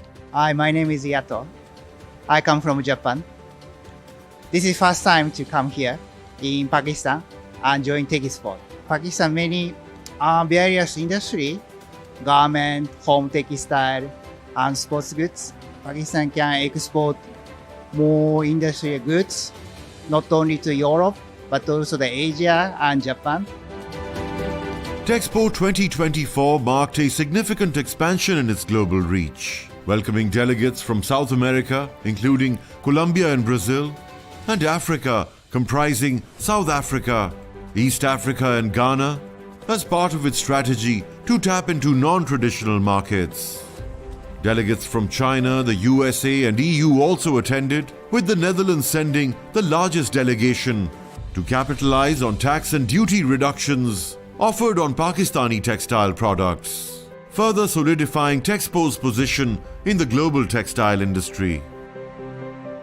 I'm really happy and proud to represent the Netherlands here in, as I have heard, the largest delegation out here. We just had the inaugural ceremony, and I want to thank all the Pakistani parties that have been involved in the organization, because it seems very well organized, and I'm very happy to be a part of it. On the sidelines of the Texpo 2024 that provided a dedicated B2B networking opportunity to foreign buyers and exhibitors, as many as 1,969 specialized B2B meetings ensued, where exhibitors had the opportunity to connect with the most relevant and interested buyers, maximizing the potential for successful business transactions. Good afternoon, good evening, depending on where you are watching us from. My name is Howard Brymer. I'm from Ghana, West Africa. This is an exciting moment to be at the Texpo Textile and Leather 2024. It's exciting, it's beautiful. We are here to explore, to see how we can do business, sustainable business, not just businesses that will bring a lot of benefits to our society and the community. How to link Ghana and Pakistan in business. Thank you very much. It's lovely to be here. And the people are so shukran. I'm Desmond. I'm from Singapore, a representative of Epson Singapore. So Pakistan, this is not my first time here. I've been here multiple times, and it's a very booming market. There is a lot of textile opportunity, as I can see from Texpo over here. And I think with digital printing conversion coming in place, there's definitely a lot of opportunities for our products to bloom here. In fact, the expo was so nice. Pakistan people, they really produce high quality of things, most especially in fabrics and cotton. It was so lovely and fantastic. They have high quality. Especially yesterday when we went for the fashion week nights. All the clothes they produce, in fact, It's very, very nice and very, very good. Pakistan government, we really appreciate them. So they should try to keep it up. May God, Pakistan Zindabad. To promote knowledge sharing and innovation, TDAP hosted Texpo Talks on green threads, weaving sustainability into Pakistan's textile and leather sectors. Featuring speakers Umar Hamid, Economic Minister Brussels, and Miss Bianca Seidel, MD Bianca Seidel Consultancy, with a panel discussion. The second seminar, From Waste to Worth, Circular Innovations in Pakistan, included presentations by Budivin Mall, Director MS Bedding House, and Usman Khan, Investment, Trade and Climate Finance Advisor Remit. The concluding talk was on smart moves, transforming SMEs into green powerhouses, and featured Miss Yulia Bazinova, Head of Projects at GIZ, Jem Atlan, President International Apparel Federation, Tayyab Naveed, Head of Department Innovation UMT, and Amir Chotani, CEO, Chotani Industries and Chairman, Prigmia South Zone.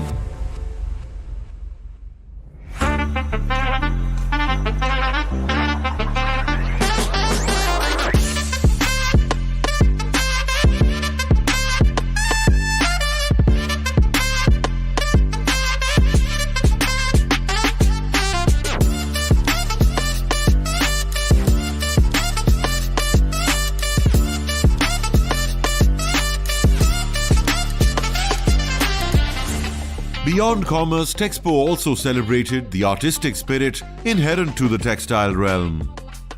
A captivating spectacle unveiled the works of 20+ renowned Pakistani designers, promoting the creativity, innovation and sustainability within the fashion industry of Pakistan to the foreign delegates.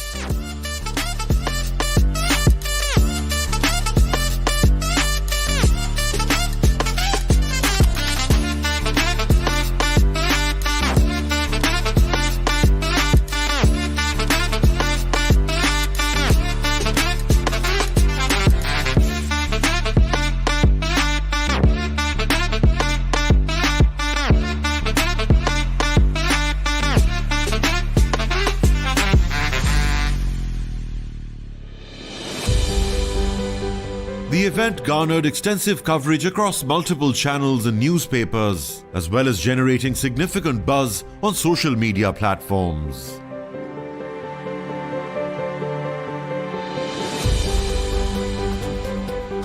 The Texpo event culminated with a dynamic presentation of Pakistan's imaginative ingenuity as leading fashion designers unveiled their inventive creations.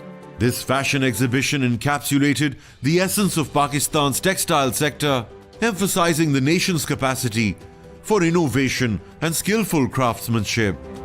Given the enthusiastic response and favorable feedback from Texpo 2024 participants, attendees and collaborators, ensures you don't overlook this thrilling occasion.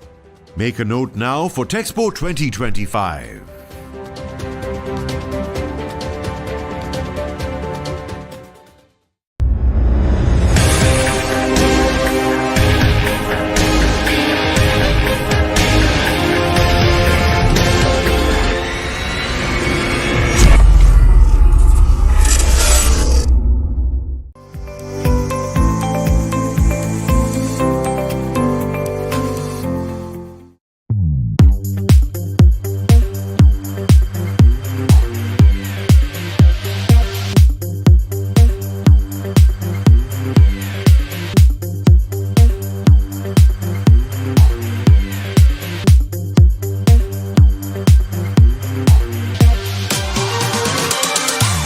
अस्सलाम वालेकुम।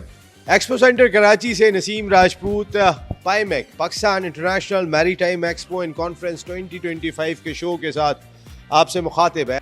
पाईमेक हमारे मुल्क का इंतहाई अहम event के जिसका ये सेकंड सीज़न है और शानदार अंदाज से तरक्की करता हुआ दिखाई दिया जब हमने देखा कि 44 से ज़्यादा ममालिक के स्टॉल्स यहाँ पर हैं। इसके अलावा 165 से ज़्यादा इंटरनेशनल डेलीगेट्स ने यहाँ पर आके हिस्सा लिया। बिज़नेस के लिहाज से, तरक्की के लिहाज से एक नया संग मील जिसमें ministry of maritime affairs, Pakistan navy और बदर एक्सपो सॉल्यूशंस, हमारे मुल्क की लीडिंग इवेंट ऑर्गेनाइजेशन, साथ खड़े हुए दिखाई दिए। लेकिन जितने शानदार अंदाज से इस इवेंट को मुनक्किद किया गया वो हम आपको ज़रूर दिखाएंगे, ताकि हमारी सारी दुनिया से जो लोग आ रहे हैं उनको एक ज़बरदस्त पैगाम जाए, एक ऐसा पैगाम जाए कि उन्होंने किसी एक बड़े इवेंट में आके पार्टिसिपेट किया। पाकिस्तान नेवी और जो लोग भी शानदार अंदाज से काम करते हुए दिखाई दे रहे हैं, हैट्स ऑफ टू देम। क्या कुछ हुआ इस इवेंट में, आइए आपको दिखाते हैं।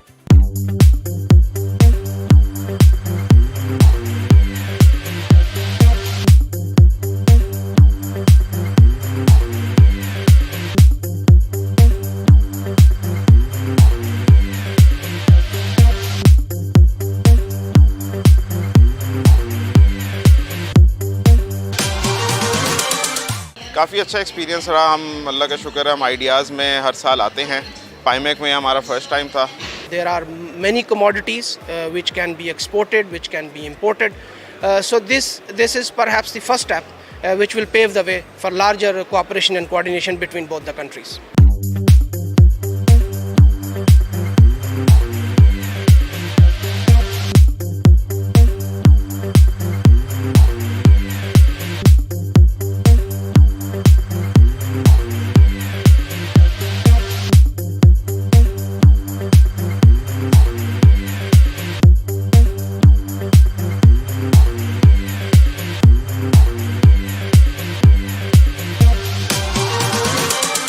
कुछ स्टार प्रोजेक्ट्स जो हम लेकर आए हैं इधर पाईमेक के ऊपर, जिसको मकामी तौर पर भी और बैन अवी तौर पर भी बहुत ज़्यादा पजीराई मिली। पाकिस्तान नेवी की 4 डायमेंशंस को यहाँ पे शो किया गया है कि पाकिस्तान नेवी सी पर, under the water, then on the land and in air हम ऑपरेट करते हैं।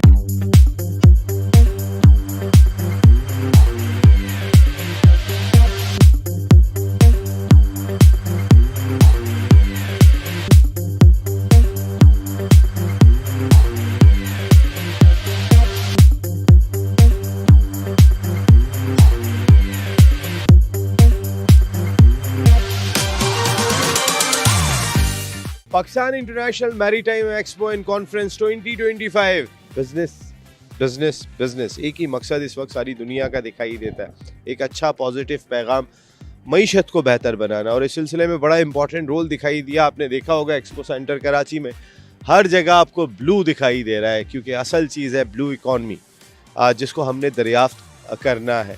Ministry of maritime affairs, Pakistan navy और उनके साथ बदर एक्सपो सॉल्यूशन साथ साथ खड़े हुए दिखाई दिए। सबका एक ही मकसद था, सबका एक ही मोटिव था, पाकिस्तान की तरक्की में अपना किरदार अदा करना है। क्या कुछ बिजनेस हुआ, क्या कुछ हमारे मुल्क को हासिल हुआ, इसकी डिटेल तो आपको आती रहेगी। लेकिन पाईमेक आज ख़त्म हो गया, इसकी तैयारियां जारी थी। 3rd एडिशन में एक मरतबा फिर नसीम राजपूत अपनी पूरी प्रोडक्शन टीम के साथ आपके साथ मौजूद होगा इंशाअल्लाह। और इंशाअल्लाह हम इस तवक्को, इस उम्मीद के साथ अपने इस प्रोग्राम का इख्तिताम कर रहे हैं कि जब दोबारा हम मिलेंगे तो इंशाअल्लाह पाईमेक का जो ऑलरेडी 44 मुल्क है, 144 मुल्क यहाँ पे खड़े होंगे और पाकिस्तान जिंदाबाद का नारा हर जानिब लग रहा होगा। अल्लाह ने के बाद।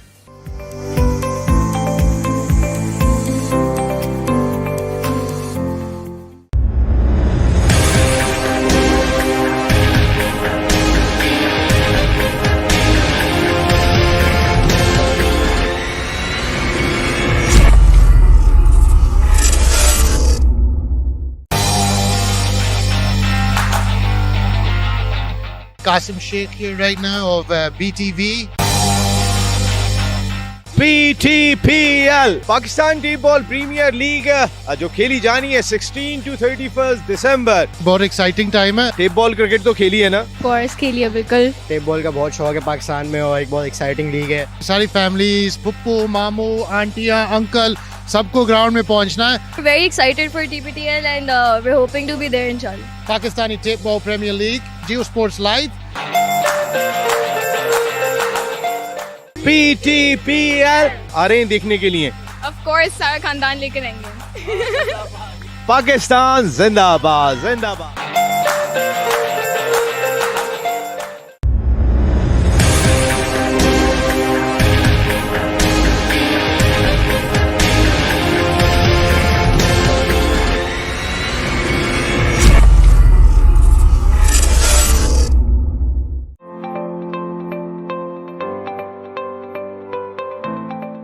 पाईमेक 2025 अपने ज़ोरों शोर से जारी है यहाँ एक्सपो सेंटर कराची में, और इस वक्त मैं मौजूद हूँ हमारी मुल्क की इंतहाई अहम organization NLC, national logistics cell को कौन नहीं जानता। पाकिस्तान की बिजनेस में, पाकिस्तान की तरक्की में ये इदारा बहुत जाफिशानी के साथ इम्पॉर्टेंट रोल प्ले कर रहा है। इस वक्त मेरे साथ गुफ्तगू के लिए मौजूद है mister Farooq Hassan, senior manager TIR NLC। अस्सलाम वालेकुम फ़ारूक साहब। वालेकुम सलाम। फ़ारूक साहब, अक्सर हम सुन रहे हैं NLC बड़ा इम्पॉर्टेंट रोल प्ले करता हुआ दिखाई दे रहा है शिपिंग लाइन के अंदर भी, ख़ास तौर पे पाईमेक में आने के बाद कैसा एक्सपीरियंस रहा और क्या फ्यूचर देख रहे हैं? सर, पाईमेक में आने के बाद बहुत अच्छा एक्सपीरियंस रहा, और जैसा कि आपको पता है रीजनल कनेक्टिविटी के लिए डिफरेंट कंपनी के साथ, जॉइंट वेंचर के साथ मिल के काम करना बहुत ज़रूरी है, ताकि पाकिस्तान की इंपोर्ट और एक्सपोर्ट को ज़्यादा से ज़्यादा फैसिलिटेट कर सकें। यही रीज़न है कि NLC ने अपनी TIR सर्विस जो लॉन्च की हुई है, हम बाय रोड जा रहे हैं पाकिस्तान से सेंट्रल एशिया और China, Russia, Turkey, Azerbaijan by road under TIR operation. तो यही रीज़न है कि रीजनल कनेक्टिविटी को और स्मूथ करने के लिए, स्ट्रेंथन करने के लिए हम लोग पार्टनरशिप की तरफ चले आते हैं, ताकि ज़्यादा से ज़्यादा अच्छी बेहतर सर्विस हम प्रोवाइड कर सकें। और अभी पूरा वर्ल्ड जो है वो रेलवे के थ्रू कनेक्ट हो रहा है, बाय रोड मल्टी मॉडल पे, by road and by train, जिसकी वजह से पाकिस्तान में एक बहुत ज़्यादा एक डिफरेंट इम्पैक्ट क्रिएट होने वाला है। और आप ये देखेंगे रिसेंटली कि जैसे अभी अनाउंसमेंट भी हुई है कि ITI ट्रेन भी स्टार्ट होने जा रही है गवर्नमेंट लेवल पे। तो इस तरह से जब ये बाय ट्रेन हम मूवमेंट कर रहे होंगे पाकिस्तान से, तो इसका एक डिफरेंट इम्पैक्ट क्रिएट होगा डेफिनेटली। पाकिस्तान नेवी ने एक मरतबा फिर पाईमेक को सजाया है, बदर एक्सपो सोल्यूशन साथ खड़े हुए दिखाई दे रहे हैं। खुश हैं आप यहाँ आने के बाद? सर, नो डाउट, नेवी, आपको पता है नेवी इज़ आवर प्राइड, और नेवी ने हमेशा जब भी ऑर्गेनाइज़ कराई है इस तरह के इवेंट, वो बिल्कुल एक डिफरेंट लेवल के इवेंट्स होते हैं, और इसमें काफ़ी कंट्री से डेलीगेशंस आए हैं और सबकी डिफरेंट रिक्वायरमेंट थी। ठीक है फ़ारूक साहब, बहुत बहुत शुक्रिया आपका, thank you very much. National logistics cell Pakistan का एक ऐसा इदारा है कि जो बहुत ही अहम रोल प्ले कर रहा है। हमारे मुल्क को की तरसीलात को एक जगह से दूसरी जगह पहुंचाने में भी इनका रोल होता है, और वहाँ पे एक फ्लैग कैरियर हम इन्हें करार दे सकते हैं। जिस तरीके का ये काम कर रहे हैं, हम होप यही करते हैं कि NLC और जितने इदारे भी यहाँ पाईमेक 2025 में मौजूद हैं पाकिस्तान की तरक्की में अपना भरपूर किरदार अदा करेंगे।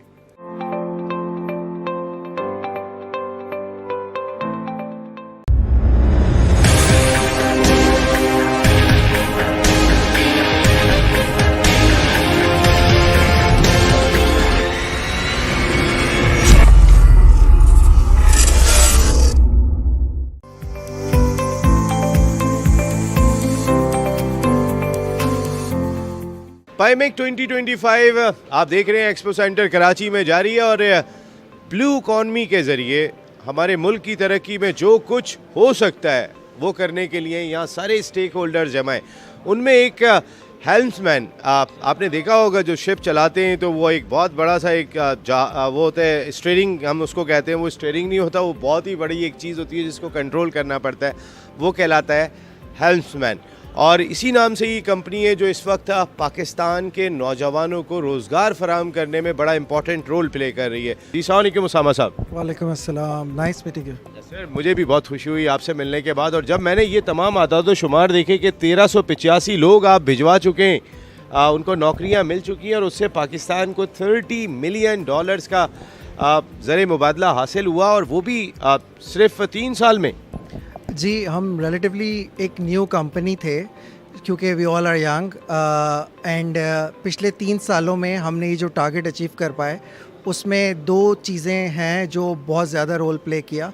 एक, हम लोग ख़ुद पाकिस्तान मरीन एकेडमी के कैडेट्स थे, जो पाकिस्तान की वाहिद एकेडमी है जहाँ से सीफेयरर्स ट्रेन होके गवर्नमेंट के इदारे के थ्रू निकलते हैं, और हमें वो कैपेबिलिटी और वो विज़न दिया गया जिसकी वजह से हम लोगों ने जस्ट पर्सनल टारगेट्स को पीछे रख के कि कप्तान और चीफ इंजीनियर नहीं बनना है, पर्सनल वेल्थ नहीं बनानी है, बल्कि मरीन फ्रेटर्निटी को सर्व करने के लिए हम लोगों ने किनारे जाने का सोचा। जब आप किनारे पे आते हैं तो आप एक मैनेजमेंट रोल में you have the power to make the decision that okay, I want to choose Pakistani seafarers for my company because I am a Pakistani. I know how they get trained, and that's what exactly we did. And we started a company 3 years ago on our own. People start calling us as a startup. We had 3 ships. We started, and in last 3 years we reached to the 40 number.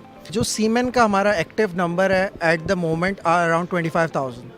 So 25,000 seafarers, as you see this number, 1,300 seafarers can do 30 million remittances to their home. So ये जब number increase होगा तो जैसे कि Philippines है, Philippine is a seafaring nation, so $6 billion remittances में उनके monthly annual आते हैं उनके मुल्क में. सो हमारे पास रिसोर्सेज हैं, हमारे पास मैन पावर है, बट ये नहीं अचीव कर पा रहे number. Reason being one, passport की वजह से हमारे पास इश्यूज़ हैं. इस्तांबुल में वीज़ा ऑन अराइवल नहीं है, जहाँ पे मेनली शिपिंग हो रही है, या यूरोप में शिपिंग जो हो रही है उसमें आपके पास वीज़ा ऑन अराइवल नहीं है. Whereas Indian seafarer, Filipino seafarer, they have this seaman book and seaman ID card, which we also have, but it doesn't hold that value now because of the passport. Before, basis that seaman book and seaman ID card, यही लोग visa on arrival facility available करते थे, utilise करते थे. और अब हमारी ministries को इसी पे काम करना है कि एटलीस्ट सी फेयरर्स को who hold seaman book, seaman ID card, give them at least visa on arrival status. Not all the Pakistanis if they cannot. Best would be कि हमारे पासपोर्ट की वैल्यू इतनी बढ़ जाए कि हमारी हर जगह वीज़ा ऑन अराइवल हो. But at the moment, at least for seafarers, if we can do that, that will really help to increase this number. Now, current Minister साहब is very active as well. मैं तो Dubai में होता हूँ, but मेरे colleagues हैं जो उनसे कंटिन्यूसली इंटरेक्शन, एप्लीकेशंस पे काम कर रहे हैं कि सीफेयर एप्लीकेशन एक डिजिटल प्लेटफॉर्म हो जहाँ सारे सीफेयर्स अवेलेबल हों. दुनिया में सारे सीफेयर्स का है, तो इंटीग्रेशन पे काम हो रहा है, विंडो सोल्यूशन पे काम हो रहा है. मरीन साइट पे, डिजी शिपिंग में I can see the difference. So that something is progressing. It's not like we are at halt, but maybe we need to expedite it, or maybe this should have been done few years back and we would have been in a more better situation. But it's never late to start. Things are moving and we are happy that we are part of it and we are at least contributing something. हेल्प्समैन वो जो है चलाने की कोशिश कर रहे हैं. अपने जो सी मैन्स हैं जो इस प्रोफेशन से वाबस्ता हैं, उनके रोज़गार के लिए ये हमारे पाकिस्तानी दुबई में बैठ के काम कर रहे हैं. इनसे इंटरेक्ट ज़रूर होना चाहिए और टॉप लेवल का इंटरेक्ट होना चाहिए, ताकि ज़्यादा से ज़्यादा हमारे लोग जो स्किल्स में कोई कमी नहीं रखते, लेकिन छोटी छोटे मसाइल की वजह से, वीज़ा नहीं मिल रहा जी और दीगर मसाइल की वजह से, वो ना तो अपने बच्चों को उस तरीके से या अपने मुल्क को उस तरीके से सर्व कर सकते हैं जैसा वो करने की कैपेबिलिटी रखते हैं. तो अगर ये मसले हल होंगे तो फिर उसामा भाई यहाँ पर बैठे हैं, हेल्प्समैन बैठे में, इनकी बहुत हेल्प हो जाएगी. फिर हेल्प्समैन भी जो है वो खासा ऊपर दिखाई देगा.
पाईमेक 2025 आप देख रहे हैं एक्सपो सेंटर कराची में जारी है और ब्लू इकॉनमी के ज़रिए हमारे मुल्क की तरक्की में जो कुछ हो सकता है वो करने के लिए यहाँ सारे स्टेक होल्डर जमा हैं। उनमें एक हेल्म्समैन आपने देखा होगा जो शिप चलाते हैं तो वो एक बहुत बड़ा सा एक वो होता है स्टीयरिंग, हम उसको कहते हैं। वो स्टीयरिंग नहीं होता, वो बहुत ही बड़ी एक चीज़ होती है जिसको कंट्रोल करना पड़ता है, वो कहलाता है हेल्म्समैन। और इसी नाम से ये कंपनी है जो इस वक्त पाकिस्तान के नौजवानों को रोज़गार फराहम करने में बड़ा इंपॉर्टेंट रोल प्ले कर रही है। जी अस्सलाम वालेकुम उसामा साहब। वालेकुम अस्सलाम, नाइस मीटिंग यू। सर मुझे भी बहुत खुशी हुई आपसे मिलने के बाद, और जब मैंने ये तमाम आदाद शुमार देखे कि 1385 लोग आप भिजवा चुके हैं, उनको नौकरियां मिल चुकी हैं और उससे पाकिस्तान को $30 मिलियन का ज़र मुबादला हासिल हुआ, और वो भी सिर्फ 3 साल में। जी हम रिलेटिवली एक न्यू कंपनी थे क्योंकि we all are young and पिछले 3 सालों में हमने ये जो टारगेट अचीव कर पाए उसमें 2 चीज़ें हैं जो बहुत ज़्यादा रोल प्ले किया।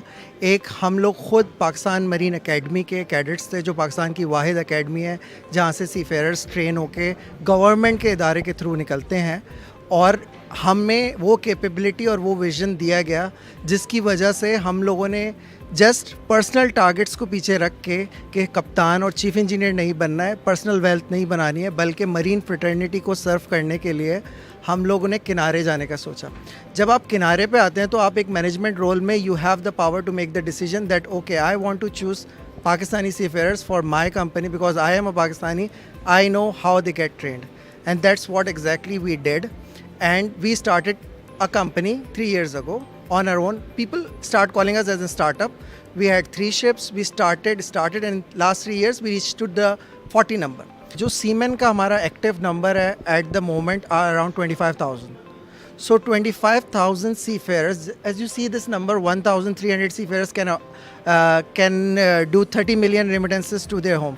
So ये जब नंबर इंक्रीज़ होगा तो जैसे कि फ़िलिपींस है, Philippine is a seafaring nation, so $6 billion remittances में उनके मंथली एनुअल आते हैं उनके मुल्क में।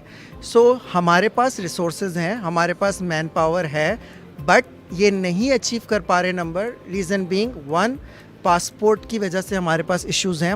इस्तांबुल में वीज़ा ऑन अराइवल नहीं है जहाँ पे मेनली शिपिंग हो रही है, या यूरोप में शिपिंग जो हो रही है उसमें आपके पास वीज़ा ऑन अराइवल नहीं है। Whereas Indian seafarer, Filipino seafarer, they have this seaman book and seaman ID card which we also have, but it doesn't hold that value now because of the passport. Before, basis that seaman book and seaman ID card, यही लोग visa on arrival facility available करते थे, utilise करते थे, और अब हमारी ministries को इसी पे काम करना है कि एटलीस्ट सी फेयरर्स को who hold semen book, semen ID card, give them at least visa on arrival status. Not all the Pakistanis if they cannot. Best would be कि हमारे पासपोर्ट की वैल्यू इतनी बढ़ जाए कि हमारी हर जगह वीज़ा ऑन अराइवल हो. But at the moment, at least for seafarers, if we can do that, that will really help to increase this number. Now, current Minister साहब is very active as well.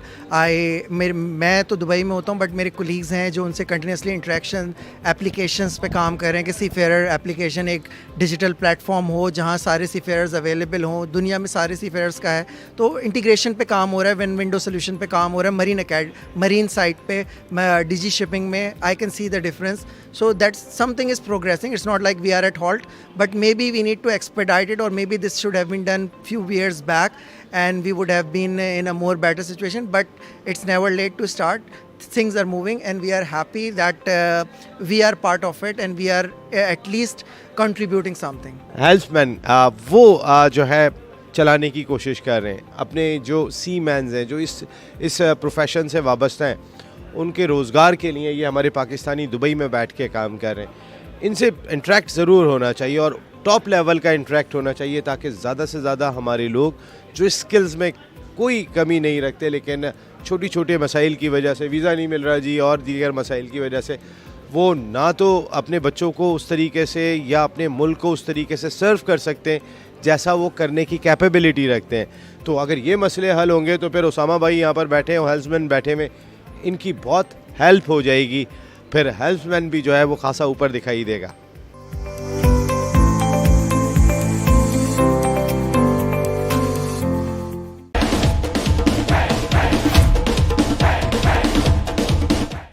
Watching this video,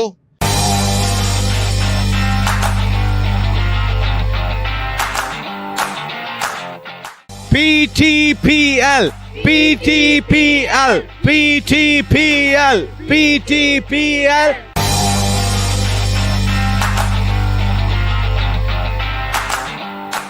Assalamu alaikum. Good morning, good afternoon, and good evening, wherever you might be watching this video. This is Qasim Sheikh here right now of BTV. Been kindly invited to attend the Foundation Public School, which has a prize giving ceremony taking place today, and I will be attending there as a special guest.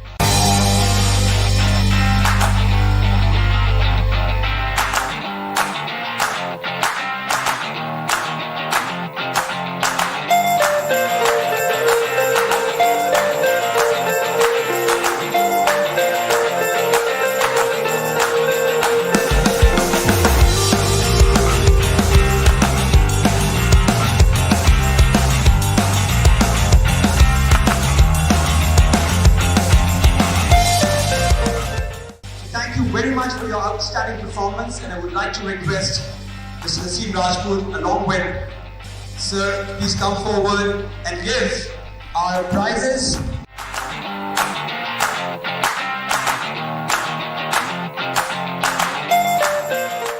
Assalamualaikum. First and foremost, it's amazing to come to the Foundation Public School. My good friend, Naseem Rajput bhai, both his sons came to this school as well, and they turned out pretty good. So I'm very impressed by what I've seen entering in here today. Beautiful facilities. MashaAllah, you all look very well behaved as well. You all look like you're doing some great stuff. But I just want to share with you a short snippet. I was lucky enough to play sport. I've played in 3 World Cups. I've travelled the world playing sport to countries like South Africa, New Zealand, Australia, all around the world. And what I would say to you is, no matter how far you go in your education, and you should get educated, don't ever leave your sport.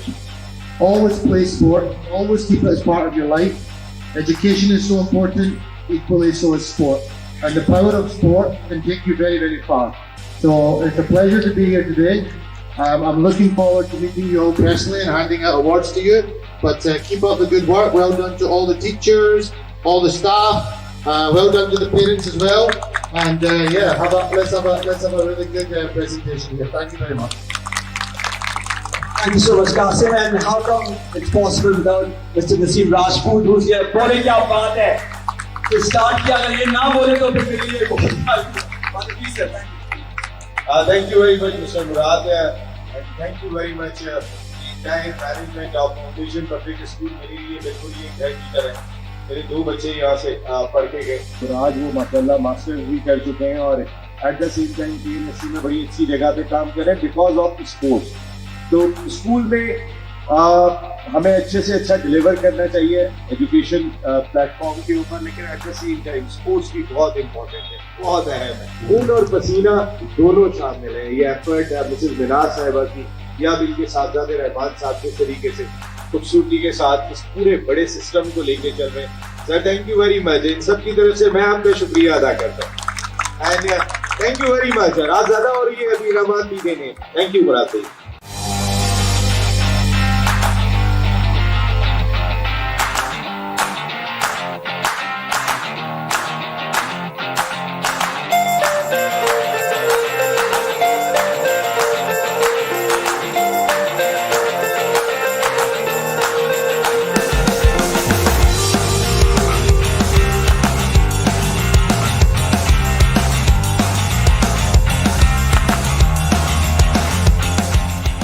Pakistan T ball premiere league जो खेली जानी है 16 to 31 दिसंबर, सबको उसका इंतजार है. Tape ball cricket तो इन बच्चियों ने भी बहुत ज्यादा खेली हुई है. जब मैंने इनसे पूछा, वैसे मैं और पूछ लेता हूँ. अस्सलाम वालेकुम. बेटा टेप बॉल क्रिकेट तो खेली है ना? कोर्स खेली है बिल्कुल. और अभी भी खेलती हैं? जी बिल्कुल, हर स्पोर्ट्स फील्ड में खेलती हूँ. तो Pakistan tape ball premiere league आ रही है, तैयार हैं देखने के लिए? आ रही हैं इंशाल्लाह जरूर. हाँ बेटा, कैसा टेप बॉल क्रिकेट तो खेली होगी? जी जी सबने खेली है. we're very excited for TPTL and we're hoping to be there इंशाल्लाह. इंशाल्लाह. और जो खास तौर पे दिल चाहता है कि आपकी भी कोई लीग होनी चाहिए ना जो जियो पे टेलीवाइज हो, बच्चियों की टेप बॉल की। बिल्कुल बिल्कुल होनी चाहिए, इंशाल्लाह होगी भी एक दिन। और पीटीपीएल आ रहे हैं देखने के लिए? ऑफ कोर्स सारा खानदान लेकर आएंगे हम। ये सब लोग यहाँ पे तैयार हुए। जनाब, आप पीटीपीएल देखने को तैयार हो?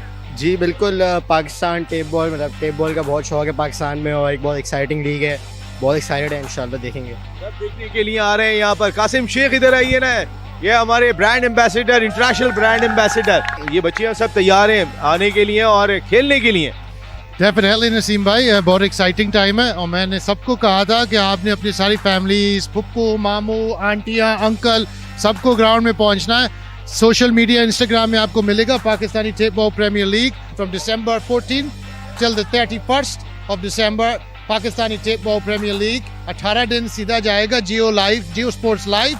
PTPL, PTPL, PTPL, PTPL, Pakistan जिंदाबाद, जिंदाबाद। थैंक यू वेरी मच बेटा।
अस्सलाम वालेकुम।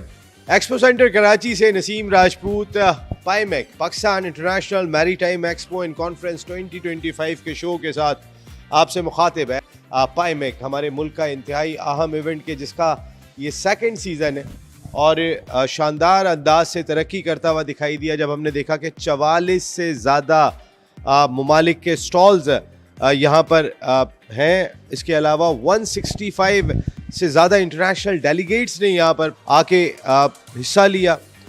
बिज़नेस के लिहाज से, तरक्की के लिहाज से एक नया संग मील जिसमें ministry of maritime affairs, Pakistan navy और बदर एक्सपो सॉल्यूशंस हमारे मुल्क की लीडिंग इवेंट ऑर्गेनाइजेशन साथ खड़े हुए दिखाई दिए। लेकिन जितने शानदार अंदाज से इस इवेंट को मुनक्किद किया गया वो हम आपको ज़रूर दिखाएंगे ताकि हमारी सारी दुनिया से जो लोग आ रहे हैं उनको एक ज़बरदस्त पैगाम जाए, एक ऐसा पैगाम जाए कि उन्होंने किसी एक बड़े इवेंट में आके पार्टिसिपेट किया। पाकिस्तान नेवी और जो लोग भी शानदार अंदाज से काम करते हुए दिखाई दे रहे हैं, हैट्स ऑफ टू देम। क्या कुछ हुआ इस इवेंट में, आइए आपको दिखाते हैं।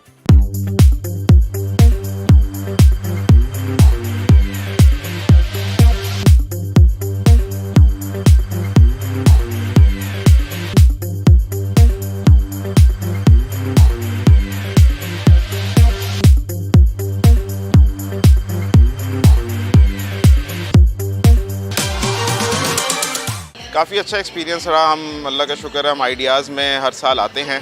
पाईमेक में हमारा फर्स्ट टाइम था। There are many commodities which can be exported, which can be imported. So this is perhaps the first step which will pave the way for larger cooperation and coordination between both the countries.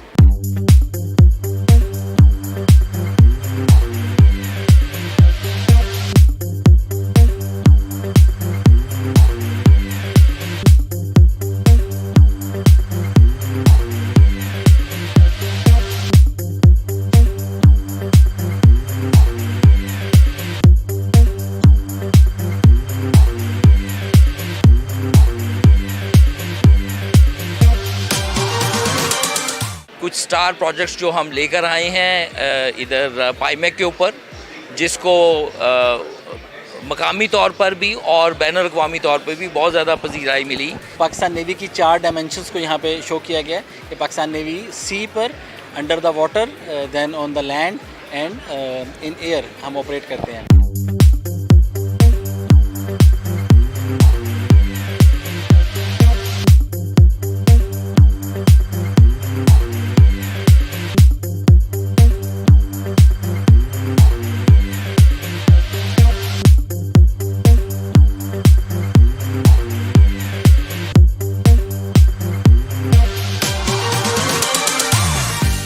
Pakistan international maritime expo and conference 2025। Business business business, एक ही मकसद इस वक्त सारी दुनिया का दिखाई देता है, एक अच्छा पॉजिटिव पैगाम, मईशत को बेहतर बनाना। और इस सिलसिले में बड़ा इंपॉर्टेंट रोल दिखाई दिया। आपने देखा होगा एक्सपो सेंटर कराची में हर जगह आपको ब्लू दिखाई दे रहा है, क्योंकि असल चीज़ है ब्लू इकॉनमी, जिसको हमने दरियाफ्त करना है। Ministry of maritime affairs, Pakistan navy और उनके साथ बदर एक्सपो सोल्यूशन साथ साथ खड़े हुए दिखाई दिए। सबका एक ही मकसद था, सबका एक ही मोटिव था, पाकिस्तान की तरक्की में अपना किरदार अदा करना है। क्या कुछ बिज़नेस हुआ, क्या कुछ हमारे मुल्क को हासिल हुआ, इसकी डिटेल तो आपको आती रहेगी। लेकिन पाइमेक आज ख़त्म हो गया, इसकी तैयारियां जारी थी। 3rd एडिशन में एक मरतबा फिर नसीम राजपूत अपनी पूरी प्रोडक्शन टीम के साथ आपके साथ मौजूद होगा इंशाअल्लाह। और इंशाअल्लाह हम इस तवक्को, इस उम्मीद के साथ अपने इस प्रोग्राम का इख्तिताम कर रहे हैं कि जब दोबारा हम मिलेंगे तो इंशाअल्लाह पाइमेक का जो ऑलरेडी 44 मुल्क है, 144 मुल्क यहाँ पे खड़े होंगे और पाकिस्तान जिंदाबाद का नारा हर जानिब लग रहा होगा। अल्लाह ने के बाद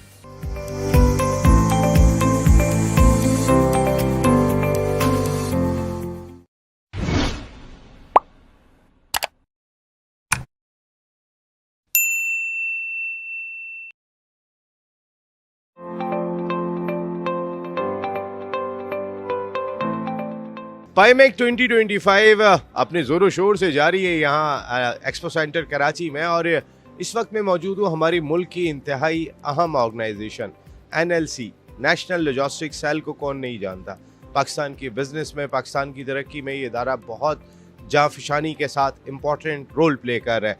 इस वक्त मेरे साथ गुफ्तगू के लिए मौजूद है mister Farooq Hassan, senior manager TIR NLC। अस्सलाम वालेकुम फ़ारूक साहब। वालेकुम सलाम। और साहब, अक्सर हम सुन रहे हैं NLC बड़ा इंपॉर्टेंट रोल प्ले करता हुआ दिखाई दे रहा है शिपिंग लाइन के अंदर भी। ख़ास तौर पे पाइमेक में आने के बाद कैसा एक्सपीरियंस रहा और क्या फ्यूचर देख रहे हैं? सर, पाइमेक में आने के बाद बहुत अच्छा एक्सपीरियंस रहा। और जैसा कि आपको पता है, रीजनल कनेक्टिविटी के लिए डिफरेंट कंपनी के साथ, जॉइंट वेंचर के साथ मिल के काम करना बहुत ज़रूरी है, ताकि पाकिस्तान की इंपोर्ट और एक्सपोर्ट को ज़्यादा से ज़्यादा फैसिलिटेट कर सकें। यही रीज़न है कि NLC ने अपनी TIR सर्विस जो लॉन्च की हुई है, हम बाय रोड जा रहे हैं पाकिस्तान से सेंट्रल एशिया और China, Russia, Turkey, Azerbaijan by road under TIR operation. तो यही रीज़न है कि रीजनल कनेक्टिविटी को और स्मूथ करने के लिए, स्ट्रेथन करने के लिए हम लोग पार्टनरशिप की तरफ चले आते हैं, ताकि ज़्यादा से ज़्यादा अच्छी बेहतर सर्विस हम प्रोवाइड कर सकें। और अभी पूरा वर्ल्ड जो है वो रेलवे के थ्रू कनेक्ट हो रहा है, बाय रोड मल्टी मॉडल पे, by road and by train, जिसकी वजह से पाकिस्तान में एक बहुत ज़्यादा एक डिफरेंट इम्पैक्ट क्रिएट होने वाला है। और आप ये देखेंगे रिसेंटली कि जैसे अभी अनाउंसमेंट भी हुई है कि ITI ट्रेन भी स्टार्ट होने जा रही है गवर्नमेंट लेवल पे। तो इस तरह से जब ये बाय ट्रेन हम मूवमेंट कर रहे होंगे पाकिस्तान से, तो इसका एक डिफरेंट इम्पैक्ट क्रिएट होगा डेफिनेटली। पाकिस्तान नेवी ने एक मरतबा फिर पाइमेक को सजाया है, बदर एक्सपो सोल्यूशन साथ खड़े हुए दिखाई दे रहे हैं। खुश हैं आप यहाँ आने के बाद? सर, नो डाउट, नेवी, आपको पता है नेवी इज़ आवर प्राइड। और नेवी ने हमेशा जब भी ऑर्गेनाइज़ कराई है इस तरह के इवेंट, वो बिल्कुल एक डिफरेंट लेवल के इवेंट्स होते हैं। और इसमें काफ़ी कंट्री से डेलीगेशंस आए हैं और सबकी डिफरेंट रिक्वायरमेंट थी। बिल्कुल ठीक है फ़ारूक साहब, बहुत बहुत शुक्रिया आपका, thank you very much. National logistic cell Pakistan का एक ऐसा इदारा है कि जो बहुत ही अहम रोल प्ले कर रहा है। हमारे मुल्क को की तरसीलात को एक जगह से दूसरी जगह पहुंचाने में भी इनका रोल होता है। और वहाँ पे एक फ्लैग कैरियर हम इन्हें करार दे सकते हैं। जिस तरीके का ये काम करें, हम होप यही करते हैं कि NLC और जितने इदारे भी यहाँ पाइमेक 2025 में मौजूद हैं, पाकिस्तान की तरक्की में अपना भरपूर किरदार अदा करेंगे।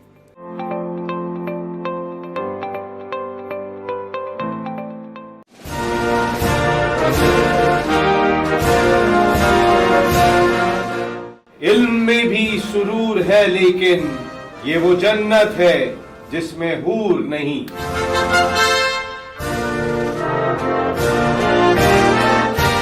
शायर मशरिक अल्लामा इकबाल।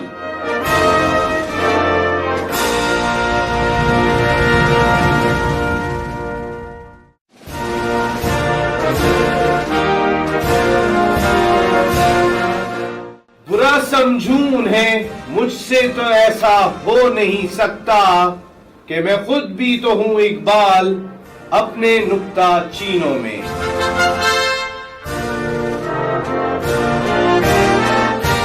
शायर मशरिक अल्लामा इकबाल।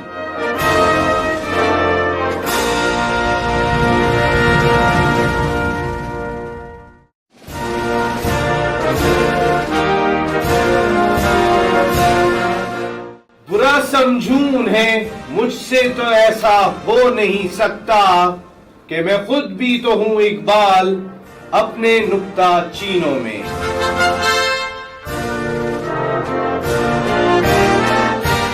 शायर मशरिक अल्लामा इकबाल।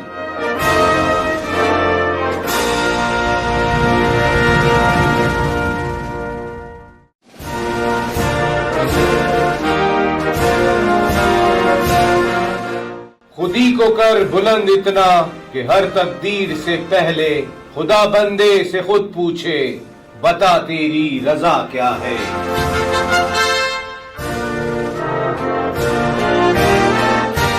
शायर मशरिक अल्लामा इकबाल।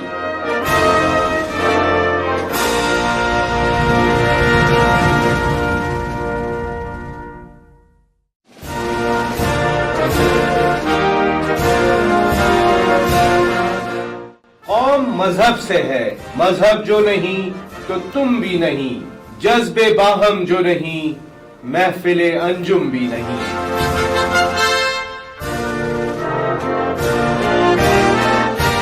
शायर मशरिक अल्लामा इकबाल।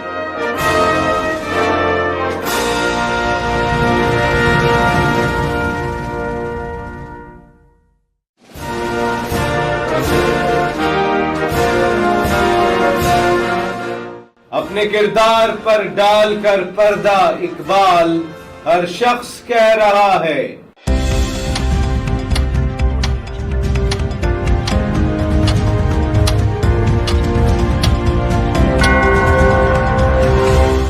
It's 8 p.m.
बदर एक्सपो की तरफ से जो है एक अच्छा हमें प्लेटफॉर्म मिला हुआ है IEEE फेयर का, जिसके अंदर हम लोग अपने डिफरेंट प्रोडक्ट्स को जो है शोकेस करते हैं। बदर एक्सपो ने हमें एक प्लेटफॉर्म दिया, वो हमें काफ़ी सपोर्ट भी करती है और यहाँ पे डिफरेंट कंपनीज को भी उसने काफ़ी सपोर्ट किया है।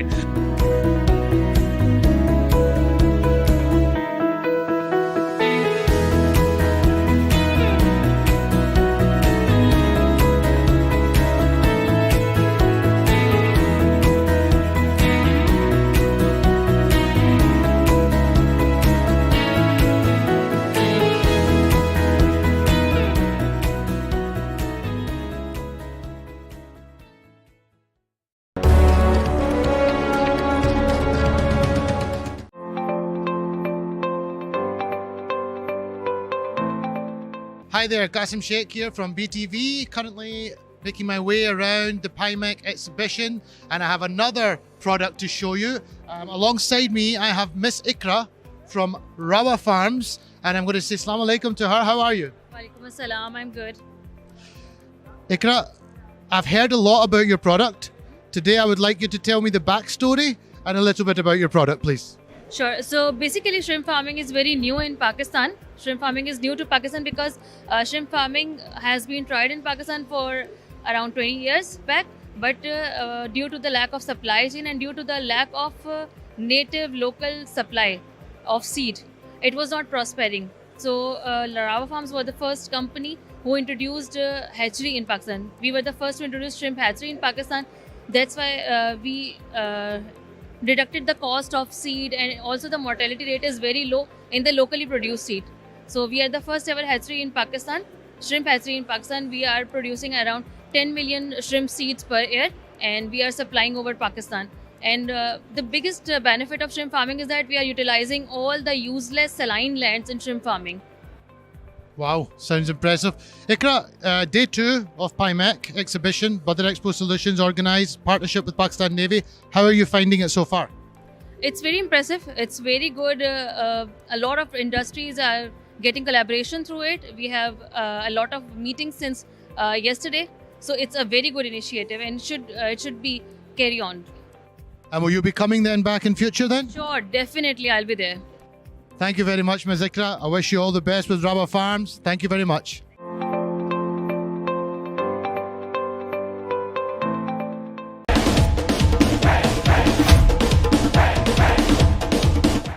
Watching this video,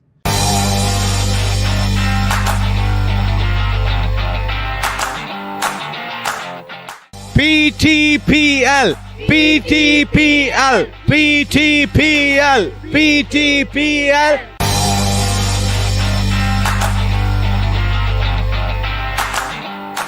Assalamu alaikum. Good morning, good afternoon, and good evening, wherever you might be watching this video.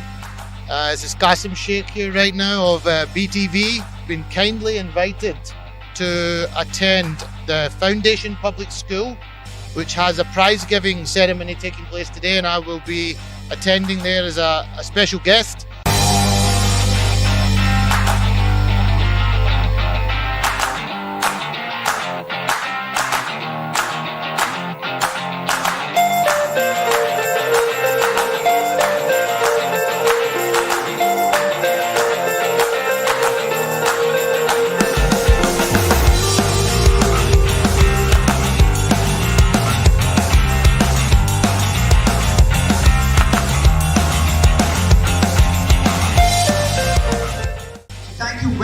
Outstanding performance, and I would like to request Mr. Naseem Rajput along with Sir, please come forward and give our prizes.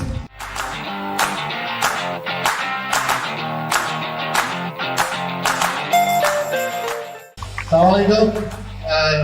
First and foremost, it's amazing to come to the Foundation Public School. My good friend, Naseem Rajput bhai, both his sons came to this school as well, and they turned out pretty good. So I'm very impressed by what I've seen entering in here today. Beautiful facilities. MashaAllah, you all look very well behaved as well. You all look like you're doing some great stuff. But I just want to share with you a short snippet. I was lucky enough to play sport. I've played in 3 World Cups. I've travelled the world playing sport to countries like South Africa, New Zealand, Australia, all around the world. And what I would say to you is, no matter how far you go in your education, and you should get educated, don't ever leave your sport. Always play sport, always keep it as part of your life. Education is so important, equally so is sport. And the power of sport can take you very, very far. So it's a pleasure to be here today. I'm looking forward to meeting you all personally and handing out awards to you. But keep up the good work. Well done to all the teachers, all the staff. Well done to the parents as well. And yeah, let's have a really good presentation here. Thank you very much. Thank you so much, Qasim. And how come it's possible without Mr. Naseem Rajput, who's here? बोले क्या बात है? तो start किया अगर ये ना बोले तो फिर मेरे लिए बहुत please sir, thank you. Thank you very much, Mr. Murad, and thank you very much the entire management of Foundation Public School. मेरे लिए बिल्कुल ये घर की तरह है. मेरे 2 बच्चे यहाँ से पढ़ के गए और आज वो माशाल्लाह मास्टर्स भी कर चुके हैं और at the same time PMSC में बड़ी अच्छी जगह पे काम कर रहे हैं बिकॉज ऑफ स्पोर्ट्स. तो स्कूल में हमें अच्छे से अच्छा डिलीवर करना चाहिए एजुकेशन प्लेटफॉर्म के ऊपर, लेकिन at the same time sports भी बहुत इंपॉर्टेंट है, बहुत अहम है. खून और पसीना दोनों शामिल है. ये एफर्ट मिसेस मिनाज साहिबा की या भी इनके साथजादे रहमान साहब किस तरीके से खूबसूरती के साथ इस पूरे बड़े सिस्टम को लेके चल रहे हैं. Sir thank you very much. इन सब की तरफ से मैं आपका शुक्रिया अदा करता हूँ and thank you very much sir. आज ज्यादा और ये अभी रहमान भी देंगे. थैंक यू मुराद भाई.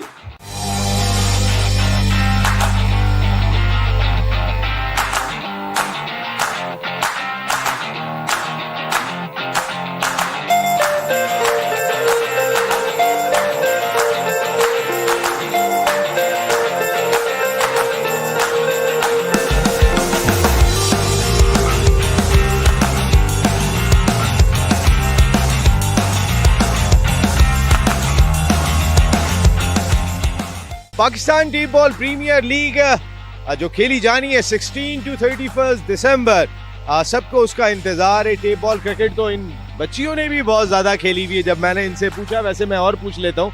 अस्सलाम वालेकुम. बेटा टेप बॉल क्रिकेट तो खेली है ना? कोर्स खेली है बिल्कुल. और अभी भी खेलती हैं? जी बिल्कुल, हर स्पोर्ट्स फील्ड में खेलती हूँ. तो Pakistan tape ball premiere league आ रही है, तैयार हैं देखने के लिए? आ रही हैं इंशाल्लाह जरूर. हाँ बेटा, कैसा टेप बॉल क्रिकेट तो खेली होगी? जी जी सबने खेली है. we're very excited for TPTL and we're hoping to be there इंशाल्लाह. और जो खास तौर पे दिल चाहता है कि आपकी भी कोई लीग होनी चाहिए ना, जो जियो पे टेलीवाइज हो, बच्चियों की टेप बॉल की. बिल्कुल बिल्कुल होनी चाहिए, इंशाल्लाह होगी भी एक दिन. और PTPL आ रहे हैं देखने के लिए? ऑफ कोर्स सारा खानदान लेकर आएंगे हम. ये सब लोग यहाँ पे तैयार हुए. जनाब आप PTPL देखने को तैयार हो? जी बिल्कुल. पाकिस्तान टेप बॉल, मतलब टेप बॉल का बहुत शौक है पाकिस्तान में और एक बहुत एक्साइटिंग लीग है. बहुत एक्साइटेड है, इंशाल्लाह देखेंगे. सब देखने के लिए आ रहे हैं यहाँ पर. कासिम शेख इधर आइए ना, ये हमारे brand ambassador, international brand ambassador. ये बच्चियाँ सब तैयार हैं आने के लिए और खेलने के लिए. डेफिनेटली नसीम भाई, बहुत एक्साइटिंग टाइम है. और मैंने सबको कहा था कि आपने अपनी सारी फैमिलीज, पप्पू, मामू, आंटियाँ, अंकल, सबको ग्राउंड में पहुँचना है. सोशल मीडिया, इंस्टाग्राम में आपको मिलेगा Pakistani tape ball premiere league from December 14 till the 31st of December. Pakistani tape ball premiere league 18 दिन सीधा जाएगा Geo live, Geo sports live. PTPL, PTPL, PTPL, PTPL. Pakistan जिंदाबाद, जिंदाबाद. थैंक यू वेरी मच बेटा.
Hi there, Qasim Sheikh with BTV at PIMEC 2025. Currently, I'm just visiting one of the exhibitors' stands, and it's the Culture, Tourism, Antiques and Archives Department of Government of Sindh.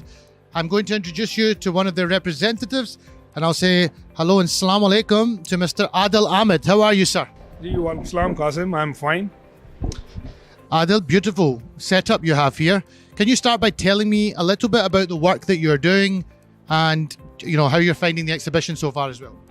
Qasim, we are here to present Culture and Tourism Department, Government of Sindh, and we've installed 5 different artisans and craftsmanship stalls, small stalls, which you can witness here. And beside it, we have 3 stalls representing Tourism Department, which is highlighting the beauty of Sindh and asking people to explore this beautiful Sindh. PIMEC 2025. Is this your first time here or is this your second time here? This is our second time here in PIMEC. PIMEC 2025, the second edition, as you know.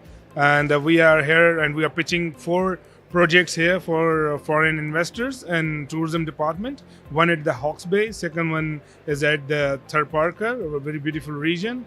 And third one is near the sea. The fourth one is at Sakha. So we are expecting a good results.